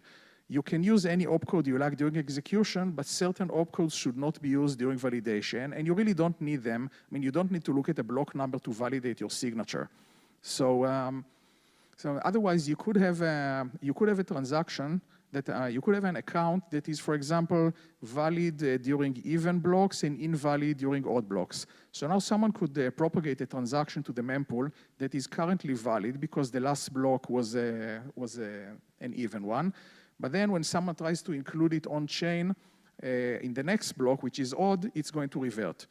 So we prevent that by not accepting the transaction if it accesses the block number, even if it's even if it would currently be valid. So so we have a list of these environment opcodes that are banned. Another problem we had to deal with is mass invalidation. That means performing a denial of service attack against the entire network by sending a very large number of transactions that are valid, so they do get propagated, but then invalidate all of them by front-running them with one transaction that makes a state change, making them all invalid on-chain. So that would keep all the nodes constantly busy doing unpaid work and unable to perform any paid work. So to prevent that, we needed to enforce certain storage rules, such as the account should not, during validation, the account can access its own storage or storage associated with its address, such as a mapping of this address in other contracts, but it cannot access anything associated with other accounts. So this means that in order to invalidate n transactions, you need to actually write on chain to n slots, and that's extremely expensive. So this attack doesn't scale.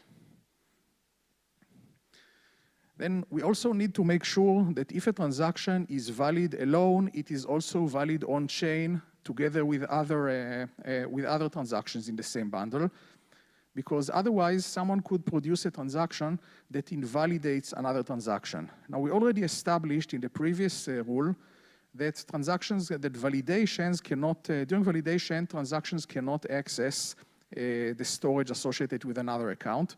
So validations cannot invalidate each other. However, execution can. So if, for example, we had a transaction that we have transaction 1, which during its execution modifies a state that transaction 2 validation we look at. And then transaction 1 can invalidate transaction 2.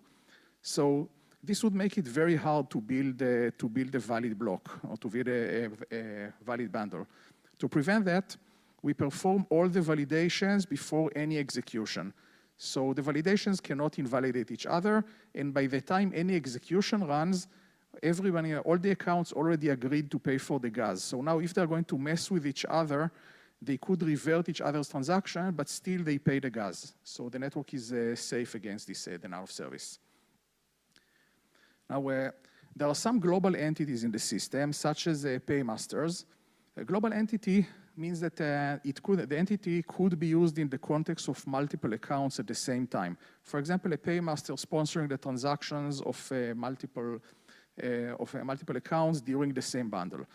But this means that if it is allowed to access its own storage, it could keep a flag to detect that it's running in a bundle, that it gets called twice, and then invalidate the bundle. Since we cannot fully prevent this attack, we had to also add an enforcement through a reputation. So if it causes, so if a paymaster, if such an entity causes a lot of validation, then it will get throttled. It will get throttled by the mempool. So nodes will stop propagating and serving it. But it wouldn't work if we don't have Sybil resistance, because then someone can keep deploying more and more of these entities. So introduce staking. Now, it's not classical staking in the sense that it cannot get, you cannot get slashed, but it has an unstaked delay, so it serves as Sybil resistance. You can, if you get throttled, if a paymaster gets throttled and it wants to deploy with a new address, it has to either wait for the unstaked delay in order to restake, or it needs to stake an additional amount. So to sustain the attack, you need to keep staking more and more funds, which makes it not scale. So I think for the sake of time, I'm going to skip some other attacks. But as you can see, we had to cover numerous attack vectors and try to reach to a minimum set of restrictions during validation to keep everything permissionless and still safe against attacks. Right, I'm skipping a bit, but so why do all the bundlers need to implement exactly the same protection? Technically, you could have slightly different rules that still achieve the same level of protection. So the reason to have this as a standard where everyone enforces the same rules is related to another form of DOS against the network. Because let's say if you wanted to DOS this peer-to-peer network, and remember that it's permissionless, you could set a node that keeps spamming other nodes, sending them a lot of invalid transactions that all use the maximum allowed validation gas, and then say no, it's not valid. And then you could keep the network busy. But so we need to prevent that. And the way nodes handle it is if they receive a transaction that is valid, the transactions are always propagated together with the block hash they were validated against.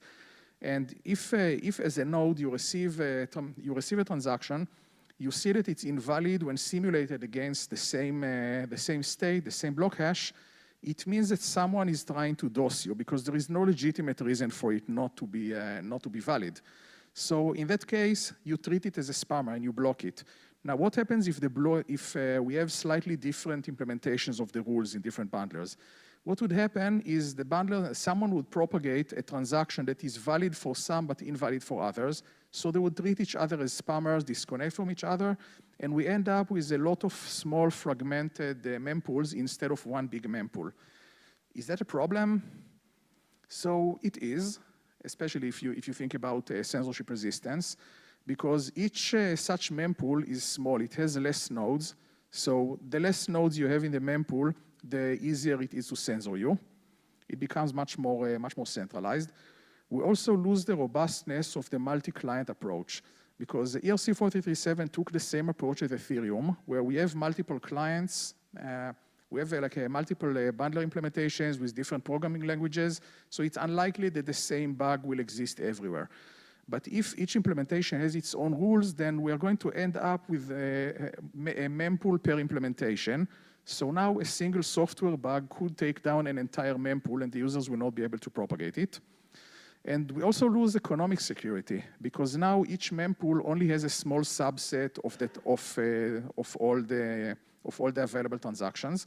So it cannot construct the most profitable bundle, which means that there is less incentive to participate in it. So you get less participants. So to prevent this, we need to have multiple implementations of the bundler, but only compatible ones. And Ethereum needed to deal with the same problem and found solution for it, because Ethereum has multiple clients, but it has very clear specs of how they should behave. And we have a lot of testing. We have a reference implementation. We have compatibility tests. We perform fuzzing to try to detect cases where it would break consensus. So ERC 4337 takes exactly the same approach. We have specs for the rules. We have a reference implementation. We have compatibility tests. And once the peer-to-peer network is up, we're going to fuzz the hell out of it. So to conclude, we see that it's really easy to design an account abstraction protocol if you don't care about account abstraction. But once you start thinking about it and going down the rabbit hole of decentralization, it becomes infinitely harder. And that's why it took us a couple of years to get it right. And hopefully we did. Now, smart account developers, wallet developers, generally don't care about censorship resistant. They could even use a centralized RPC. They don't care about it. They only care about user features. And that's okay, because they're a product. As a product, they're building a product. When you're building a product, you care about user features. You don't think about worst case scenario that your users don't care about until it happens. So in order to get censorship resistant, they could just use an SDK that makes full use of ERC-4037, and then they get censorship resistance for free. But this free censorship resistance actually is provided by the bundlers. So it only works if you are using a compatible bundler, which unfortunately not all bundlers at the moment are. So if you are going to run a bundler, you should pick one from the list. There's a list that gets generated by the tests, and it shows you which ones pass the test. So you should choose one that is compatible. And then soon when the mempool, the peer-to-peer network comes up, it will be able to participate and get the full benefit of it. Right, and do we still have time for questions, or are we done? We can do one question. There you go. Thanks. Thanks for the presentation. In one of the middle slides, you mentioned there that the validators should not be using all the opcodes, specifically those which are relevant to the environment, right? And you specifically mentioned the block ID or block number opcode, right? I guess that you could also count the timestamp opcode in the environment, set of the opcodes. The timestamp is often used in approvals, right, or in whatever which is related to the time frame. So, there is quite a significant application usage of the timestamp. How would you reflect this? Right. So, excellent question. We also had to think about it. In the first version, 2 years ago, we didn't, and you couldn't check the timestamp, because if you could check the timestamp, then you could create non-deterministic behavior. Then we realized that the validation function could return a time range. So you don't need to check the time. Instead, you return the return value for the validation function says, okay, it's valid if the time range is between this and that. So now you can implement any logic you like, but instead of checking the timestamp, you return the timestamp that you expect. So now you cannot use it for non-deterministic behavior, but you can use it to implement any time-based validation. Right? Thank you very much.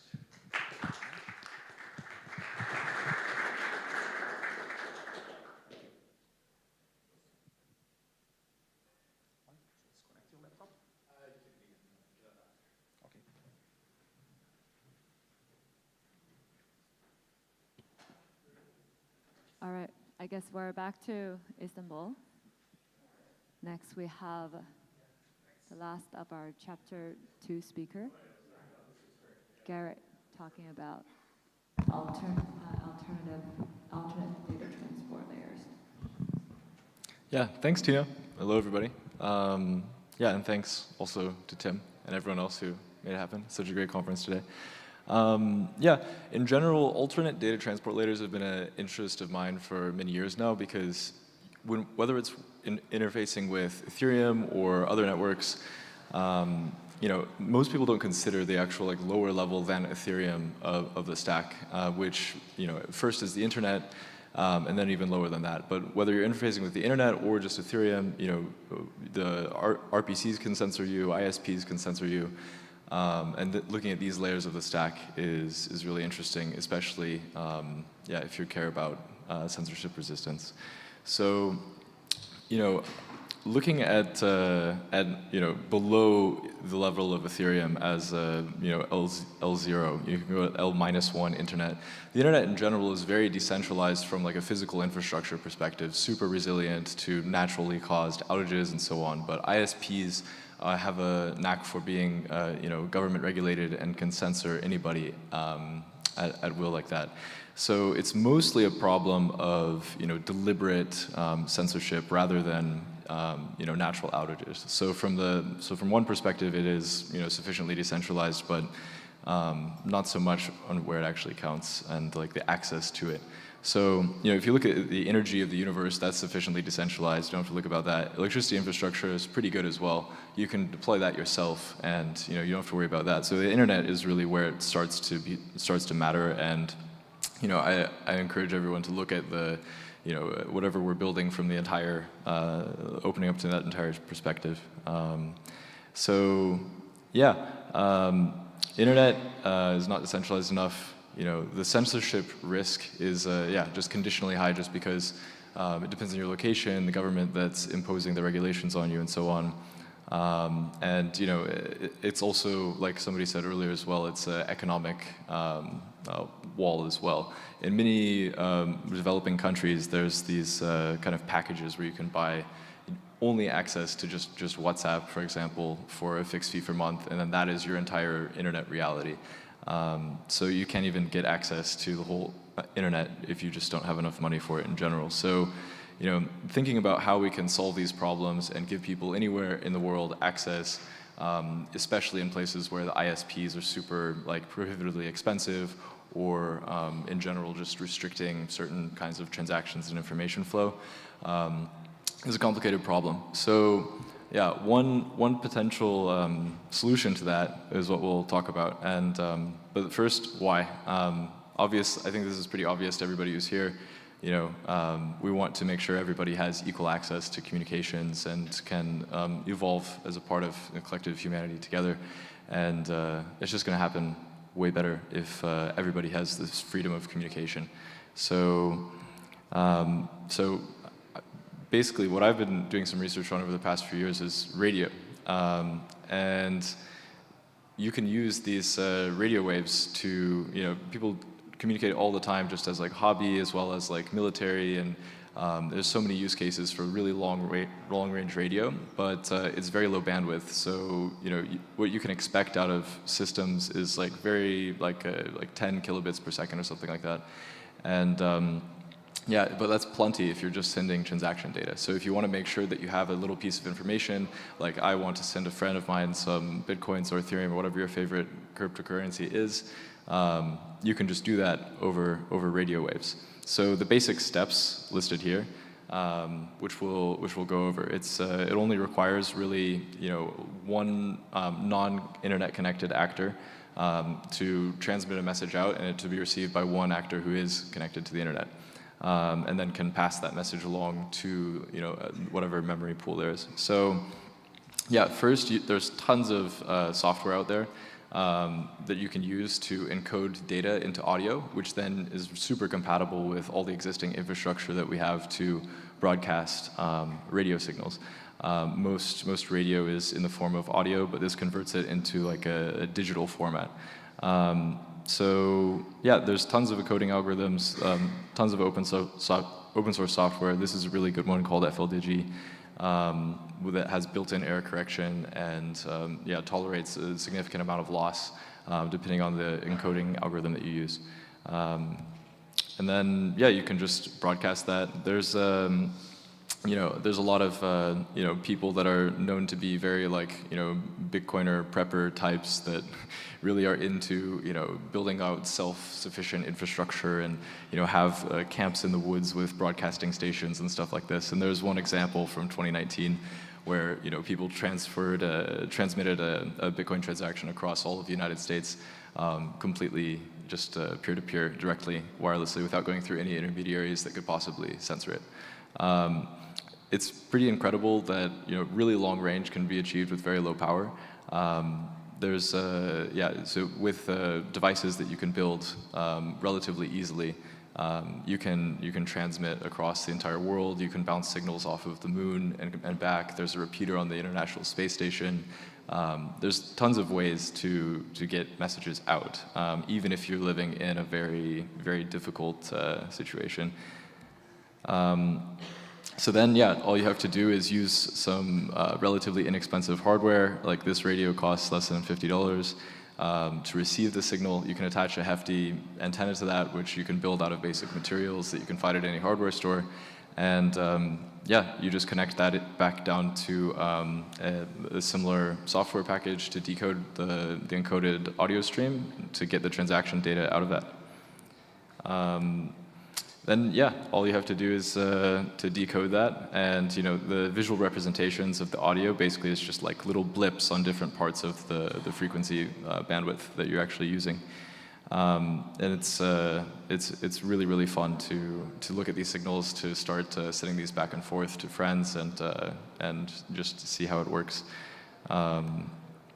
But then, yeah, all you have to do after you decode the transaction data is just like any other transaction that you would normally interact with.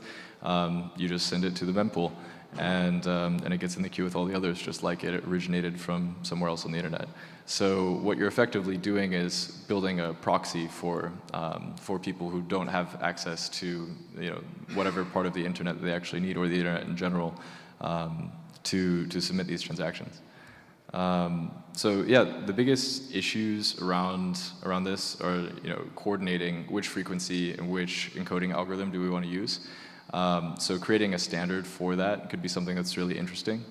Yeah, this is actually a really, really huge issue, but figuring out some kind of standard for that, as well as potentially creating a protocol which automatically saves the data and then runs it through all potential ways of decoding it, and then automatically processes the data accordingly could be interesting.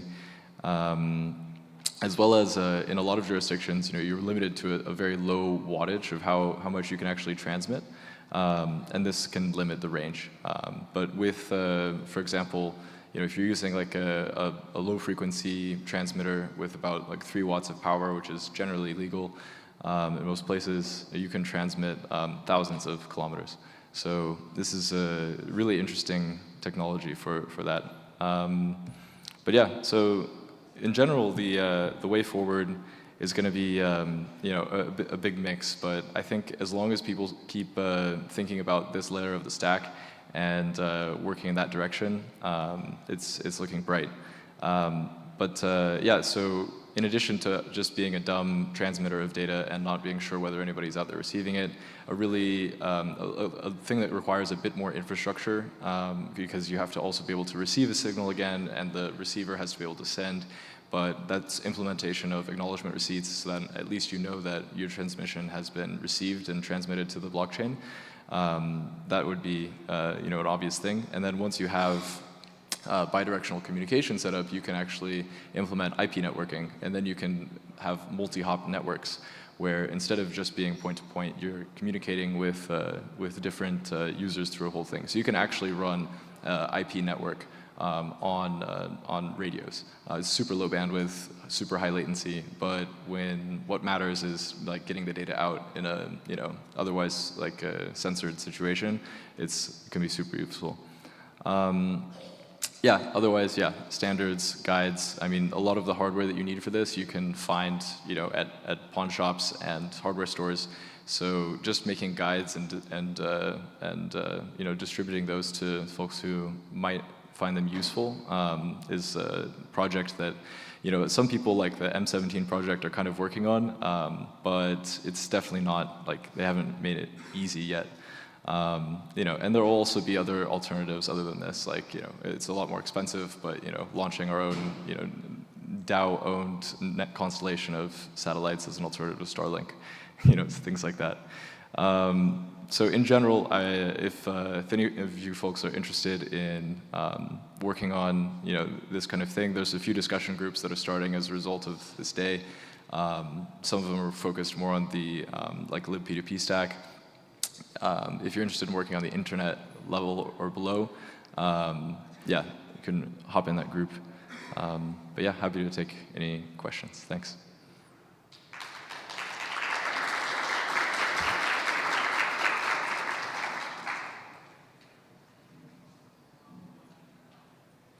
Any questions? Great.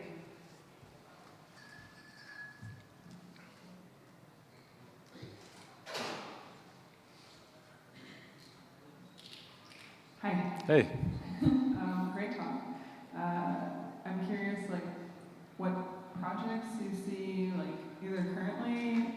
practicing this, or like ways that you think that community can get engaged in like or capacity building around this skill set, right? You're talking about like making guides and being able to just go to pawn shops and like get the hardware that you need. Yeah, are there good like practice implementations of this now, or are there like any things that you would want to start like a hackathon, or that you think would just work out as well as a workshop or something for a community to like tangibly get hands-on with this? Yeah, there's a huge vibrant community of like amateur radio operators all over the world that frequently speak with each other, and there's a like subset of that community which does like digital transmissions pretty regularly. So there is already that. The infrastructure and kind of coordination is like, the problem is most people operate these things either in like emergency situations only, or just like as a hobby. But I guess the biggest thing where people can get more active is like specifically building tooling around discovery of, you know, which encoding protocol is being used, automatically decoding that and then archiving it on the internet or broadcasting it to the appropriate mempool, stuff like that. So I think the biggest thing that really needs to be built out still, in addition to, you know, standardizing, you know, these kind of things, is yeah, just some simple software packages which can automatically process things more like crypto, like oriented toward the crypto space instead of just, you know, hobbyists sending each other messages. But yeah, the best way to get people engaged is to just you know, get some basic hardware, start transmitting and you know, joining those communities that already exist, and getting more people who are already a part of them probably to spin those up. But there's already a few good examples of web-based software-defined radios where you can tune into a web page at many different like people's volunteers' houses or universities, and you can choose where on the spectrum you want to listen to, and yeah, you can like stream that data to your computer, you know, try decoding the different data streams that are there already. But spinning up more of those and allowing people to access the audio streams and remotely define which frequencies to tune into is probably a pretty interesting place to start.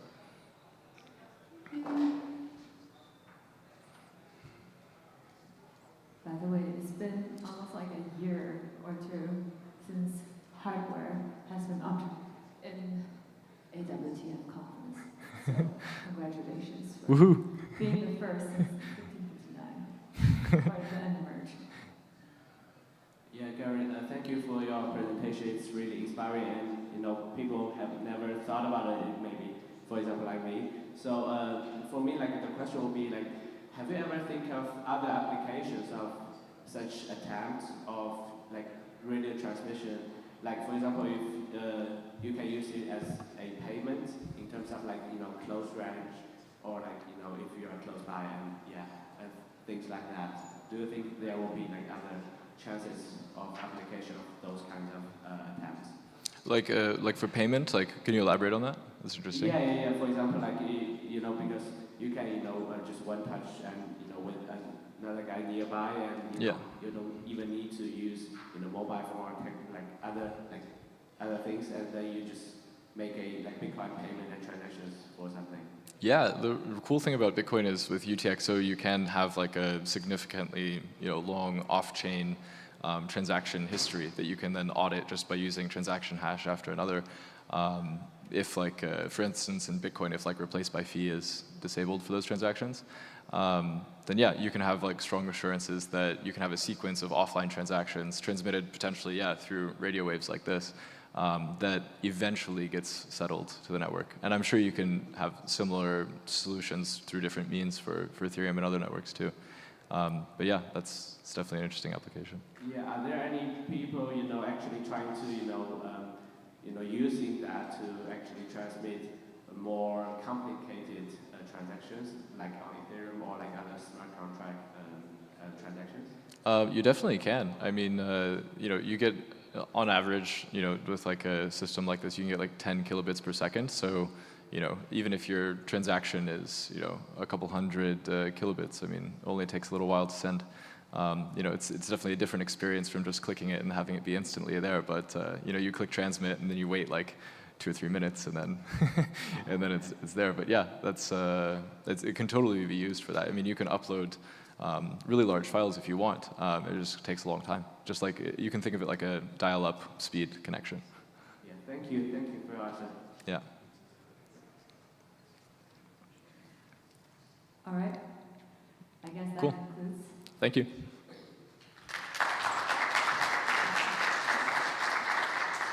Did I miss something? Did I miss a question? Well, next we have our next chapter, our rollups and their different approaches. Well, more specifically, the modular stack. So we now have Nashqueue, and let me just open this up.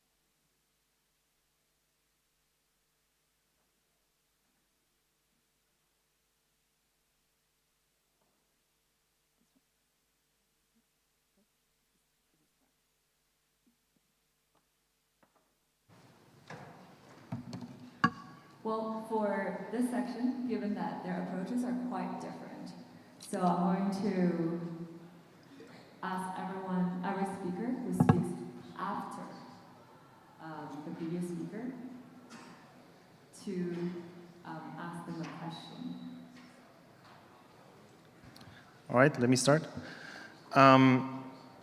Today I'm going to talk about the modular rollup world and how you can attack it in the context of censorship resistance. I will start with this slide, as I promised. I will keep a little John in the side corner every time I redefine things. I will basically use definitions that maybe not everyone will agree with, and then we can discuss it after the talk. I am a research engineer at Celestial Labs. I'm a contributor to Rollkit. My name is Nash. And the motivation for this talk is basically, before Ethereum did everything, we could rely on censorship resistance for transaction inclusion, proof verification, ordering.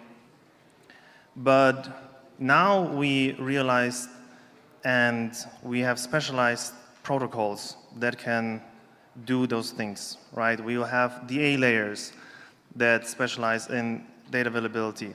We have shared sequencers, which do sequencing. We will have prover markets, right? And using all those softwares, we now have the realization that, oh, we now inherit their censorship resistance. And how does this affect the rollup itself? And basically, we'll go through some examples, some attacks, and I'll start off with how I define rollup. Rollups are blockchains that post their transaction data to another blockchain and inherit its consensus and data availability. And rollup blocks consists of rollup data and rollup headers. The rollup data is a batch of transactions or the state difference. I will only focus on the batch of transactions. And rollup headers is metadata about the block, which at minimum includes the commitment of the transaction. So this could be a basic rollup. A user submits a transaction to a sequencer. The sequencer batches it. The rollup full node sees the batch and has finality. The rollup light node doesn't get the batch by definition, so it will need someone to produce the header with some cryptographic commitment or some guarantee, and it will now trust that guarantee, and it's final. And in that process, we had a bunch of steps that we were able to delegate, right? We were able to delegate data availability, like we already did that, but also inclusion, which means what transactions are inside the block. Ordering means which order the transactions are.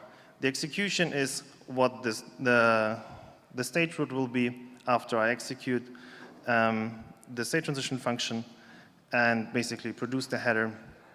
And proving is using some cryptographic primitive to confirm the validity of the metadata, like ZK proofs or validity proofs, fraud proofs. So back to that basic rollup, the sequencer can do inclusion or ordering. It can be an ordered batch or an unordered batch. We could have the header producer do the execution, also probably the proving, and we have a mix and match, right? We start off with the most basic rollup. The most basic rollup is a base rollup. I post my transactions directly to the DA layer. Then I, as a rollup full node, can read from that DA layer. What that means is that the DA layer gets all the MEV. I can extract it, I can reorder it, censor it, whatever I want.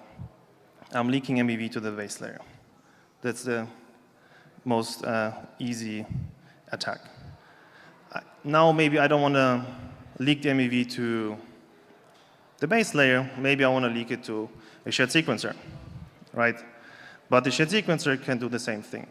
The shared sequencer can give you soft confirmations for faster block time, but the finality will, in the end, be through the DA layer and the ordered batch that the rollup full node can actually read. So the shared sequencer is also incentivized to extract value and get bribes. Now, another attack is when the shared sequencer does not provide those soft commitments, right? We have a,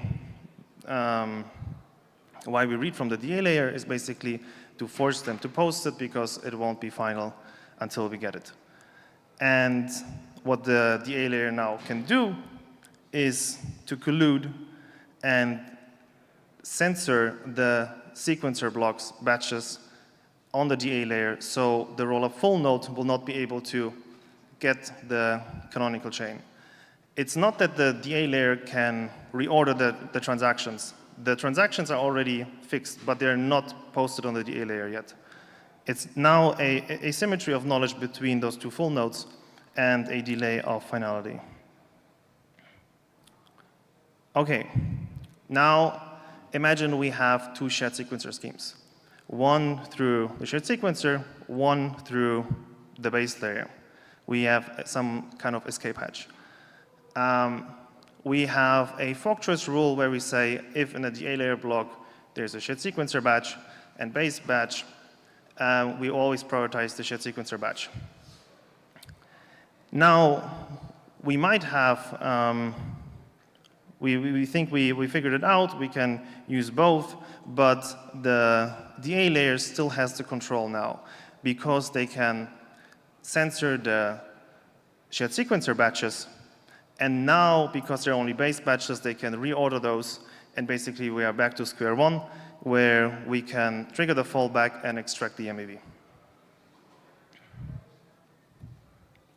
Right, we covered sequencing. Now let's go to execution.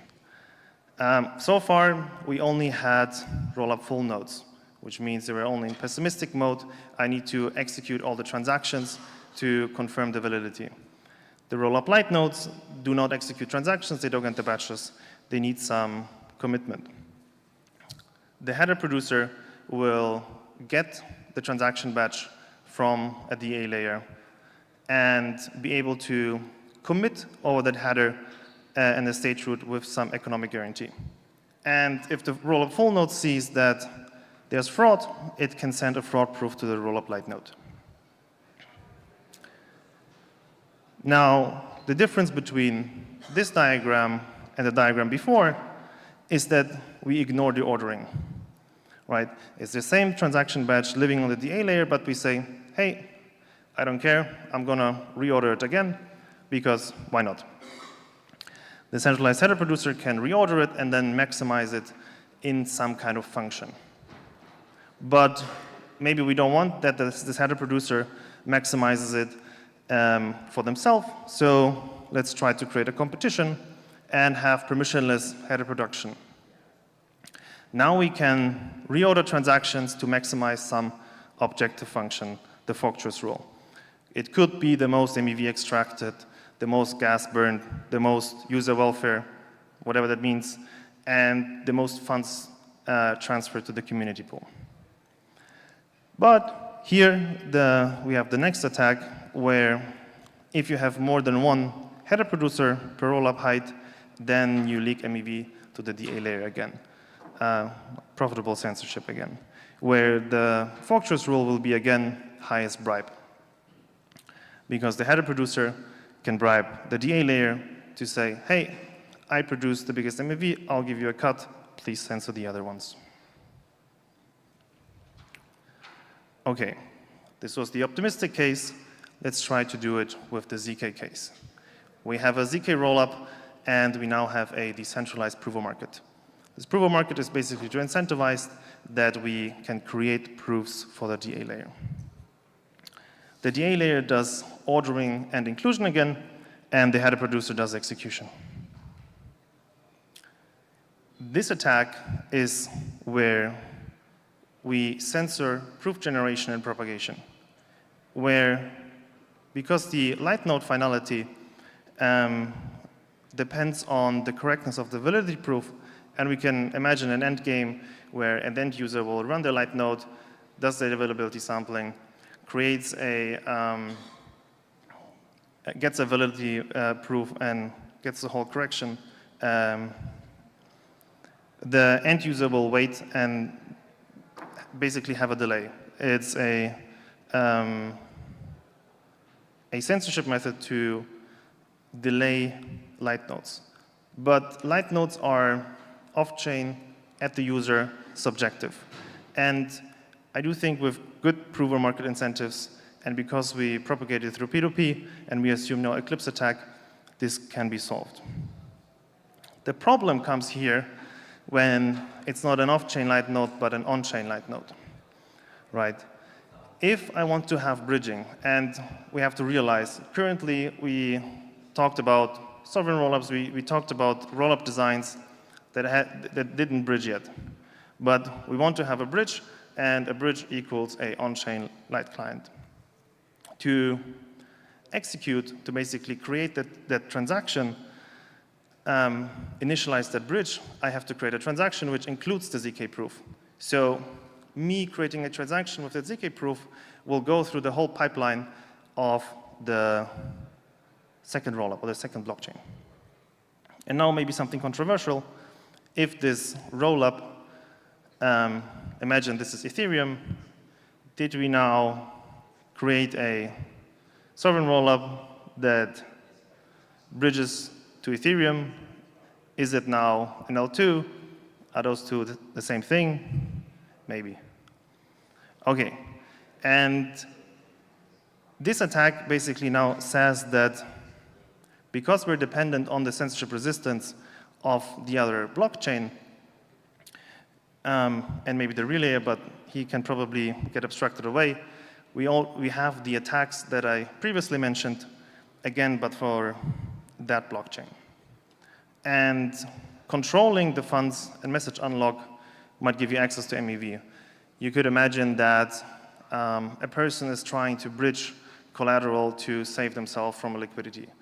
And if you are now the other blockchain, you can censor the unlock of the ZK proof to make sure that he gets liquidated, and then he misses out and capture that attack.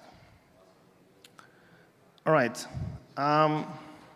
Optimistic bridging is very difficult in that sense because the censorship resistance is tightly dependent on how you calculate the fraud-proof window.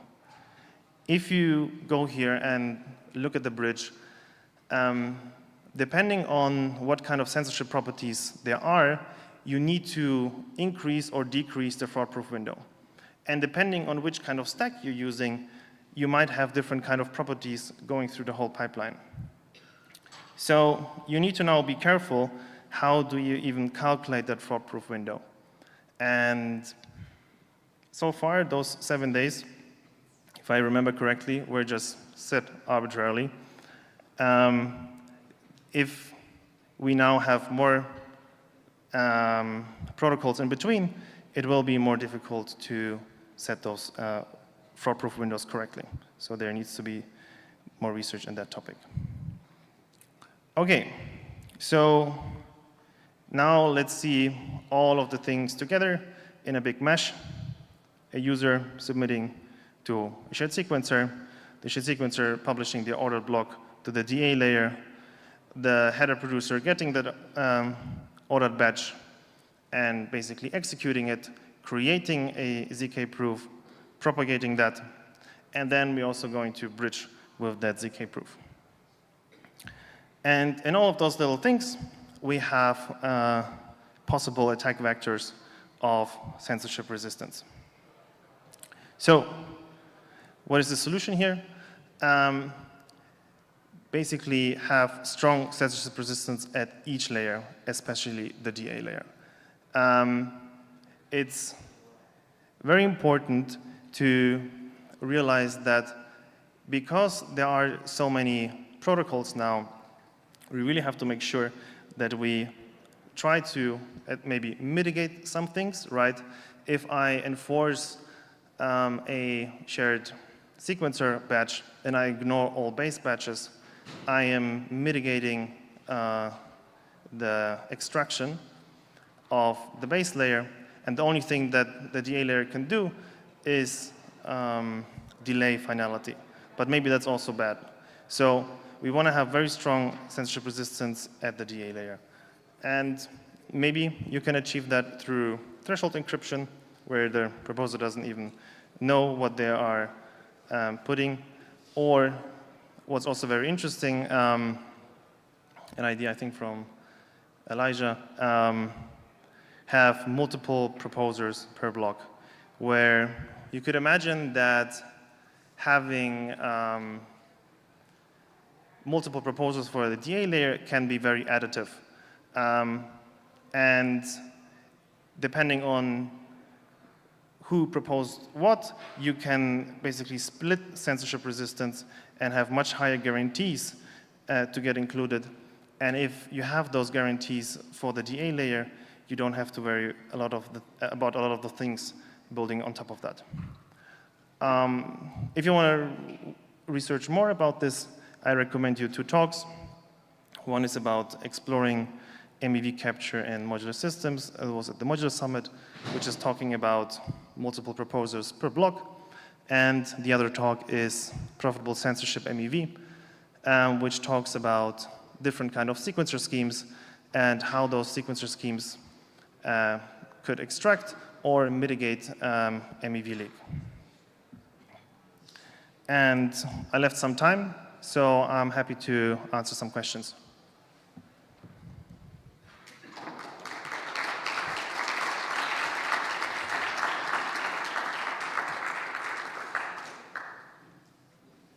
Questions?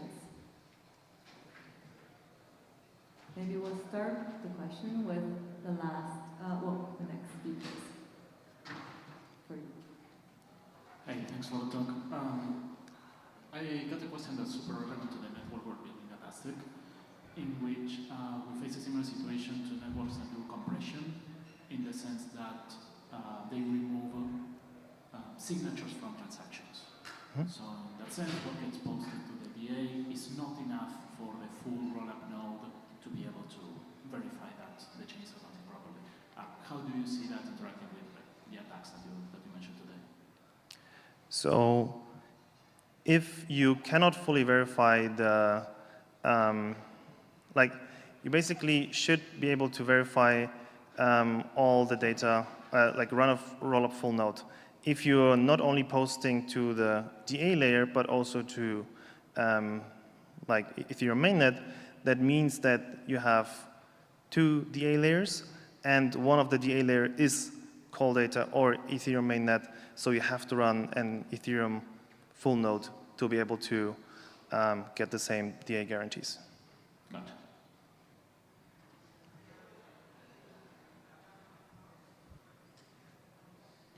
Other questions? All right.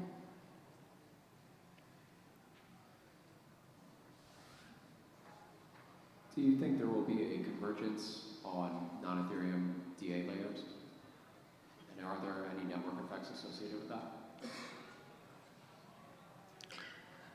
I do believe that rollups who use the same DA layer benefit from interoperability.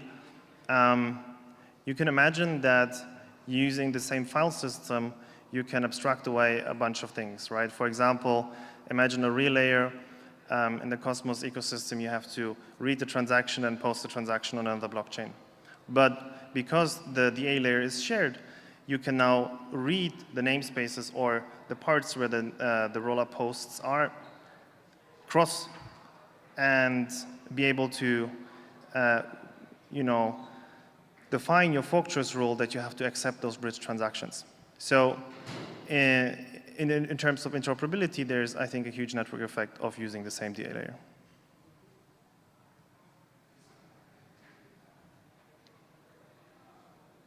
Any other questions? All right. I think we'll move on to our second of the chapters. Thank you. Thank you.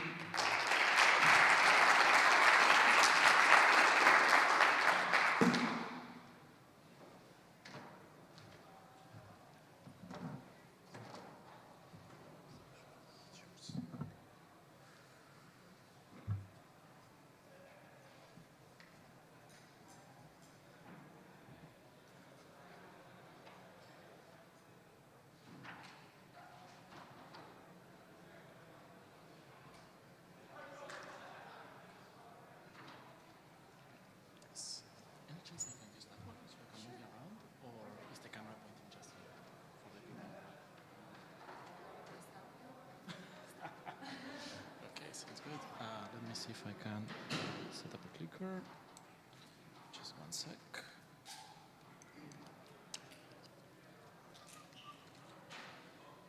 It's fine. Okay.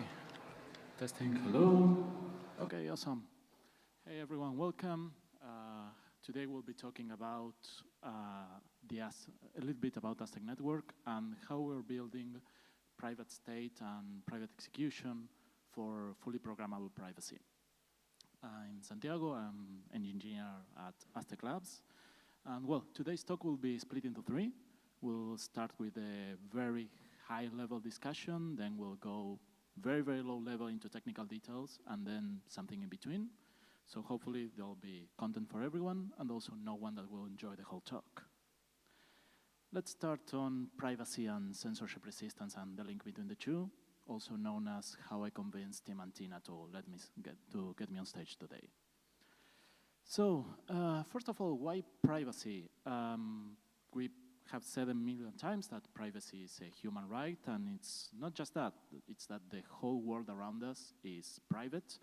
Like our users expect privacy from every application they use, where it's finance, it's banking, it's voting, gaming.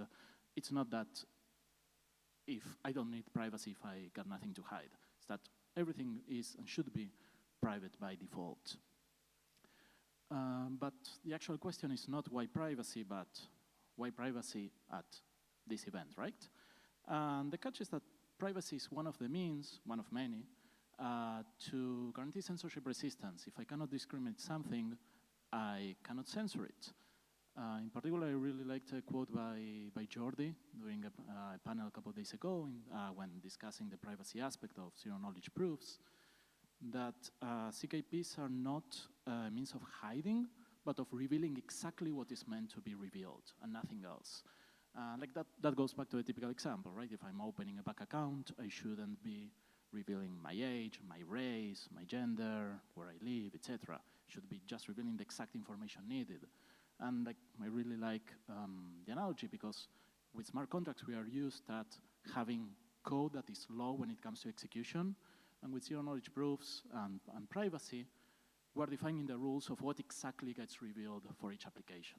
And we can all agree on that. And we cannot have a third party pop up and suddenly start censoring based on information that they shouldn't have had access to in the first place. And the thing is that we have already been using privacy in the context of Ethereum already for some time, or at least have been discussing about it. I see that I'm the second person in a row to have a reference to John in their slides. But for instance, encrypted mempools is a way of using privacy to prevent not just toxic MEV extraction, but also to prevent censorship. A sequencer that cannot see inside the transaction cannot censor it. So hopefully I've convinced you that privacy makes sense in the context of censorship. So I can now go into what I wanted to discuss in the first place, which is how we implement this. So what is privacy for us in the context of the Aztec network. Just the only shield, and for setting context, Aztec network is a private first L2 that works on Ethereum. That's fully programmable. That's all you need to know. So we're seeing it as private user identity, private function execution, operating on private state. So for any third-party observer of a transaction that happens on the network, it should be that someone has done something on some state, on some function, some contract. Basically, nothing gets revealed. We want to make sure that there is zero information leaked whenever a transaction is sent, while retaining full programmability. So how do we do that? We do that by moving execution from the sequencer, from the nodes, to the client. So whenever a user sends a transaction in the network, what we do is we execute that transaction locally and generate a zero-knowledge proof of validity for that transaction. So what that means is that every transaction that's sitting on the pool, on the mempool, is a zero-knowledge proof that proves the validity of that execution with a set of state changes that are completely opaque to a third-party observer. And that's it. There is no information leaked whatsoever. How do we do that? Basically, for every function in every contract on the network, we generate a unique circuit. So when we're writing a contract in this context, each of these functions will be compiled to a unique circuit. And we choose to do it that way and not by virtue of a VM because these functions need to be proven client-side. We want each of these proofs to be generated in a browser with 1 gigabyte of RAM in a mobile device.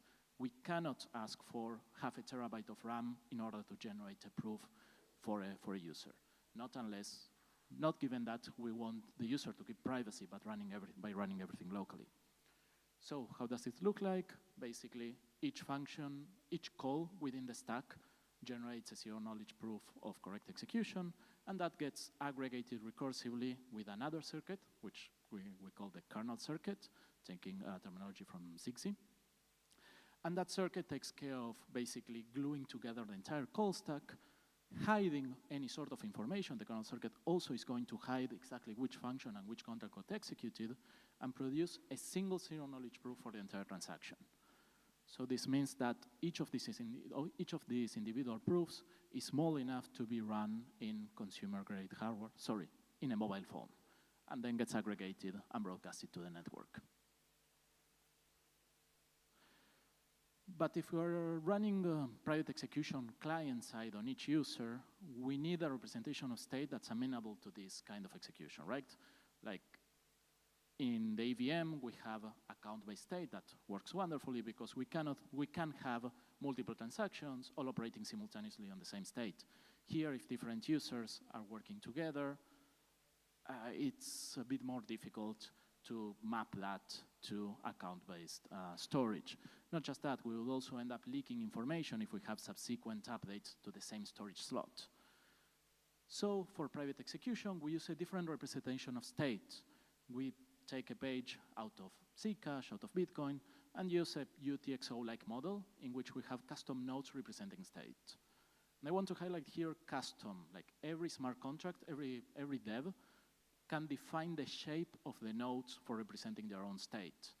Like for a payments application or for a token, let's say, a value node that just carries the value, the amount of funds in that particular node is enough, which is the shape that we're already used to. But let's say that we're building something like a card game, like a Magic the Gathering inspired one, in which we can represent, for instance, each card with a specific node that has the attributes of that particular card. Again, the nodes are the representation of state and are not bound to financial applications. They are completely custom and used to represent arbitrary state. Now, these nodes are stored locally by each user. So each user has their own representation, their own private state, which is kept locally within their wallet. But we need to map those nodes, that private state, to the global blockchain state, right? This means that whenever I want to send information to another user, I create a node for that, I encrypt it with a recipient's public key and broadcast it through a network so to make sure and to provably send it to them. But I also need to create a commitment to that node in what we call a global data commitments tree. In other words, if the only proof I have for using a node is that I have it locally, users could be able to create nodes, create state out of thin air. So whenever a node is created, we add a commitment, a hidden commitment to it in what we call a private data tree.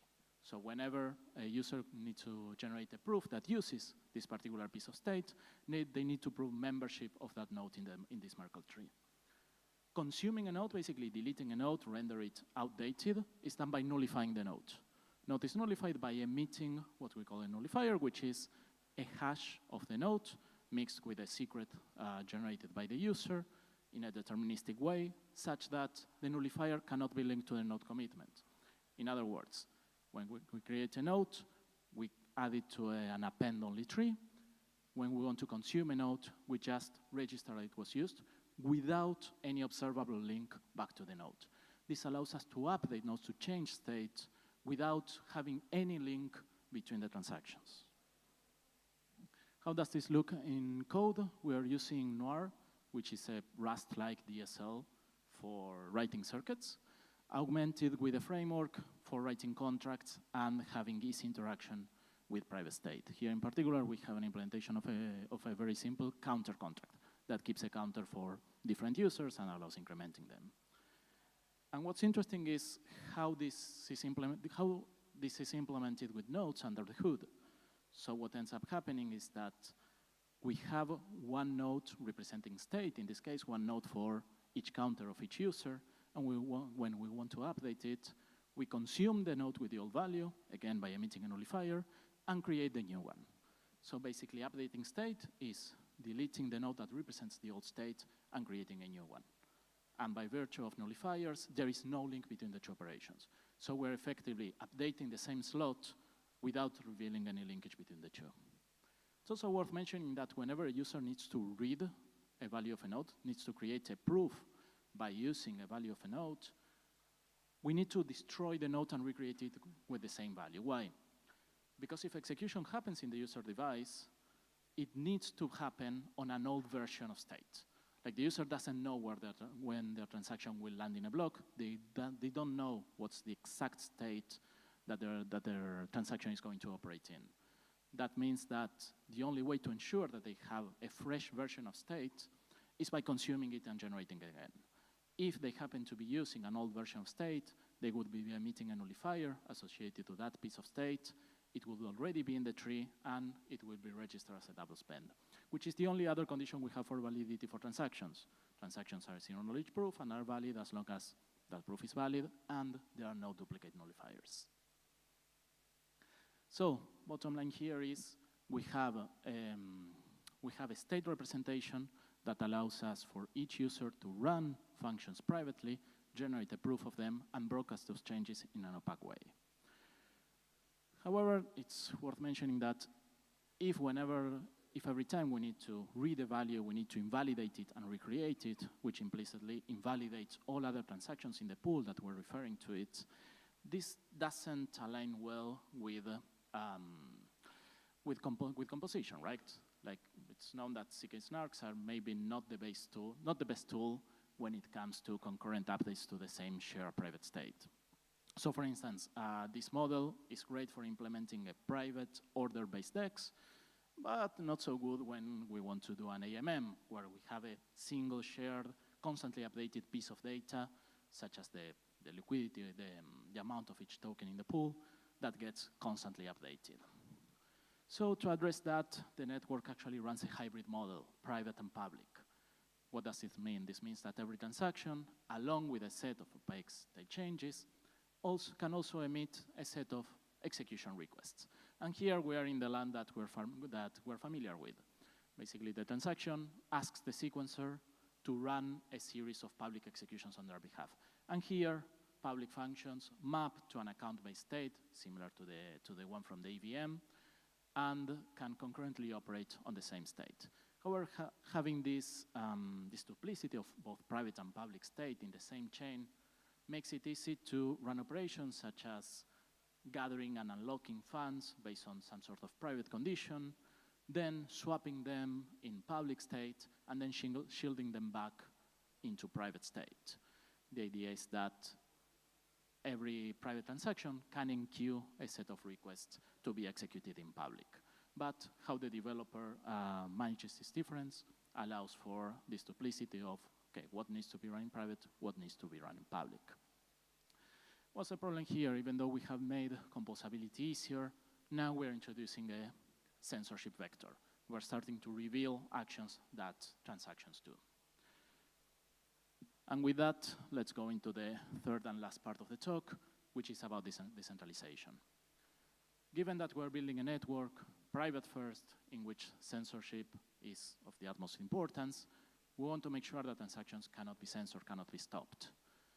And for that, we're designing sequencing and proving protocols that are both fully decentralized, that are going to be decentralized from day one. The network is not going to launch without fully decentralized sequencers and provers. Progressive decentralization is not an option here. And we're also working on governance mechanisms that are compatible with them, that can provide security, provide upgrade paths, but guaranteeing the censorship resistance of their users. And we are doing this decentralization in a decentralized way. We are putting out, we have been putting out RFPs throughout the year, asking the community to contribute with proposals for each of these areas. And we'll continue doing this. And we really, really encourage you to jump into the forum, link in a couple slides, and help us here. We are converging to a sequencer selection algorithm called Fernet. Apparently an Argentinian guy named it, which basically depends on random elections of stake sequencers on the network based on a verifiable random function.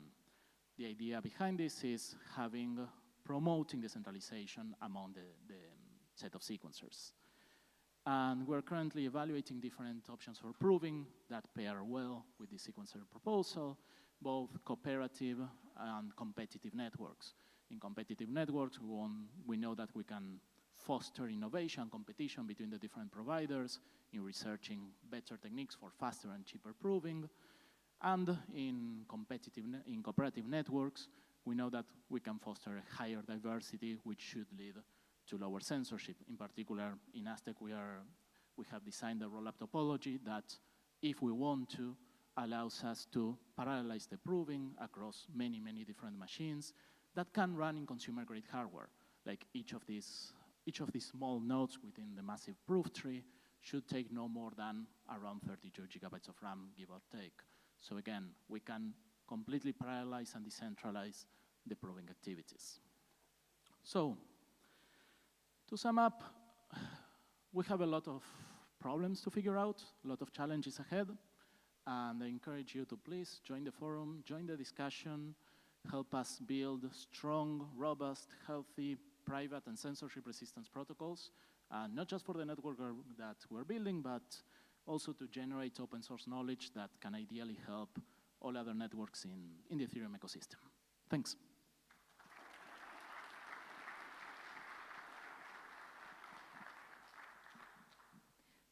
Questions? All right, Omar. Thank you, Santiago. It's very interesting to me that you won't launch Aztec until you are completely decentralized. This is very, very interesting. Do you have more or less a time frame when you will release Aztec? I know it's a hard question, but Cooper, I see you at the end of the stage. What's the answer here? When are we launching Aztec? Announcement. Testnet next year. Q2 next year, ideally for the testnet. Yeah, fair point. We already have a local development environment, which basically has most of the execution part of it figured out. But yes, the testnet is where we're going to bring in the implementations for these decentralized protocols, which is probably the juiciest part right now. Thank you. Sure. Anyone else? Quintus, I saw you.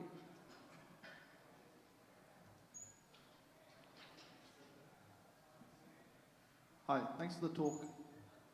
My cursory understanding is there seems to be quite a lot of similarities with what Anoma and the Helix team is trying to do, but also some differences in how the sort of like public state and these kind of things are handled, the more like programmable aspects of the chain. I'm curious if you can speak to some of the main differences there, if you've looked into them much at all. I'm not that familiar with the design of Anom, I'm sorry. Well, then I would like to ask Anoma to comment. I'm going to take the opportunity to show, if you go on our GitHub repo, we have our Taiga book, which lays out a couple examples that you can play with, and you can see there is similarities in the execution model. It's not quite the same, but it does take inspiration from Zexy, which I think this model does a little bit as well. So there are some overlaps there, but check out our repo. There's a couple toy examples in there, which I think everybody would find interesting. Great. Anyone else? Awesome. Yes, saw that. We are running massively early. I'm a little worried about our remote speaker. It's just, they're just waking up. So, wait. Yeah. Hi. Hey. Did you research maybe any WebAssembly proof generation schemes to simplify users' life? What do you mean by WebAssembly proving schemes? To allow users to generate proofs from the web interface, maybe? Yes, the idea is that proofs should be generatable from the browser. That's already happening. We have a release of Noir WASM, which is a WASM compilation of Noir, basically, that allows you to generate proofs fully in the browser. But proofs are written in Noir and compiled to circuits with the specific proving backend that we're working with, which is currently Honk. Not sure if that answers the question, sorry. Yeah, that makes sense. Okay. Thank you. Great, thank you, Ed. Since you're already here. Oh, one more question. Oh, well, yes. Well, Ed is ready, but Ed, you will have to start thinking about the question for the next speaker, Omar, who's currently asking his second question for his previous speaker. Do you have plans for something like escape hatches or forced transactions or another mechanism aside from decentralization?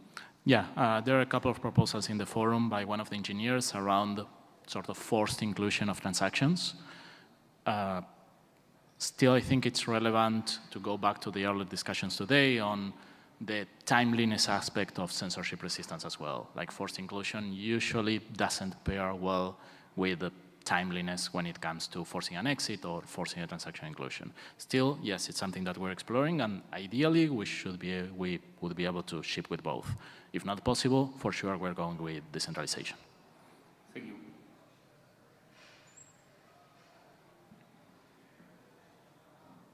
Anyone else? Well, just as a reminder, you can always send your questions to ethglobal.tv. And thank you, Santiago. Sure. Thank you for that. Next, we are zooming in Ed. Sorry, my bad. I think we have your slides.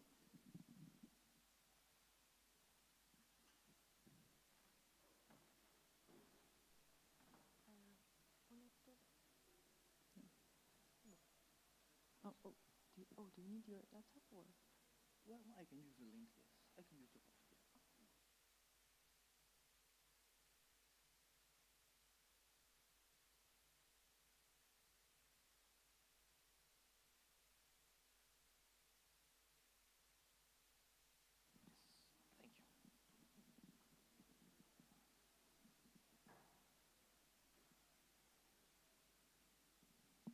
Okay, thank you very much for coming here, and thank you very much for having me.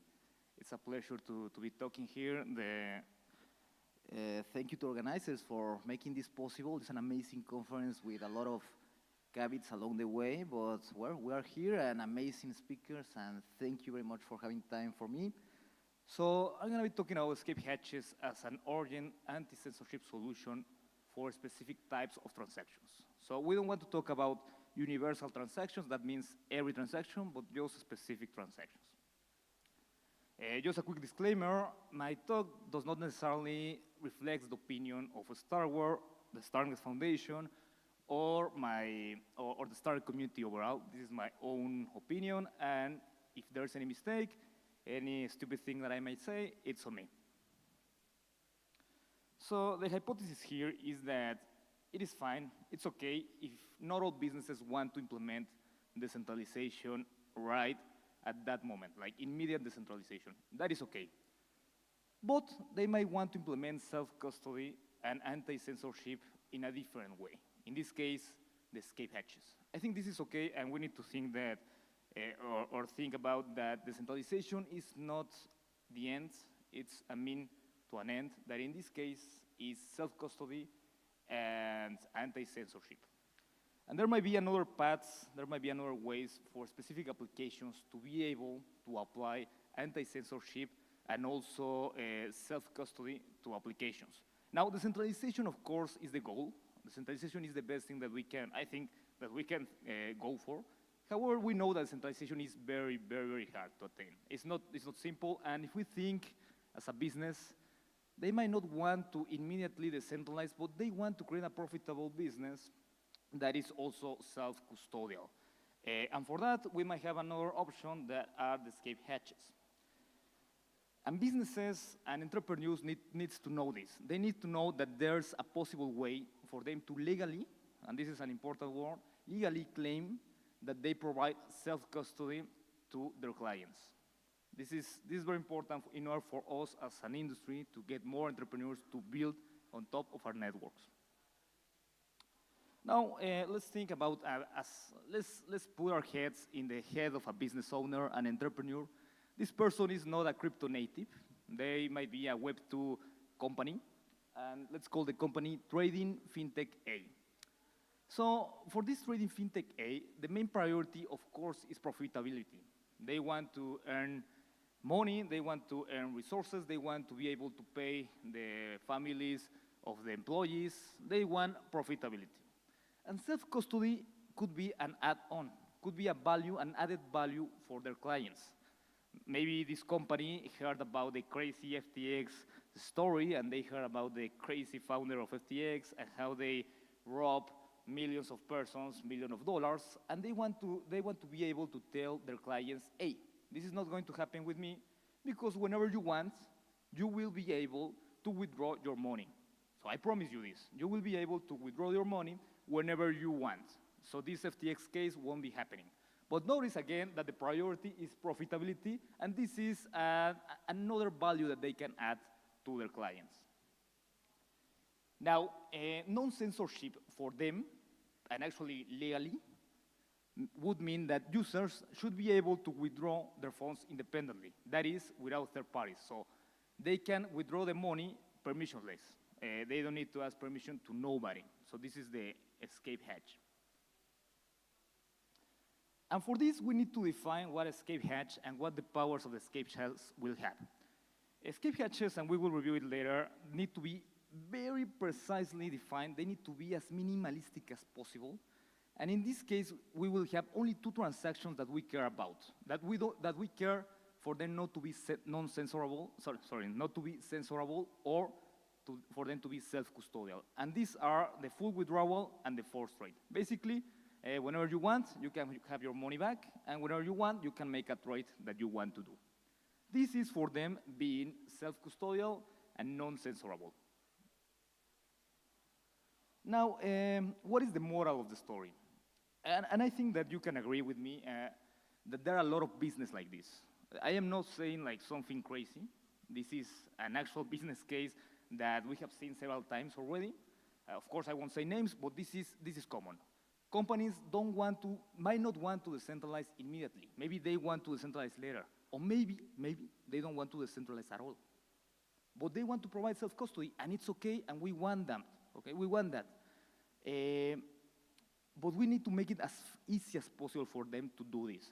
because decentralization is very, very hard to do, and we can see that with layer 2. I think nobody has already a decentralized network because it's hard.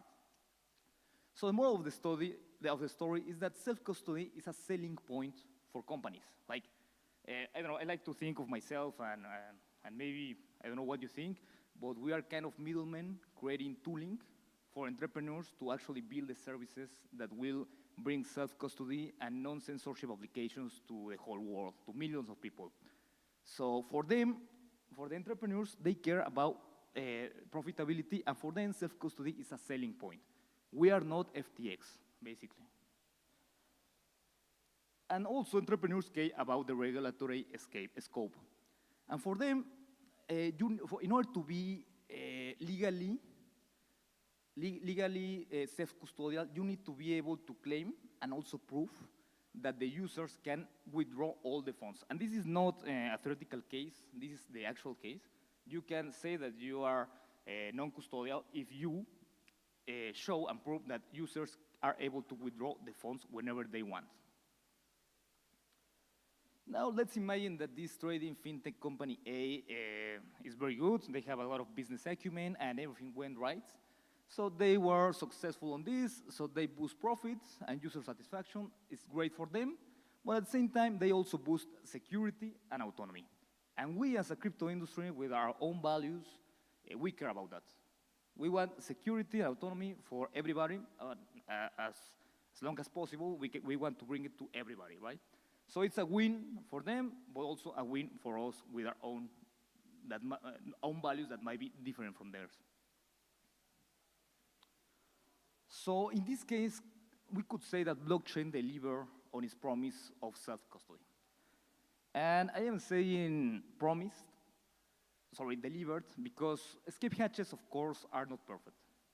Forced transactions, forced withdrawals are not perfect, but still, they provide a non-censorship tool that is very relevant and in practice has been already implemented several times in the StarkX ecosystem. So, I don't know, maybe this is something that we need to think about, like what do actual entrepreneurs, in the sense of services that go to the people, what they want? How can we make it as easy for them to provide self-custodial services to the rest of the millions of people? So, as a conclusion, we could, let's remember that the trading fintech A is aiming for immediate self-custody for users. It's important for them. But that doesn't mean instant decentralization. So immediate self-custody is not the same as immediate decentralization. This is important. We can provide it other ways as the escape hatch. Now, let's go deeper into the escape hatch, what they are. Because it's important for me to say, and I forgot to mention it before, that when we are talking about decentralization is the best thing that we are looking for. Of course, for example, in the StarNet case, we want to have everything decentralized, and we're working towards that. However, decentralization is very useful for all types of transactions. It doesn't matter the transaction, you create a smart contract, you deploy it, you have different types of transactions, and all of them will be non-censorable and will provide self-custody and so on. However, escape hatches provide self-custody both for certain types of transactions, as we show with our business case. Those are forced withdrawal and also the forced trade. And I will show you an example, a specific example, and a real example. But before, let me tell you what an app chain is in the case of StarNet. However, I don't want to shield StarNet. It's what I know the most. But the app chain concept, you can see it in other layer 2s. So no problem. Basically, an app chain is a chain that is dedicated to a specific application. We could say it's kind of like the layer 3, where you will have applications with certain rules, but that they want to be fast, cheap, and also keep the security of the layer 1. And yep, basically they are specific applications, not universal blockchains. And if you go into L2Bit, you will see that from a lot of the different layer 2s, several of them are actually specific applications. So for example, we have a StarNet, Mantle, Polygon, and so on, and these are universal blockchains, universal layer 2s. So they have a lot of different transactions, and decentralization is effectively the best way to go. However, we have applications such as DYDX, ImmutableX, Loopring, Apex, CK Space, and all the ones that you can see there in purple there are actually exchanges, NFTs, DEX, etc. So these are application layer 2s. This is no new. And actually a lot of them are coming from the StarkX ecosystem. You can maybe recognize them like Sorare, DYDX, Immutable X. And what is interesting here is that these companies already implement escape hatches successfully. And when I say successfully, it's really successfully. This is the DYDX case. You can see in L2 bits all the forced transactions. That is all the uses of the escape hatch that have occurred already. And more than 150 transactions have been already forced. For whatever reason, it doesn't mean that DYDX is doing something malicious or something like that. It simply means that people are trying the escape hatch, and that is perfect. And we have had even transactions of millions of dollars. So escape hatches have been managing the transactions of millions of dollars already in production with DYDX and other applications that are on top of StarkX. And I don't know, maybe you can tell me in the questions, maybe I'm wrong, but I have not heard any complaint regarding censorship in DYDX yet, or this type of applications. They are passing, and that's enough. We want to withdraw our funds from DYDX. Do we want to do something else with DYDX in case they become malicious? I think what I care the most is getting my money back. And that is enough for escape hatch. Now let's look at the architecture of escape hatch in the StarNet ecosystem. So this is the escape hatch in StarNet is inspired by the StarkX escape hatch, like the one that I mentioned before with DYDX. However, this is the new version of the escape hatch, and this is going to be possible to be used as an app chain, so permissionlessly. Because the StarkX, you need to ask permission to build on it. It's not ideal, of course.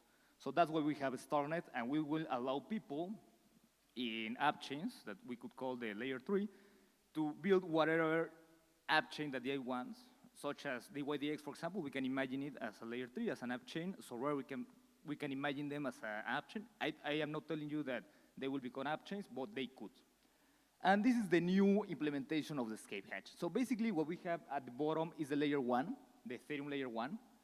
Then top on the right, we have the layer 2 app chain with two different smart contracts called the forced transaction handler and the balance calculator. Basically, the balance calculator has the balance of the resources of the user, and the forced transaction handler is basically it handles the transactions. We have the user in the middle, who is able to call a escape tool. And then we have the sequencer. So let's imagine that for whatever reason this person wants to withdraw his funds, her funds, from the fintech trading company A that we talked before. This doesn't mean that the company had to be malicious or something like that. It could be the case that they just want to try it. So imagine that they start the execution of a forced transaction. So the first thing is that they will call the forced transaction queue smart contract in the layer 1. They will call it, and then maybe another person will call the same smart contract and add another transaction, and we'll have an effective list, order list, of different forced transactions.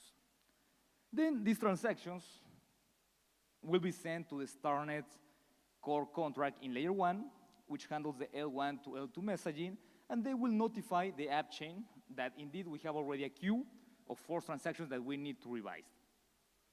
This way, our trading fintech A will be notified that they need to do something with these forced transactions, and then we have certain incentives. So two things can happen here. Let's assume that the transaction was valid. So our user is actually claiming for funds that belong to her, okay? So then our application will see the petition and will determine if it's valid or not. Let's assume it's valid. They will say, okay, this transaction is valid, and then they will notify the user that indeed is valid, and the user will be able to use the escape tool, which consists of basically Madara, which is our sequencer, and then Stone, which is a prover, to create a proof of funds and send it to the verifier. In layer 1, the verifier will create a fact to the started app chain bridge so that the user can effectively obtain her funds from the started app chain bridge. That is a successful case as the ones we saw already with DYDX. This is what is actually happening there.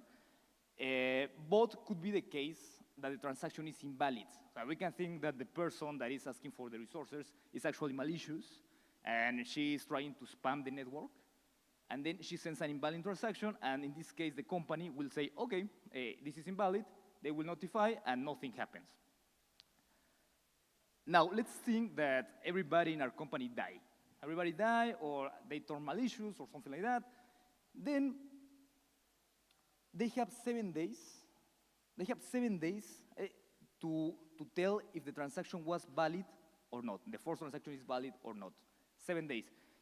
Most likely 7 days. Sometimes it could be 14 days. The most normal thing are 7 days. If during those 7 days they did not answer to the queue, then they will be freezed. The app chain will be freezed, and this is a huge penalty for them. So they will be freezed. They won't be able to make any money, and that is actually what is happening with the StarkX applications that already are using this mechanism, and they will be freezed. And then everybody will be able to withdraw their funds. So they got freeze, and me as the user can use the same escape tool to use the balance calculator smart contract and see how many funds I actually have, and they will be able to withdraw using the StarNet app chain bridge the resources in the layer 1. So this is in case the sequencer got malicious or everybody died or something like that. Now, well, so this is the architecture, right? Now let's talk about what are the problems with escape hatches. They are not perfect. And if you ask anybody that is working with escape hatches, they will tell you that the main problem, the main issue that they have, they think about this, is the denial of service risk. So they can easily get spam. For example, you can attack DYDX by sending a lot of forced transactions, like, I don't know, imagine 1 million forced transactions, and DYDX has 7 days or something like that, I don't remember, it's 7 days, 14, to comply them all. In case they do not comply with them all, even if a single transaction is not attended in 7 days, then they will be freezed. They will be frozen, and you will be able to have your to claim the money that you're claiming for. So this is a way that you can attack this type of networks. So escape hatches could be of high risk in those senses. Now, how we are solving it in StarNet is that basically it is very expensive. It's very expensive to do a forced transaction. So imagine it's 1 million, I don't remember, but I think it's 1 million gas to do a forced transaction. So if you do 1 million transactions, then it will be 1 billion, the cost of the spamming attack that you're doing. So this is, of course, not the best way to do it. We are still thinking about what is the best implementation in order to prevent this type of attacks. But if we make it as expensive as possible, they won't be able to, spamming would be very, very expensive for them. And at the moment, we haven't seen any spamming attack yet. So that means that this is working for now, but we might need to think about another approach. Now, another problem is the contract upgradability. If you can update your contract, then you can bypass the freeze.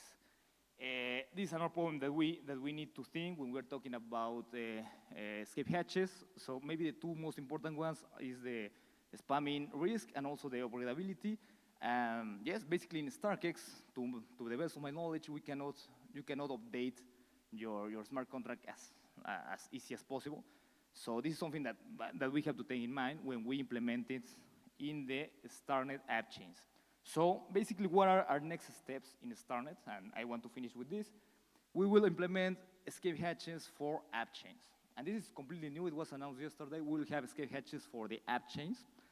And specifically, I think it will be with DeFi applications. Like for gaming or other type of applications, it will be different. It will be a little bit complex. But for DeFi, we could have escape hatches for them specifically, like those that DYDX are using, Sorare, and so on. So I think this is very cool. And the second thing is the question, the open-ended question, should we implement escape hatches for the public StarNet layer 2?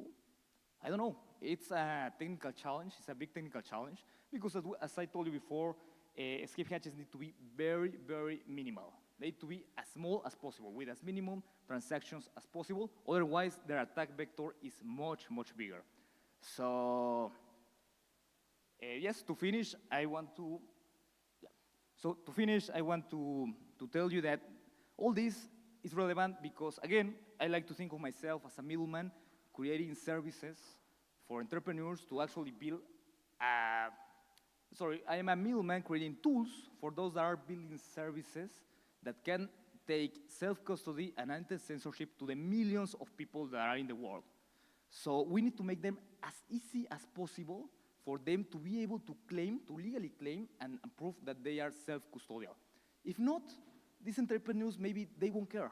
They won't care. And they will go on with their life because decentralization is too hard for them and self-custodial is impossible. So they will go on in their life, and maybe they will become the next FTX. So, thank you.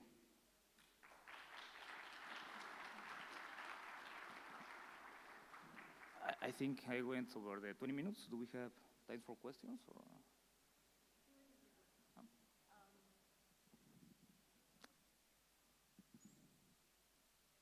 Any question from the audience?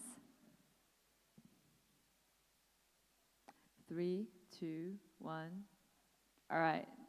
Well, thank you for the talk. Thank you. Next.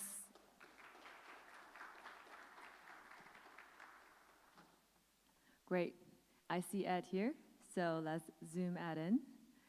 And Ed, if you have a question for Omar, as the name of the game for this chapter is to ask the previous speaker a tough question. But he can answer in the side chat now, whereas you can ask out loud. I see. So let me just ask, do you think that some kind of escape hatch either built into an L2 protocol or added onto it is should be thought of as a necessity, or is this just a nice to have?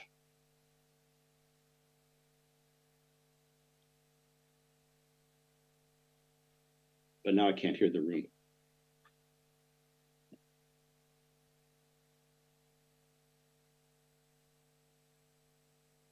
Okay, thanks everybody. Thanks for your time. I'm sorry I couldn't be there with you in Istanbul or Prague today, but I want to talk about improving deadline protocols via censorship detection. So this is a little bit different to talk about censorship detection as opposed to prevention, but I think it's an important and useful thing to be doing. And the reason is simply that, of course, obviously, we'd like to prevent censorship, but even in systems that prevent censorship, the worst case censorship time that you see is longer than you'd like it to be. So Ethereum being a good example, right? Ethereum has a certain resistance to censorship, and and I'll dig into this a little bit. A lot of it repeats earlier talks from today. But in practice, usually on Ethereum, you can get much faster inclusion than the worst case guarantee. So the idea here is that by being able to detect censorship on chain, that is a chain to be able to detect whether it's being censored, that you can actually make protocols more efficient. But let me talk a little bit more in detail about what I mean by that. So I'm talking here about deadline protocols. And what I mean by a deadline protocol is any protocol that requires parties to act before a deadline. So a classic example of this is something like an on-chain auction where parties have to submit their bids before a deadline, or some kind of interactive protocol that has some default thing that happens if a party doesn't act or if nobody does anything by a time. Of course, the example that is of most direct interest to me is fraud proofs and optimistic rollups, right? Where some party might make a claim on Ethereum about what is the correct outcome of execution on Arbitrum, and other parties have to respond by a deadline if they think that's wrong. Similarly, the veto in an optimistic sidechain kind of design, that's a design that's like an optimistic rollup, except instead of having fraud proofs, you just have some kind of committee veto. In all of these cases, you have some kind of deadline. If a party misses a deadline, then either that party will be disadvantaged or the protocol will not work as well. So any protocol that assumes an honest party will be able to act before a deadline is a deadline protocol, and these are pretty common.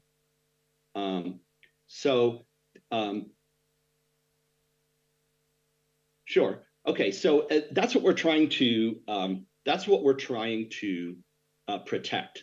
Okay, so our threat model here is the idea that there's an adversary, and the adversary is targeting some particular deadline protocol, and they want to censor transactions in that targeted deadline protocol. Not necessarily all the transactions in that protocol, but the transactions that are submitted by certain honest parties, or certain kinds of transactions that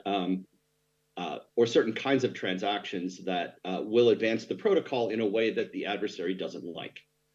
So we assume that the adversary will be trying to compromise Ethereum block proposers or block builders, and compromise them either by becoming a proposer or builder at scale, or by paying proposers and builders to behave in a certain way, or by attacking them some other way. So we're going to assume the attacker has some control over some fraction of the proposing or building activity. And the adversary's motive here will be taken as financial gain.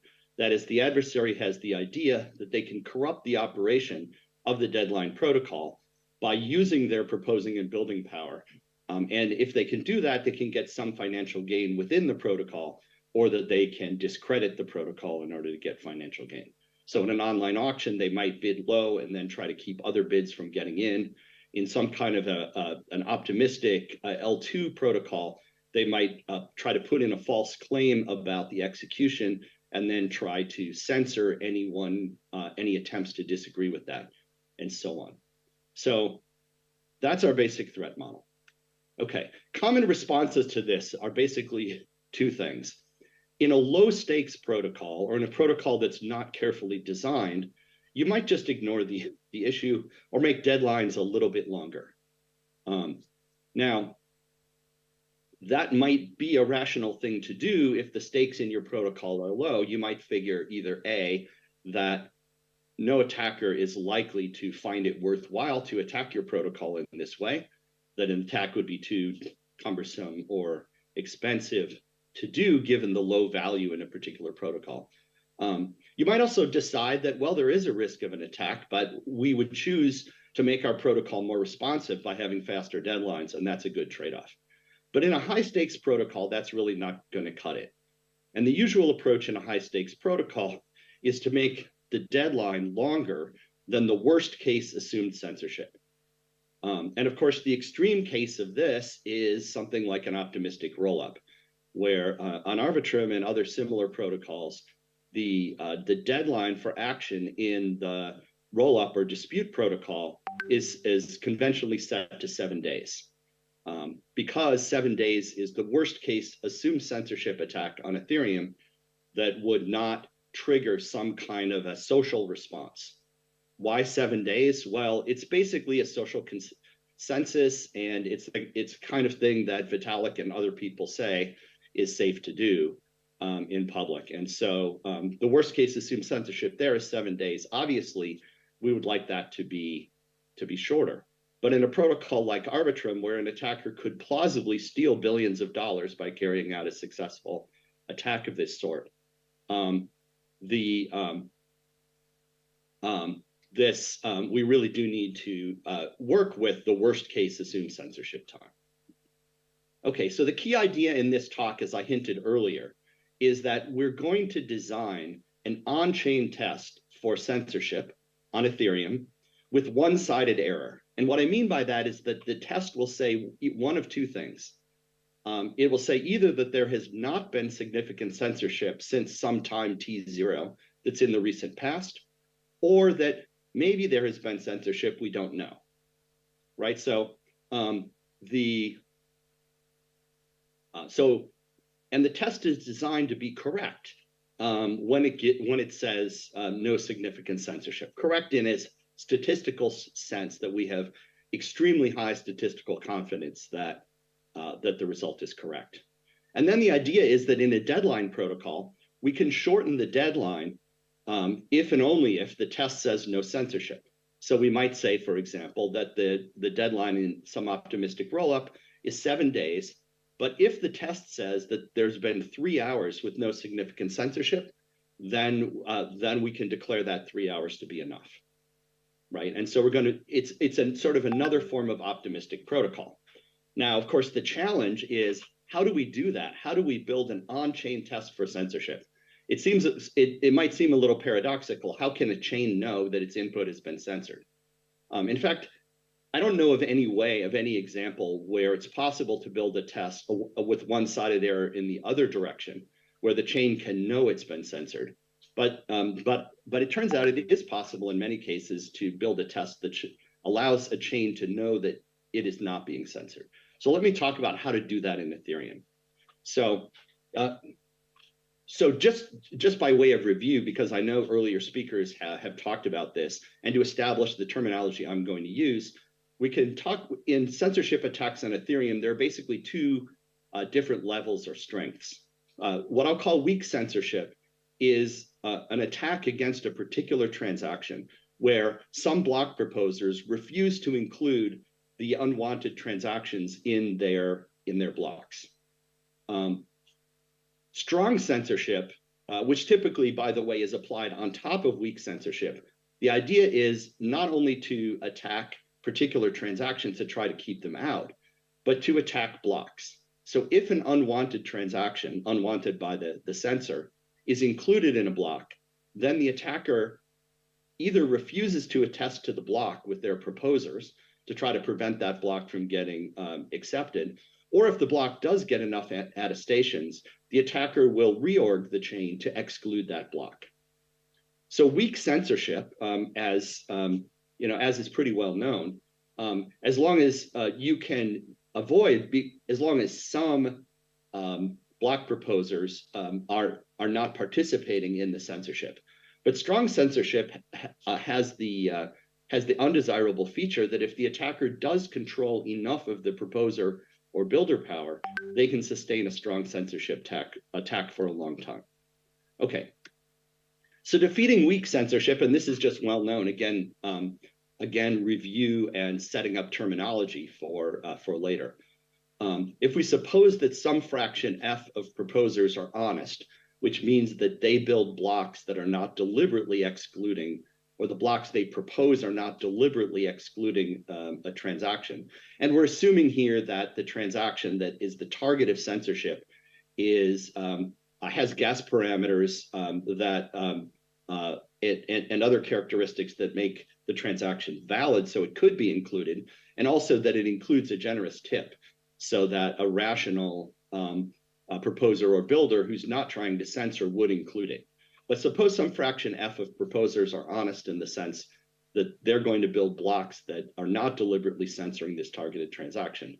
And then if we say, well, let X be the number of honest slots, that is the number of slots in the consensus protocol that are built by honest proposers out of N total slots, then we have this result that says basically the probability that the number of honest slots is less than or equal to some number K is this binomial sum. And this is essentially just the formula for flipping a weighted coin, right? We're flipping a weighted coin, which with probability F comes up as honest, and with probability 1 minus F comes up as dishonest. So this is basic stuff, right? All right, again, strong censorship. Again, the assumption is that the adversary is doing weak censorship, but when the weak censorship fails, they'll somehow suppress the honestly produced block.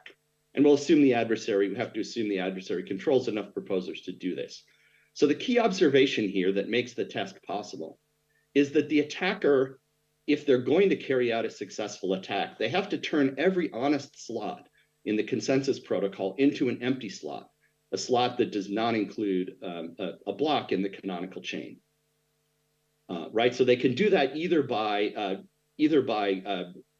arranging that there are not enough attestations to the block, or else by reorganizing it away. But either way, in the eventual canonical chain, any slot built by an honest proposer will need to be made empty by the adversary in order for the attack to succeed. So then it follows that if the attack was successful, the number of honest slots during the attack time is going to be less than or equal to the number of empty slots, right? Because every honest slot will be empty, but of course some slots might be empty for other reasons. And then, of course, the other nice thing is that we can measure the number of empty slots on chain. Over some interval of time, we can look at how the timestamp advances, divide that by 12. That gives us the number of slots. And then, of course, we can also see how many blocks were added to the canonical chain during that time, subtract, and that gives you the number of empty slots. So we can tell the number of empty slots, and that's an upper bound on the number of honest slots. Okay, next step. Now, let's go back, say, again, suppose a fraction of f of proposers are honest and non-censoring. And as before, we'll let x be the number of honest slots out of n total slots. And we'll let y be the number of empty slots out of the same n total slots. Now, we know from the previous slide that x, the honest slots, are less than or equal to y, the number of empty slots.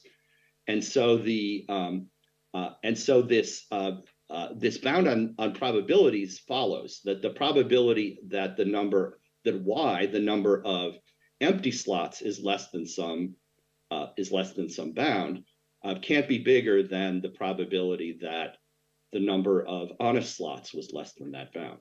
And so that it follows that if a strong attack has occurred, that we have this equation at the bottom, that the probability that the number of empty slots was less than k, given that an attack has occurred, is upper bounded by this binomial formula, which is just the probability that x is less than or equal to k, copied over from the previous slide.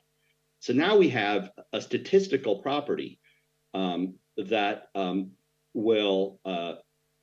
we have this statistical property that will hold if a strong attack has occurred, right? And so now we can say this allows us to build a statistical test of the hypothesis that a successful attack has occurred. So in other words, it says, if an attack, we can build a test such that if an attack occurred, that test will detect it with high probability. So if we can reject the hypothesis that a successful attack occurred at a very high confidence level, very strong confidence level, say p equals 10 to the minus 6, meaning that the probability that the test would miss an actual attack is less than 1 in a million. That is, if k slots were missing out of n total slots and this equation holds, then the test can say that there's no censorship. Okay, so now if we're given values of k, the number of actually empty slots, and the number of slots that elapsed, and an assumed value of f, the fraction of proposers who we assume will behave honestly, then we can actually implement the test. And the way to implement this test is, in practice, we'll choose these parameters in advance and we'll pre-compute that summation off-chain and then build a simple test that we can do on-chain. So for example, just running the numbers, if we assume 10% honest proposers, we can report no censorship if at most 34 out of 688 slots are empty. That's about 2 hours and 18 minutes, 688 slots. Or with the same assumption, we can report no censorship if at most 4 slots out of 225 were empty. That is no more than 4 empty slots out of 45 minutes. And by the way, these tests would always have passed in the entire history of Ethereum up to now, well, since the merge, which was the first time that a test like this was possible. All right, now there's a couple of annoying issues that we need to get past in order to make this real. Annoying issue number 1 is the adversary gets to know in advance the next few proposers. Worst case, the adversary might know the next 64 proposers, and so they can wait to launch the attack until it knows that all of those will be its friends. And so we need to tweak the test a little bit. The mitigation here is to just add 64 slots to the end of the test, assuming that there will be no evidence that the attacker can arrange that there will be no empty slots out of the first 64. The second issue is that if the test fails, we'll be tempted to do it again over the following n blocks, but that's actually unsound. That's an example of what in applied statistics is called p-hacking. Basically, that if there's an epsilon chance of failing each time and we do the test over and over until it succeeds, then we don't have an epsilon chance of error. So the mitigation here is if we're going to do up to, let's say, r repetitions, we can do each one to a confidence level of epsilon over r. Then we'll have overall an epsilon confidence, or at worst, that we ever get it wrong. Or alternatively, we could set a total budget of epsilon and spend that over a set of repetitions, taking advantage of the fact that we probably won't need more than one. Either way, we need to make sure that we don't p-hack by trying the test over and over till it succeeds. Okay, next steps here. What can we do for optimistic rollups or optimistic side chains? You can decide on what value of F is safe to assume. I think you could reasonably do the test assuming F is 5% or 2% or 1%. It's kind of a policy decision. You can then deploy on Ethereum a censorship Oracle contract with some wired in values of these parameters. And we've actually built a test version of this on, I forget, either Goerli or Sepolia. And then you can update the timeout in your protocol to be adaptive based on the censorship Oracle result. And that's it. Thanks, everybody. Please, if you have questions, please put them in the chat, in the chat room that people are seeing in the event.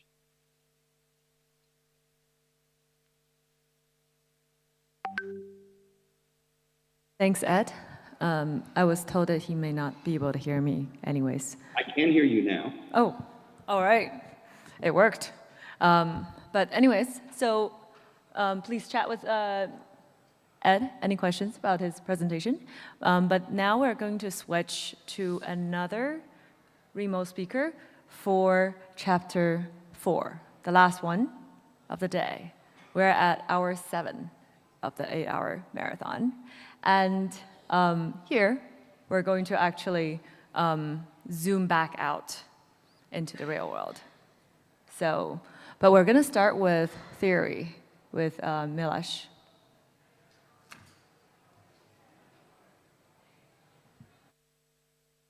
All right, I think that's my cue. Hi, everyone. For those of you who are here in person, I'm sorry I can't be there, and I'm sure, well, you must be exhausted, so I'll try and keep this quick.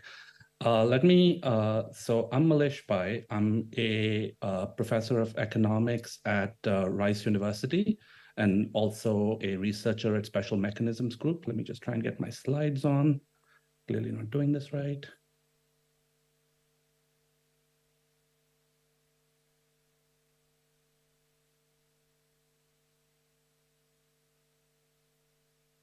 All right, are the slides showing correctly, Tina?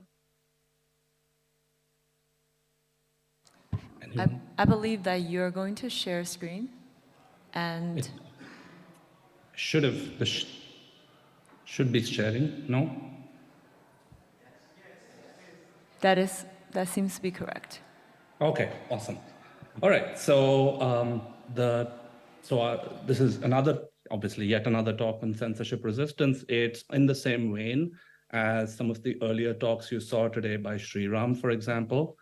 And here's where we sort of come at this. So a lot of the talks that you've seen today think of censorship resistance as the idea that valid transactions make it onto the chain, right? That if there's a valid transaction sitting around in the mempool, it will get included. And a lot of our hand-wringing and concern has been about the idea that, for example, OFAC censored transactions take a really long time these days to make it onto the chain. That's all that, as written, we currently guarantee. Valid transactions will make it onto the chain eventually. Now, the question is this enough? As long as valid transactions are making it on-chain, is this enough for us to do the things that we want to do with blockchains? So I'd suggest and submit that for a lot of valuable transactions, and not just sort of for our goals of credible neutrality, but also for that, this is not enough. So a lot of things are not just about getting on-chain eventually, but getting on-chain on time. So Oracle updates is an example of something that you want to be guaranteed to get on in a timely fashion. All sorts of financial transactions, ARBs, liquidations, are stuff that you want to get on in a timely fashion. And it's not just stuff that we're doing right now that requires this sort of censorship resistance, that requires stuff to get on in a timely fashion. It's also stuff like the stuff that you could do if you did have those sorts of guarantees. So being able to guarantee timely inclusion opens up new mechanisms that you can't do right now. So on-chain auctions are currently really hard to run for reasons we'll discuss. You could potentially do faster rollups without a 7-day window. All of this would be possible potentially if you could stay away, if you had censorship guarantees. Now, The problem that I'm talking about is not sort of, I'm not the first person to discover it. So indeed, it was one of the first things thought about. So this is from Vitalik's blog post, and the date is June 6, 2015. So it's a thought process that has been circulating in the community for a while. And here's sort of the thought experiment I want you to think about. So suppose I write you a European option that expires on block X. So this is for a thought experiment. This is not for a real sort of smart contract that you might want to write, but think of it as I sell you an option, and that option pays you the difference on block X between the price of Ethereum and the strike price. So today the price is 2,000. I tell you, okay, I will pay you the difference, the positive difference between Ethereum's price right now and between Ethereum's price in block X and 2,000. So if it goes up to 2,100, I owe you $100. If it goes down, I owe you nothing, and we walk away. Now, for our simple thought experiment, the idea is that this contract is written poorly. It says that if you want to exercise this option, so if you want to come to me and say, hey, Mallesh, the price of Ethereum is up, pay up, you have to submit a transaction in that block. So you have to submit a transaction in that very block. And the trouble with aligning, or the trouble with writing a contract like that is that, for instance, imagine the price of Ethereum has gone up to 2,100, which means you have $100 gain if you can get a transaction into the block. The trouble is, I am willing to pay up to $100 to censor your transaction. If you put only a tip or a priority fee of $90, it's actually profitable for me to, somehow pay the proposer to censor your transaction, that is not include the transaction, because even if I pay this proposer $91, he'd prefer to censor your transaction rather than include it, I have still like a $9 profit. So that's sort of the thought experiment that Vitalik walks us through. And I'd argue that the trouble, there are a lot of lovely things to love about PBS, and there's a lot of reasons it was done. But one dark side of PBS is that it sets up a market for censorship. So blocks are auctioned off to the highest bidder in PBS, and that means that a motivated censor could in principle offer a block without the underlying transaction with a higher bid, and no one would ever know. That's why we're now trying to undo this, potential issue with things like inclusion lists. Now, we did a simple version of this a few months ago just to check how easy it is. And with a better engineer than me, I should be honest, but with a good engineer, it was literally 2 hours of work to spin up a public builder, spin up like an open source builder, put in a few bids, and then land a block. So we actually landed a block, and we had exactly one transaction in the block. You can check the chain yourself. The block contains one transaction. The graffiti for the block is the first censor of Rome, and there's a link to our paper. So that's the block. It was $100 and a few hours of great engineer's time. So not completely cheap, but if you have a builder lying around, this is an easy thing to do. And of course, our block was empty and obvious. It was there for, just so people knew that this could be done. But part of the issue, which you've probably heard about multiple times today, is that if there was a sophisticated builder who left out just one valid transaction because they had a side note or they had a side payment guaranteed by somebody else, you'd never have known about it. And this is problematic. So we need a definition of this. One of the, going back to Sreeram's talk, one of the things Sreeram said in an audio space that stuck with me discussing this was that if you can't measure it, you can't improve it. So we need a definition of how should we measure the level of censorship resistance a protocol or a blockchain is getting. And to do that, we need to abstract away from the machinations of a specific protocol. So let's just walk away from everything and think of a public bulletin board. So a public bulletin board is just a place where people can post stuff, and it has two operations available to it. One is a read operation. You can do it for free, and it always succeeds. The interesting operation is a write operation. So it takes some underlying data, and it takes a tip T, and either succeeds at writing the data to the bulletin board at a cost of T or fails. So those are the only things, two ways you can interact with a bulletin board. Now, what's our definition of censorship resistance? Our definition of censorship resistance is a function phi. And this function phi is the amount it would cost a censoring party to write, to cause a write operation to fail. So there is a censorship party, a censoring party, we don't know their objectives. They might be OFAC, they might be something else. They might be, like me in the thought experiment from a few minutes ago, trying to stop you from getting the right, getting this option, being able to exercise this option. Now, the ideal censorship resistance of a chain is, of course, infinity. You want it to be extremely expensive for a censoring party to do it, but you can now think through with this definition, what is the censorship resistance of a particular thing, of a particular protocol? So if there's a single designated block, that's the relevant public bulletin board, phi of t equals t. If you have a burn, so if, with the IP 1559, we have the burn, and if B is the base phi, then actually it's cheaper to censor because the proposer is not getting part of the associated tip for inclusion. Some part is getting burnt, so the proposer is only getting the difference. The proposer will be willing to censor for anything larger than t minus b rather than t.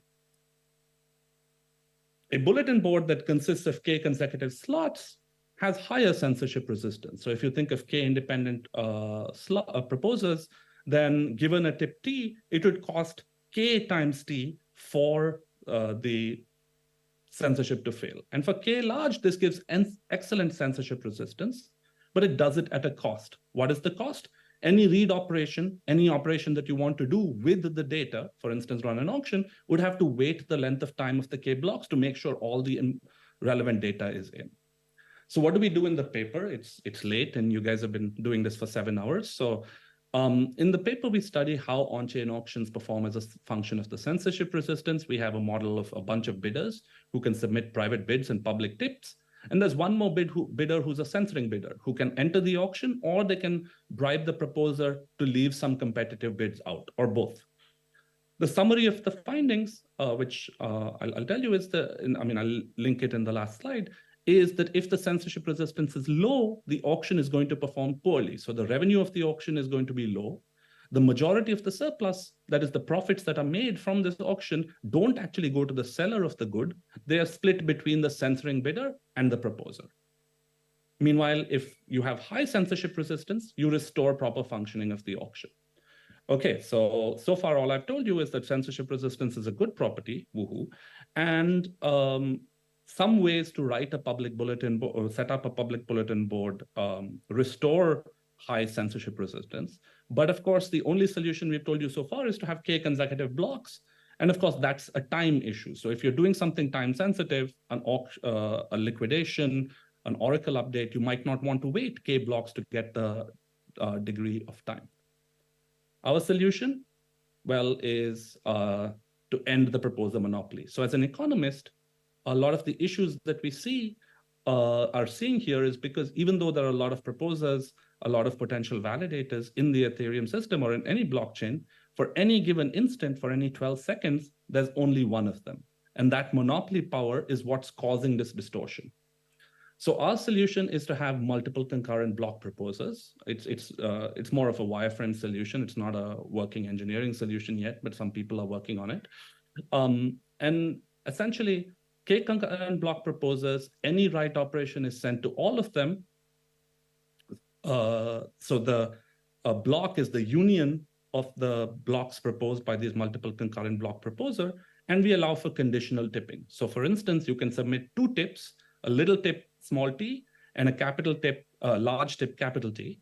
If multiple proposers include the data, then each of them gets paid the small tip. And if only one proposer includes the data, then that proposer gets paid the large tip.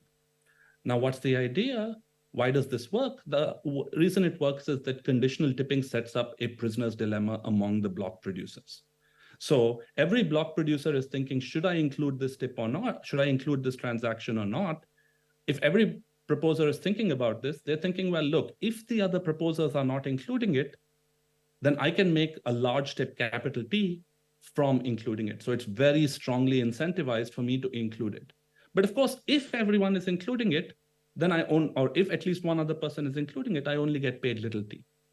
So the idea is that this conditional tipping separates the cost of getting something onto the chain, which is k times little t, with the censorship resistance of the chain, which is k times cap t. So you can now have like a lot of censorship resistance, but cheap inclusion. Now, of course, you need to do stuff with spam and throughput and so on, but that's a separate set of concerns. This is, I think, already, if you don't care about transaction ordering, and you can layer on transaction ordering, but if you're trying to do something like just a pure chain to run an auction, for example, where you care only about the set of bids, not the order in which they arrived, this is a chain that's ready to go in terms of arranging this high level, arranging this sort of thing. So in short, whatever we talked about, I've tried to introduce a novel measure of censorship resistance. It's one of many measures. So for instance, Sreeram's time to censorship resistance is a different measure. And the community, I think, needs to think about not just what we want, but also what are the measures of how we measure it. So which are the ones we're prioritizing or optimizing for? I'm not like, I don't want to shill my specific definition, but we do think that this one gives a useful way, not just about censorship per se, but also about thinking about the viability of various mechanisms on chain. So the possibility of censorship and the absence thereof opens up it doesn't just take away the censorship risk, it also opens up the design space for a designer in terms of what mechanisms they can credibly or they can safely implement on chain. Faster forward-proof windows, more efficient DeFi protocols, all of these are possible with higher censorship resistance. So that was my talk. I'm happy to stick around for questions. The paper is up on mechanism.org/library along with some of our other research, and we'd be very happy to hear from you with thoughts, comments, anything else. I'm done.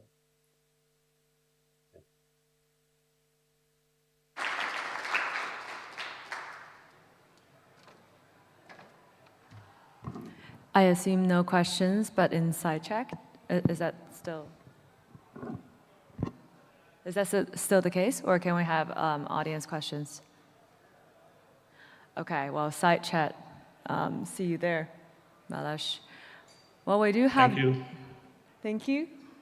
Yeah, we do have Justin. Well, in person. So your slides are up here. Some of them are from last year.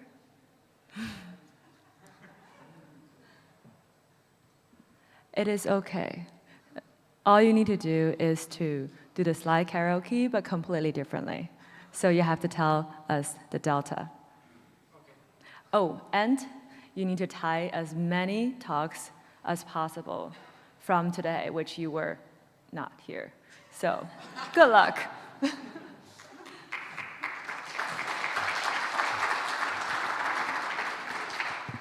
Okay, so backstory on the slides is I tried to do a new set of slides for every talk, and I've had 5 talks. This is my 5th one, and I was like, okay, I'm just going to reuse slides for the last one.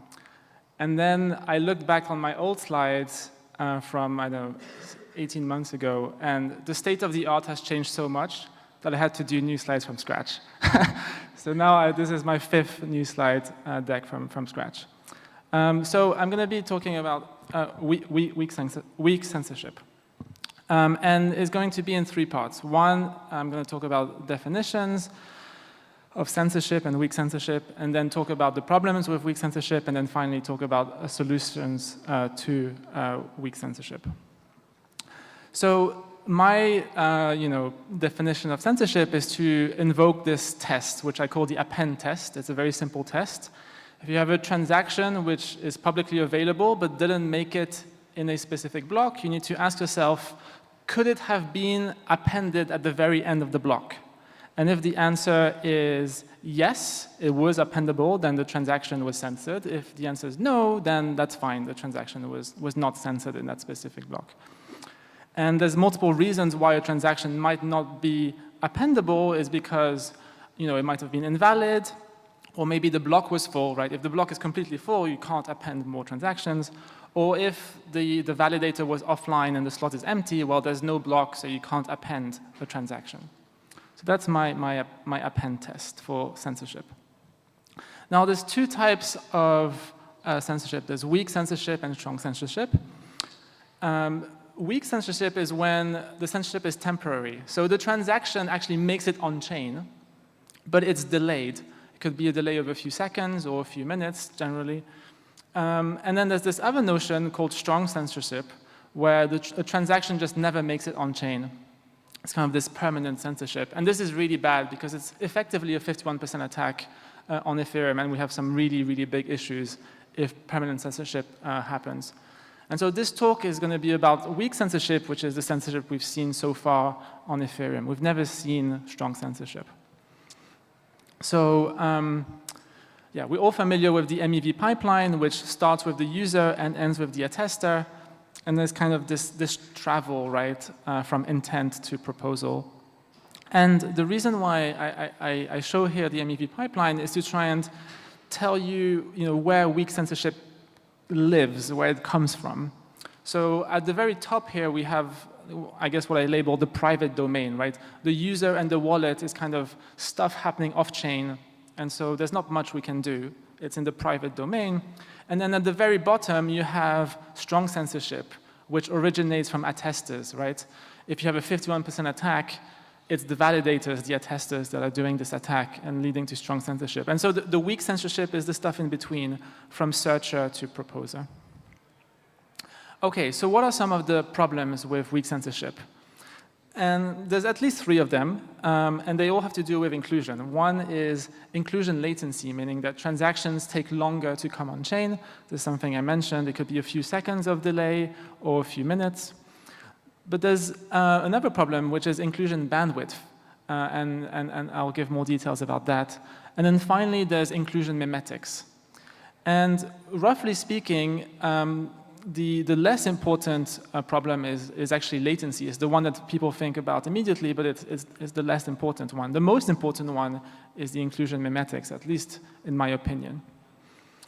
Now, there's this kind of formula for inclusion latency, which is you take the latency of the L1, which is, for example, 12 seconds, and then you divide it by the amount of blocks which are not being censored. So, for example, if only half of the blocks are not being censored, then you divide by 1/2, which is the same as multiplying by 2, and so your latency kind of doubles. And this is relevant for Tornado Cash transactions today that are tornadoes on the OFAC list. And very roughly speaking, there's 75% censorship, meaning there's only 25% of block space which is neutral, and so actually you have a multiple of 4 there on the inclusion latency. Now, inclusion bandwidth has to do with rollups, not transactions, but more so for rollups. If you have a censored rollup, so one example would be Aztec. Aztec is trying to build a rollup on Ethereum, and it's trying to have this private kind of mixing service, I guess, within its rollup, and it could, just like Tornado Cash, get censored. Now, one of the problems with weak censorship is that if only 25% of block space is neutral and 75% of it is censored, then now Aztec can only consume 25% of the blobs. And so its max capacity, its maximum bandwidth, is actually only 25% compared to another rollup. And I think this is an even bigger problem than the inclusion latency. Right? For inclusion latency, people will say, Bitcoin has 10-minute block time, and so a few seconds of delay is not a big deal, and maybe that's the case. But for rollups and bandwidth, it's a huge issue. And then there's what I think is the biggest issue with weak censorship is mimetics. It's just a very bad look that 75% of Ethereum blocks are censored today. It's kind of a sign that governments kind of indirectly have influence over Ethereum. And when you even just mention the word censorship, the first thing that comes to mind is censorship is bad. And so it's just not good from a marketing standpoint.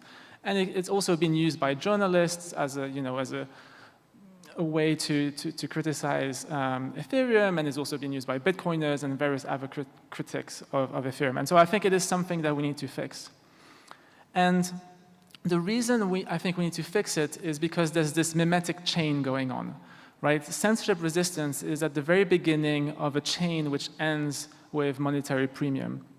So censorship resistance gives us credible neutrality, which gives us social legitimacy, and means that Ether, the asset, can gain the so-called monetary premium, which is very important from a utilitarian perspective. Why? Because monetary premium gives us a huge boost in economic security, as well as a huge boost in economic bandwidth for applications. Now, what is the situation today in terms of censorship? Unfortunately, 5 of the top 6 builders are censoring. And these are the 7-day dominances. And so you can see the top 2 builders account for roughly 60% of Ethereum blocks, and they're both censoring. And so if we look here, just with these builders that are listed, that's about 75% of Ethereum block space, which is censored. Now, I think it's a pretty bad situation because we've had 75% so far, but actually the progression has been in a worrying direction. If you look at Beaver Build here, Builder 0x69 and Gambit, just a few weeks ago, they were non-censoring. So something happened, they flipped to becoming censoring. And so it's possible that we're actually going to have much more than 75% censorship in the short term. And one of the reasons has to do with searchers. So it turns out that searchers have a huge amount of power. Take, for example, Jared from Subway, who's like one of the big searchers. Searchers provide flow, bundle flow, to builders. And today, Jared from Subway provides that bundle flow to both neutral builders and censoring builders. But imagine that Jared from Subway gets a new job or was acquired, and now is Jared from Citadel. Well, Jared from Citadel might say, hey, we're Citadel. We don't want to send our blocks to non-censoring builders. We're only going to send them to censoring builders. Well, now, as a neutral builder, you just have to go out of business because you're not going to win a significant portion of blocks if you don't receive the bundle flow from Jared. And so there's these few searchers out there, or OFA providers, whereby if they suddenly decide, hey, we don't want to give our order flow or bundle flow to neutral builders, well, we're going to see an eradication of neutral builders. And it just takes one of these meaningful searchers to do so. And so a possible situation is that layer 1, the dominance of layer 1 neutral block space is basically going to be the non-MEV boost portion, the self-built portion, which is about 6%. So this is where we might be heading very, very soon. And it's even worse than that because this portion that self-build is also kind of shrinking over time as more and more validators that are somewhat unsophisticated realize that they're losing a lot of money and kind of activate MEV boost as opposed to self-building. Okay, so I hope I've convinced you that there's real problems even with weak censorship. It's not just strong censorship, which is a problem. Now let's talk about some of the possible solutions here. So there's basically 4 solutions that I see. Encrypted mempools, inclusion lists, MEV burn, and enshrined PBS. And basically there's 4 different actors that now will have some sort of power over improving the situation. So let's start with users. Users with encrypted mempools will have the option to encrypt their transactions and basically say, no, you can't see the content of my transactions. And that's going to be very helpful for censorship resistance. We're going to have proposers who now, with inclusion lists, are going to be empowered to force include transactions on-chain, again, helping with censorship resistance. We're going to have attesters with MEV burn that are going to require that the proposer picks the most valuable block, therefore making sure that any block that does censorship is much more expensive to get on-chain. And then finally, we're going to have the relays with enshrined PBS that can just peace out and disappear. Okay, so let's go through each of these four solutions: encrypted mempools, inclusion lists, MEV burn, and ePBS. So let's start with ePBS, actually, because it's very simple. The idea of ePBS is to remove the relays completely. So relay censorship goes to 0, nice and clean formula here. The next one, which is a bit more interesting, is forward inclusion lists. So the idea of an forward inclusion list is that as a proposer, I will self-build a block of transactions, and this block has to be some sort of a block template for the next builder in the next lot.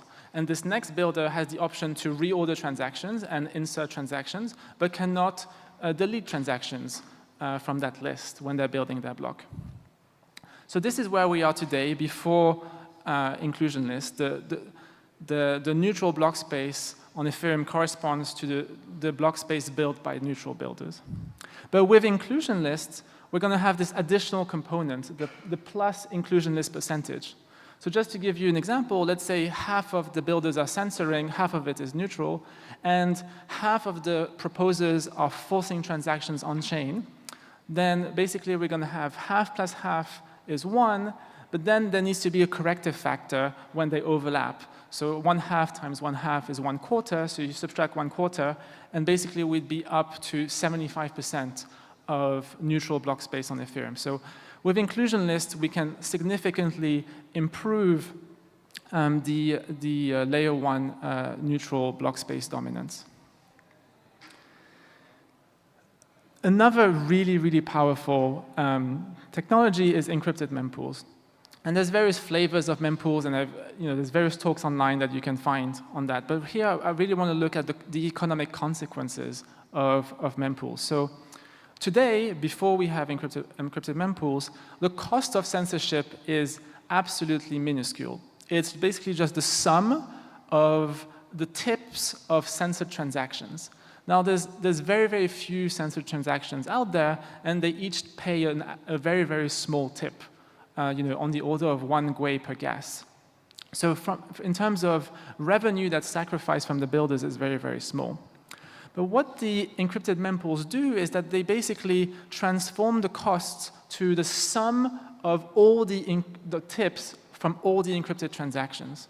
And the reason is that if I want to censor, now I have 2 options. Either I include the encrypted transactions, but now I take a risk. There's a risk that within those, X encrypted transactions, one of them is a transaction that I want to censor. Or I just censor all the encrypted transactions. But if, the vast majority of encrypted transactions, if the vast majority of transactions are encrypted, then now I have to basically censor everything. And so the cost of censorship, goes up dramatically. Maybe by a factor of 1,000x here. Now, another really cool technology is MEV burn. So right now, this is the same formula as in the previous slide. The cost of censorship is the sum of the tips from censored transactions. But what MEV burn does is that it adds another component to the cost of censorship. And specifically, it adds the base fees of the censored transactions. So now, as a builder that wants to censor, I have to cover both the tips and the base fees. But it turns out that tips in practice are much, much lower than base fees. So generally speaking, to give you an order of magnitude, tips about 1 gwei per gas, but base fees is, let's say, 30 gwei per gas. So there's a 30x delta between the two. And if we compound the two technologies, MEV burn with encrypted mempools, so we have 1,000x here, we have 30x, so we're basically making the cost of censorship, roughly speaking, 30,000 times larger by compounding these two technologies. And what I believe will happen is that censoring builders will just go out of business. It will be unprofitable to be a censoring builder once these two technologies are in place. And then there's this one final idea which I want to mention. It hasn't been disseminated very much, but if we go back to the inclusion list, there's a bit of a problem here, which is that the percentage of proposers that will start using inclusion lists might be relatively small. It might be 20, 30, 40%. And really, we want it to be as high as possible, ideally 100%. And what we can do is we can apply the same ideas as MEV burn, which is to maximize the block, but for the inclusion list itself. So for example, we can have a rule which says that a block is only valid if the inclusion list was built in such a way that it maximizes the amount of base fees in the inclusion list. And so it's now to the incentive of proposers to build inclusion lists with all the transactions that they see in the mempool, and basically removing the option to not use the inclusion list. And so I think we're in a very, very good position from a research perspective and from a design perspective. I believe we have all the tools to fight weak censorship. It's just a matter of time until it's solved. And that's it. Thank you.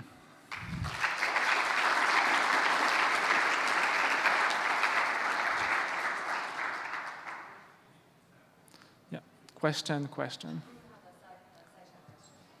Okay. Which one do you want to just read the question? Will encrypted transactions will make the block builder lose MEV revenue despite gaining more censorship? Tip. Okay, so yeah, I guess there's two consequences of encrypted mempools. One is that it removes sandwiching to a very large extent. And so it removes the amount of MEV that can be extracted from users, and in a way that's kind of orthogonal to censorship. Really, the important property from a censorship standpoint is it's kind of this binary decision. As a builder, either I include all the censored transactions or I include none of them. It doesn't really make sense to include some of them, just because every encrypted transaction looks like just any other encrypted transaction. It just looks like random noise. And what I'm trying to claim here in the talk was that if you decide to not include any encrypted transactions, then you're just going to go out of business. And therefore, the only builders that will remain are those that include all the encrypted transactions. I'm not sure the first one is for you. I think there are some shitposting up there. Okay, gotcha. And I think there was a couple questions over there.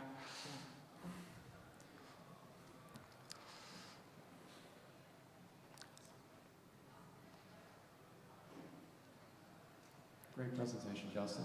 Thank you. Is there a particular order of operation for some of these solutions that should be implemented first in protocol? Yeah, great question. So the nice thing about encrypted mempools is that they can happen at layer 2s, actually.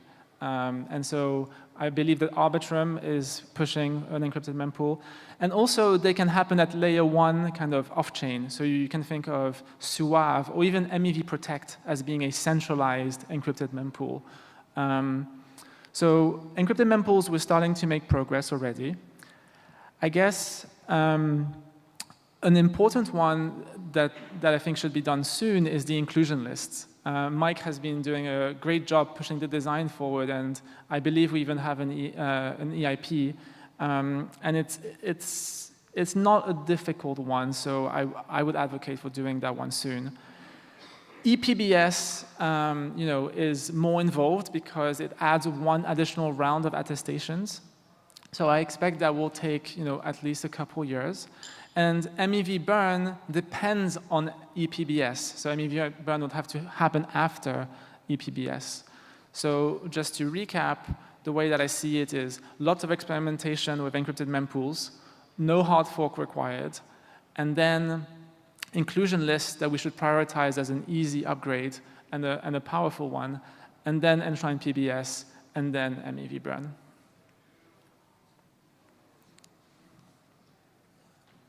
Hey, Justin. I have a question about inclusion lists. So if I understand it correctly, the idea is that if I see a transaction that I don't want to include, I have to push it to the next builder, and they will have to include it. Yeah. But I think that the way this mechanism is working is basically dependent on what is a legal interpretation. Because we have precedents in law that, you know, forcing someone to commit a crime is a crime. If I force you to kill someone, I go to jail as well. Right. So the problem is, you know, it could be, I mean, we rely on, you know, some old farce taking a decision at some point. It could take years, so maybe we'll be safe for a bit. But I guess that what I'm trying to say is that it may be that, you know, if you have a certain interpretation of the law, then you wouldn't want to risk to even use the inclusion list. So I understand the need for mandatory inclusion lists, but again, I think that there is an externality for people that maybe think, okay, they will just, you know, end up being in trouble, not now, but 5 or 6 years on the line. So what do you think about that, and how do we solve this? Right, so there's a few points here. One is, you know, inclusion lists versus the last idea that I presented, which is mandatory inclusion list. The way that would likely happen is we do inclusion lists first and see how things go. Now, if we look at inclusion lists alone, as you said, there's kind of this weird thing where the current proposer kind of forces the next builder to do something that they might not want to do. Actually, they don't only force the proposer, they kind of, the builder, they also force the proposer, kind of this combo to include transactions that they might not like. I guess, you know, what might happen as a consequence is that some builders just disappear. But I think that's maybe a good outcome. Why? Because, you know, it's kind of good to be left with builders that are comfortable being neutral. In terms of the proposers, that's maybe more problematic. Like, it's possible that some companies, some regulated companies, I don't know, might stop staking. So I don't want to, you know, speculate, but like some very, very regulated company might decide to stop staking. I mean, I'm just thinking out loud here, but maybe BlackRock, right, with their ETF, they might start staking, and then we have inclusion lists, and then they suddenly stop staking. But is that a bad thing if BlackRock doesn't stake? I don't know. I guess another thing that comes to mind is that it's very much unclear today that, you know, censoring transactions, or not censoring transactions, being neutral is illegal. OFAC as an entity has provided zero clarity, and I believe that there's no jurisdiction in the world, of the 200 jurisdictions in the world, that has provided any kind of clarity that any of this is illegal. And you know, there's this prevalent thought within the legal people that I've been talking to that, you know, validation, block building, and all of these activities are just, you know, part of I don't know what the legal term is, but like this, just infrastructure stuff, which has nothing, it's just like running the internet or being an ISP or whatever. Like, it should be neutral. Just like, you know, OS people who build phones or people who write software for operating systems. So, yeah, I guess another thing to say is that we're not lawyers. I'm not a lawyer. We're trying to design things in such a way that it's pure technology. And the good news is that you can't put pure technology in prison. So, you know, if Ethereum forces illegal behavior, as you said it, well, you know, the nation states are welcome to put Ethereum itself in prison, but they will fail. And I think there was a question. Oh, is that the only? Or I'm curious, in a potential post-PBS world, when like cow swap models with like intended solvers might become more relevant, do you see that should we consider that in our design choices, and what do you see there as potential paths? Yeah, that's a great question. So I think it's most relevant for MEV burn.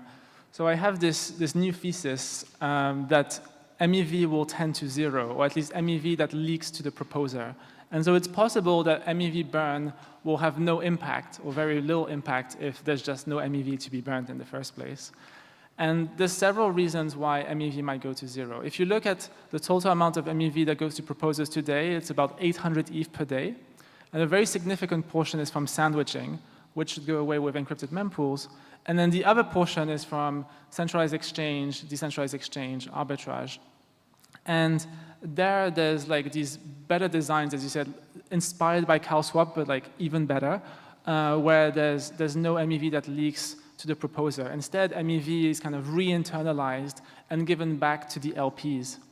So what is previously, or what is currently toxic order flow hitting LPs and kind of arbitraging them and extracting MEV should disappear.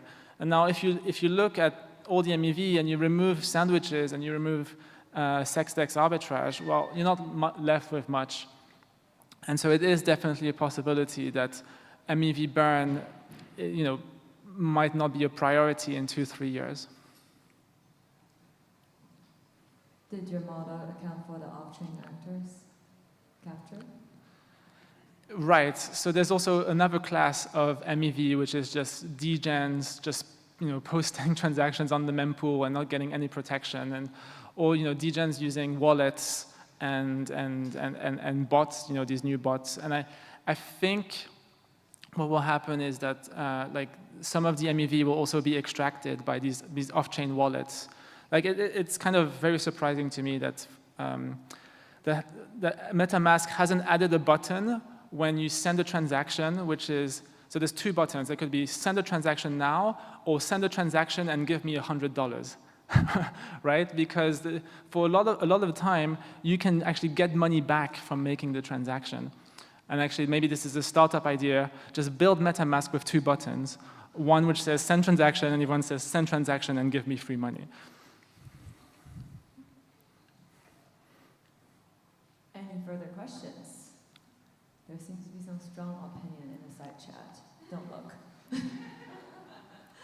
Anyways, at 21 minutes, 21st minutes, you have not yet tied the entire day together that you missed. Oof. 1 minute. MEV is solved. It's just a matter of time. Fundamentals are strong. Now it's just a matter of education. Okay, thank you. All right.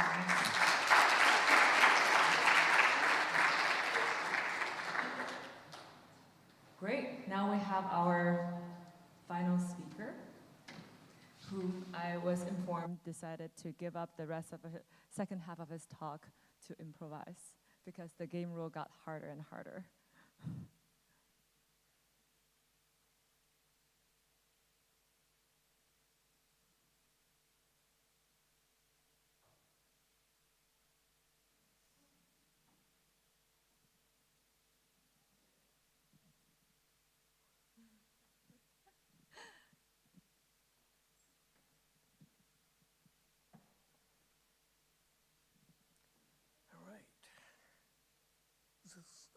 Projecting already.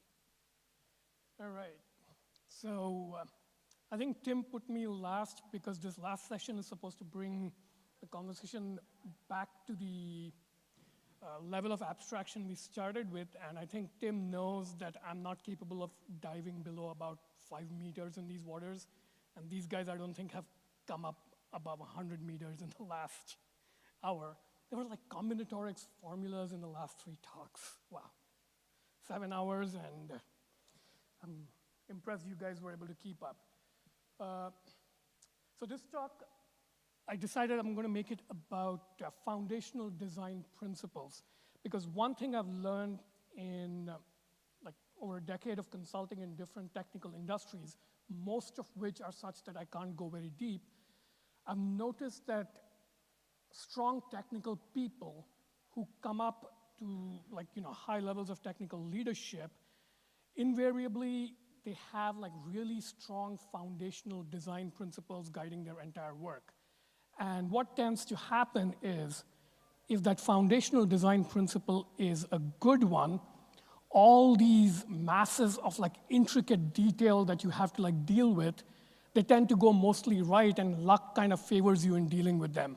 Whereas if your foundational design principle is off, everything starts going against you. So you start to get all these millions of details wrong. So since I can't talk about the details anyway, I want to talk about foundational design principles. So before I get started, I'd like all of you to kind of like think about what foundational opinionated design principle do you bring to your work in building crypto technology? Because that's what we're going to talk about.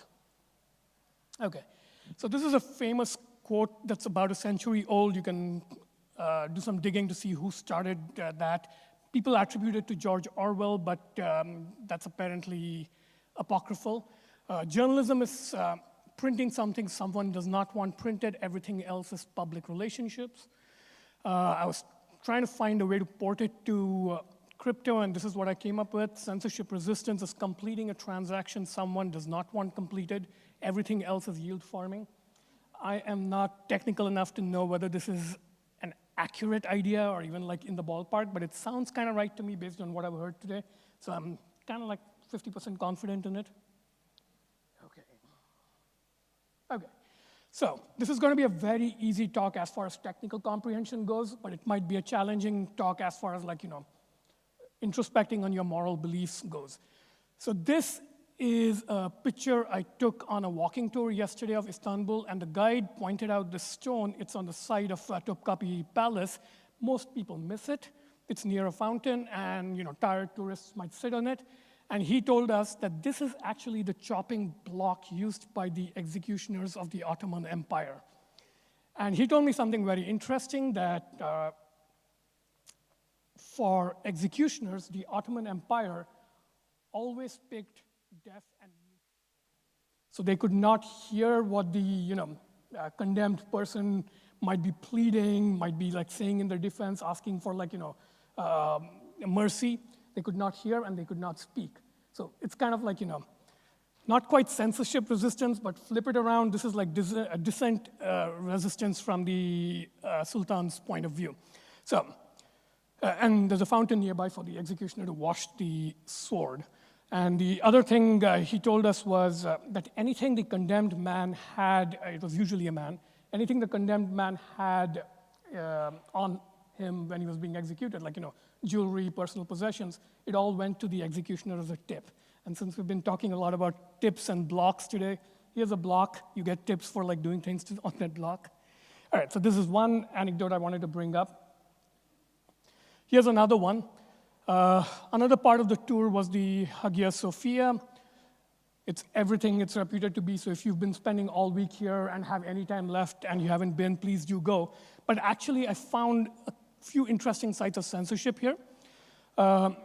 As you all know, Islam has a prohibition against representation of like human forms in the religion, and it's not like fully enforced in a very conservative way. But since the Hagia Sophia was originally a church, there are obviously iconographic elements throughout the church. And the one on the left over there, that's on top of what used to be the main altar and now is the sort of prayer niche of the Islamic prayer ritual. And there's pictures of like Jesus and Mary right above it. And since that faces Mecca, you can't have representation there, so that part is covered up.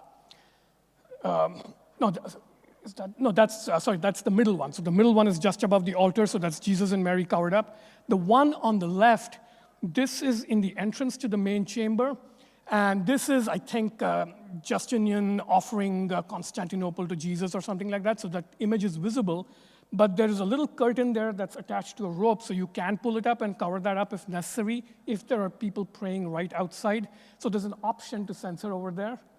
And on the far right, this is to the left of the altar, so it's not facing Mecca, but if you're facing slightly left and up, there's an image, I think that must be Gabriel or somebody, but that's not censored. So, and Hagia Sophia, it struck me as interesting that it translates to holy wisdom. This seems like a pretty wise approach to handling like censorship in a very pragmatic and charged context. Okay, sorry, what am I doing? Okay, so foundational design opinions. So I'm about as much of an outsider as would ever speak at an event like this, and my sense of the foundational design opinion that drives not just censorship resistance parts of the technology, but all of crypto, is the exit versus voice dichotomy with a strong exit bias. So most of you have probably not actually read the book. Perhaps you heard Balaji's talk about 10 years ago where he made this a meme in Silicon Valley. But yeah, this is a book about how when you don't like what's happening in an organization or a society, you have two choices. You either exit or you voice your opinion, right? And they're not a symmetric pair of choices because voice is by nature more informative. You complain, you say things. So voice is a more informative opinion. And exit, taken alone, it just provides like warning sign that people are leaving. It's kind of like a negative signal. And loyalty, which many people miss, it's in part of the book's title. Loyalty affects or modulates this decision. So you might choose exit versus voice depending on the loyalties you feel, right? And some of the points the author Hirschman makes about exit versus voices, exit is fundamentally biased towards economic solutions versus voice being a bias towards political solutions, right? So there is a strong economics bias. But think about this. Crypto has a strong uncritical exit bias. Like I said, it goes way back, things like forks, things like, run your own node, decentralization. But censorship resistance, if you asked anybody outside of this kind of context what they think it means, it's going to be a strongly voice-oriented problem.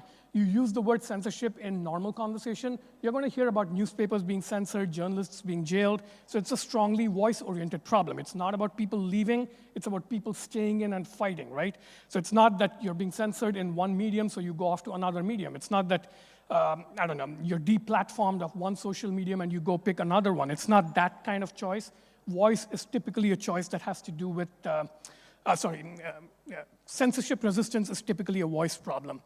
So the question then becomes, the default opinionated design tendency of crypto, which is exit-oriented, is there a fundamental tension there? And I think there is. Okay.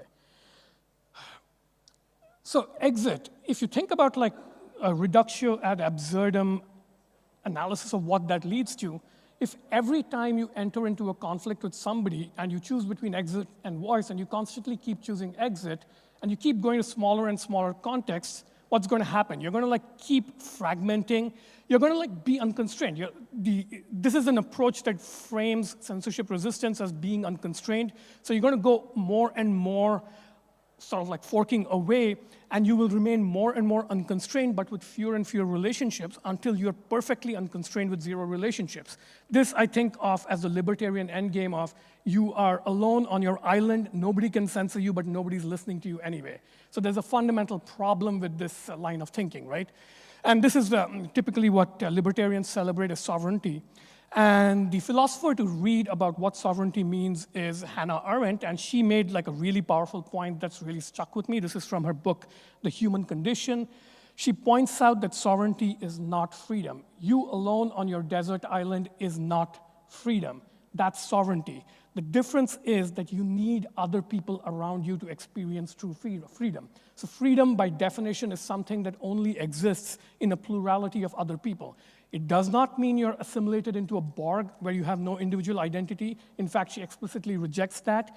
It means you are like in the public square, you're constantly talking and so forth. So that's freedom. And an exit-oriented bias will lead you further and further away from that fullest sense of freedom.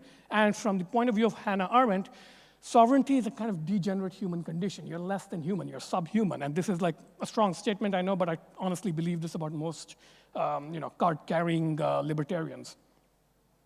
Okay, another huge wall of text. This one, I asked GPT to pull out some quotes for me from the novel by Sartre, No Exit. And you've probably heard the phrase, hell is other people. And most people don't quite know the context of where it comes from, and they assume it's something like, you're annoyed by your neighbors, and if you're stuck with your neighbors forever, it's going to be annoying, and that's going to be like hell. That's kind of like the superficial interpretation. The actual interpretation in the novel is, when you are in relationships with other people, inevitably they see parts of you that you don't see yourself. They hold up a mirror, they reflect your Jungian shadow, things like that. And what you feel is trapped or tormented by the mere existence and gaze of others. Simply other people looking at you, holding up a mirror to who you are, reflecting parts of your identity that you might find uncomfortable or distressing. That's what hell is other people means. So being in relationships with people, in a nexus of relationships with people, and being free rather than sovereign is hellish. So that's kind of an interesting paradox, isn't it? Like we are defining freedom in a way, following Hannah Arendt, that if you also go with Sartre, is hellish. So we are defining freedom as a kind of hell that you choose to live in, right? So think about this, like what this says about the default exit bias of crypto. Okay, so I kind of see this much more in the Bitcoin community, of course, than in the Ethereum community. In the Ethereum community, you kind of see libertarian leanings, but you do see people slowly pulling back, like occasionally towards like, questioning fundamental libertarian principles, asking if sovereignty is really the be-all and end-all. There are the right philosophical curiosities driving the question of what should our fundamental design decisions and design opinions be. But exit and voice, I think, because it requires like a level of, introspective self-awareness to understand properly. And most people, their idea of like picking exit over voice is, you read Ayn Rand's, Atlas Shrugged at age 16, that's the limit of the philosophical questioning you've ever done. And then you go around basically parroting like sophomoric libertarian, talking points for the rest of your life. And you never really go beyond that. But if you take the exit and voice dimension truly seriously, it's actually really hard. Being in a nexus of other people and being truly free and being in hell is other people, that's what it takes to navigate the exit-voice dichotomy properly, and barely anybody does that. Most people are like, I want to live on my desert island with my guns. It's like that cartoon picture.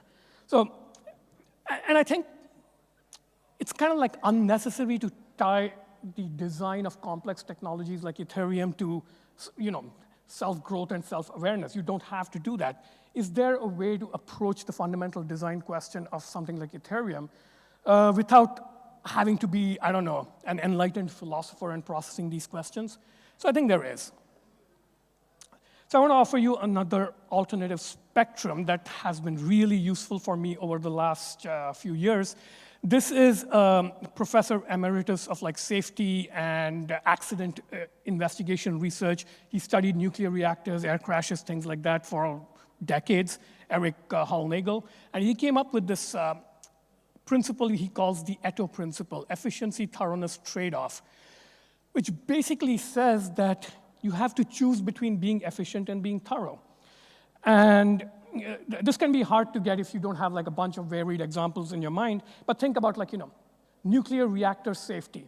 That's not something you want to efficiently do profit maximizing and solve for very narrow, legible cost functions and do very efficiently and maximize your profits. You want to be very carefully checking every possible failure mode, thinking through all the contingencies that could happen. Nuclear reactor safety is a thoroughness-biased domain. Airline safety, airplanes, you don't want them crashing all over the place. Again, thoroughness-driven field, right? Whereas other things, they can be efficiency-driven. If you're creating Google Maps or any kind of mapping algorithm for getting from point A to point B, you probably want the shortest distance or shortest time or something like that. That's solving an efficiency-oriented optimality problem. You don't want to wander all over the map, right? So think of thoroughness as wandering all over the map, checking everything, making sure everything is sort of covered. So the Eto fallacy. This is a principle that Hallnagel came up with after doing a whole bunch of accident investigations, I guess. It's this idea that when something bad happens, whether it's an air crash or a nuclear reactor meltdown or FTX melting down or the tornado cash thing you guys are all talking about all day, there is a tendency to look back once the data is in and say that you should have done this, this, this, this, this. And there's something fundamentally acausal and impossible about that. You can't do that. You can't fix an efficiency bias in ex-ante efficiency bias with an ex-post thoroughness bias in investigation. You can't say you should have been that thorough in covering that stuff, right? You have to have a thoroughness bias straight up. You have to have it on day one, not after the accident happens. So that's the Eto fallacy, which he uses as a critique of like most accident investigations being bullshit. So exit versus voice had its own like implications. So exit is like economics biased and voice is politics biased. Similarly, this principle has its own biases. I think efficiency has a strong corporate and private utility bias, so things like shareholder value or efficiency metrics.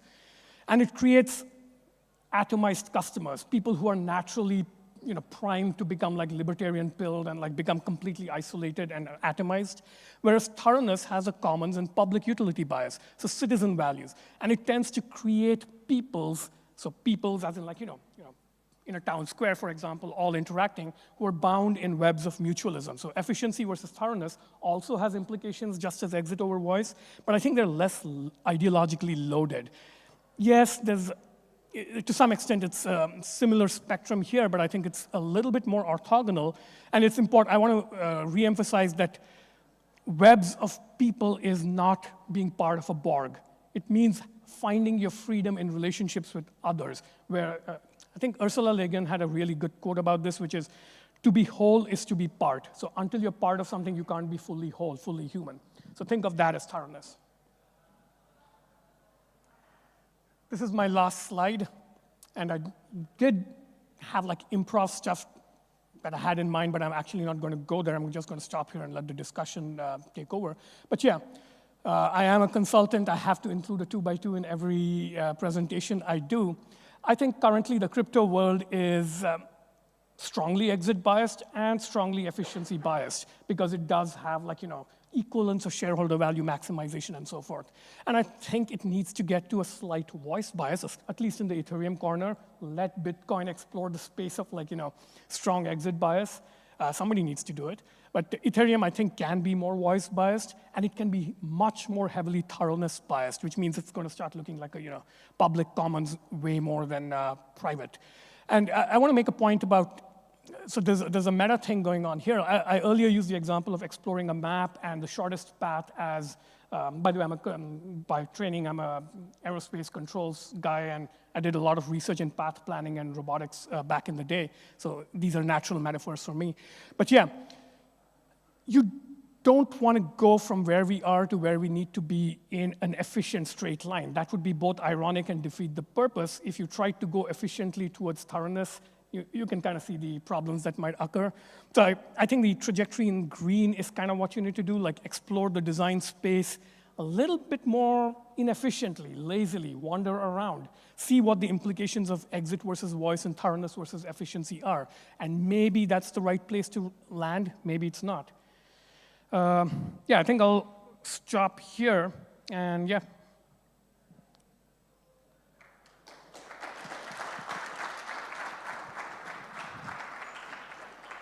Any questions? We have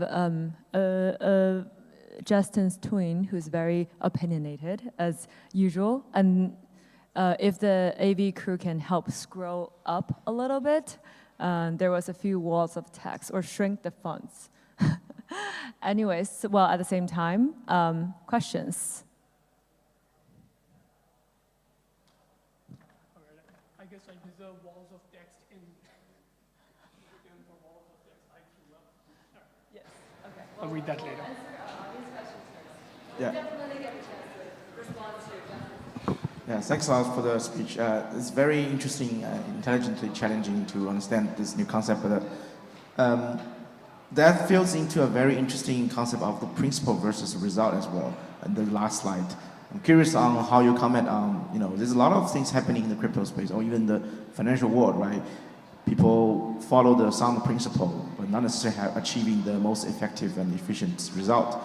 Whereas some people who are very result-driven sometimes, of course, they don't follow the first principle, and actually even against the law, things like that. So curious on, with the methodology you just presented, even with the thoroughness and the efficiency and all that, how to comment on that. And one little question, you mentioned about multiple times the Bitcoin ecosystem community and the Ethereum community.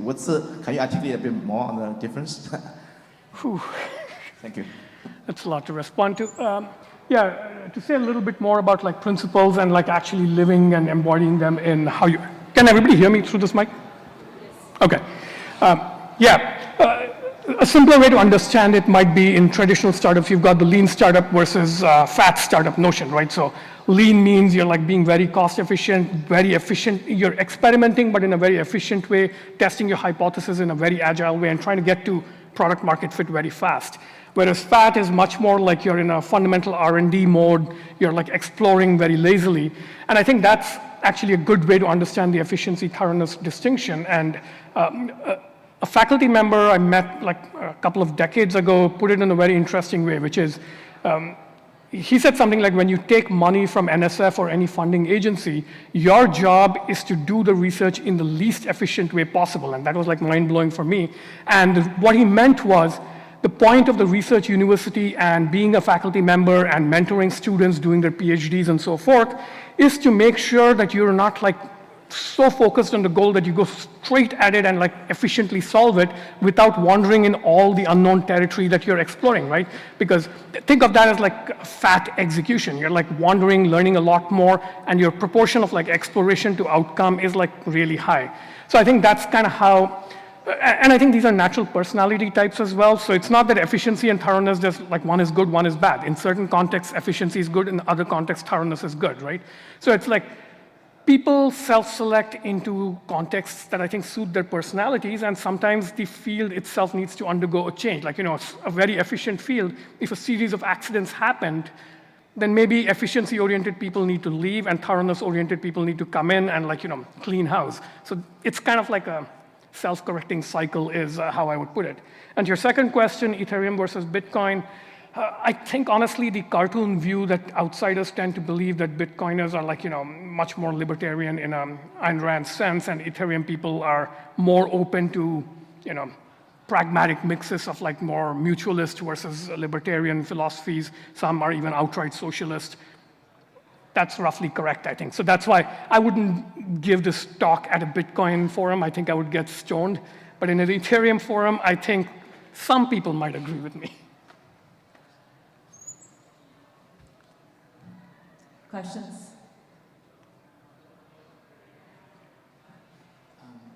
So I was very deeply into a DAO called Nixo, and they recently started a thing called Rage Quit. Right, it's basically, I think, your framework. I mean, have you ever studied their like governance model for Nixo? Not in any detail. I'm like just vaguely familiar, yeah. Oh yeah, I just think your like framework, Exit and Voice, is a great framework to think about that. Like, I would recommend you to take a look, and you might find something very interesting here. Yeah, I mean, Exit and Voice has like been a popular framework for analyzing not just crypto, but all of tech for like at least 10, 15 years now. And yeah, it keeps coming up. He's like, I think the second favorite economist of tech types after Ronald Coase. Yeah. Well, I do wonder if you have looked into Moloch DAO. Well, after this 8-hour no-break marathon of talks, basically, Tina and me first started talking about an event around censorship resistance. Thank you. Because it feels like something that comes up in crypto, but it's always something that like comes up as a secondary concern. We're talking about MEV, and then like, oh, you know, there's censorship resistance concerns. Or we're talking about L2s, and like there's censorship resistance concerns. But it was never like a full day event, or even just like a place where like this was the first class topic. So our goal today was to try and put a bunch of content focused on this across all layers of Ethereum and try to have it as like a single place that people can obviously attend today, but then go back to into the future. And then the secondary goal is to try and get more people to think about this stuff directly. So not necessarily just think about, you know, how do I like build this thing and then, oh, add censorship resistance after, but like consider this as a first class, oh, sorry. They tried calling me from Istanbul. Oh, hello. We're seeing. Okay, is it good? Yeah, I hope so. We're seeing someone's Telegram. Okay, let me just see if it broke everything. Okay, seems like it's not too bad. Okay, so, shit, where was I? Yeah, okay, so first thing, make censorship resistance a first-class topic. And I think the second thing is, yeah, getting people to think about this more actively so that if you build something, you sort of consider censorship resistance from the start, not as like this afterthought. And then the third bit of this event, especially with like the whole situation that played out with DevConnect, that sort of led us to think, how can we make it as accessible for people to participate both in person and online? And then obviously the two venues is a direct result of that. So one thing that was actually quite neat is today during the day, as soon as like the first talk by Juan finished, a bunch of people were like, well, we should upload all the slides in censorship resistance places. So all the slides have been uploaded to both, or I don't know what's both for three, but anyways, the IPFS, Swarm, and Arweave. The IPFS and Swarm links are part of the agenda that's linked here. And then there's a full Arweave upload as well that you can access from here. And I'll add this to the censorship.wtf agenda. But yeah, it was pretty cool to see this happen like 7 minutes after the first talk, people starting to get that together. And then in parallel, there were a bunch of the speakers that started coordinating on like, okay, what are some stuff that we can work on to improve censorship resistance? And it came, towards a bunch of things around P2P and networking. So if you're interested in that part of the stack, there's a Telegram group link here where you can continue the conversation. And so to wrap up, I guess I just wanted to thank, first of all, everybody who's like sat here for 8 hours through all of this. I know this was a lot and really appreciate people spending their time doing this. Second, the speakers. So I think everyone who spoke just created this sort of censorship resistance 101 archive that we now have as a single bundle that's extremely high quality. So I didn't expect we'd get something so comprehensive, so it's really great that we'll have this archive and can refer back to it. The third thing, so all of the organizers, we had to work with a lot of them to make this to work, and it was quite chaotic, but the folks from the DevConnect team in Istanbul, the folks from the ETH Global team who helped stitch both places together, and then the folks from Prague here that obviously have this whole second event set up. And then to wrap up, there's two more people I want to explicitly thank. So Tina, which I mentioned already, has been working with me on like designing this event for months now. And then Fred from the Flashbots teams has been the guy actually doing all of this stuff behind the scenes and yeah, making sure that we have everything that we need. So a huge thank to both of them, yeah, for working with me and getting this all together. And yeah, that's it. Thank you all very much for coming. Thank you, Tim. Thank you, everyone. And yeah, round of applause for anyone who sat there more than 4 hours. Raise your hand. Oh, man. 6 hours. Raise your hand. Oh, my gosh. 8 hours? I see. I hear there's a happy hour dinner. We should go. Anyways, yeah. That's it. You have, we will share all of the, well, it's already shared, all of the slides. And this video, this is live streamed, and the live stream is already immediately accessible on YouTube. And finally, I think we're gonna figure something out about like, cutting the talks into shorter chunks. And finally, it's already, the slides are already on various level of permanence. So if you want, you guys are more than welcome to sit here and continue to watch this debate or discussion. Yeah, all right. I hope you have a good day, good week, and I'll see you next time.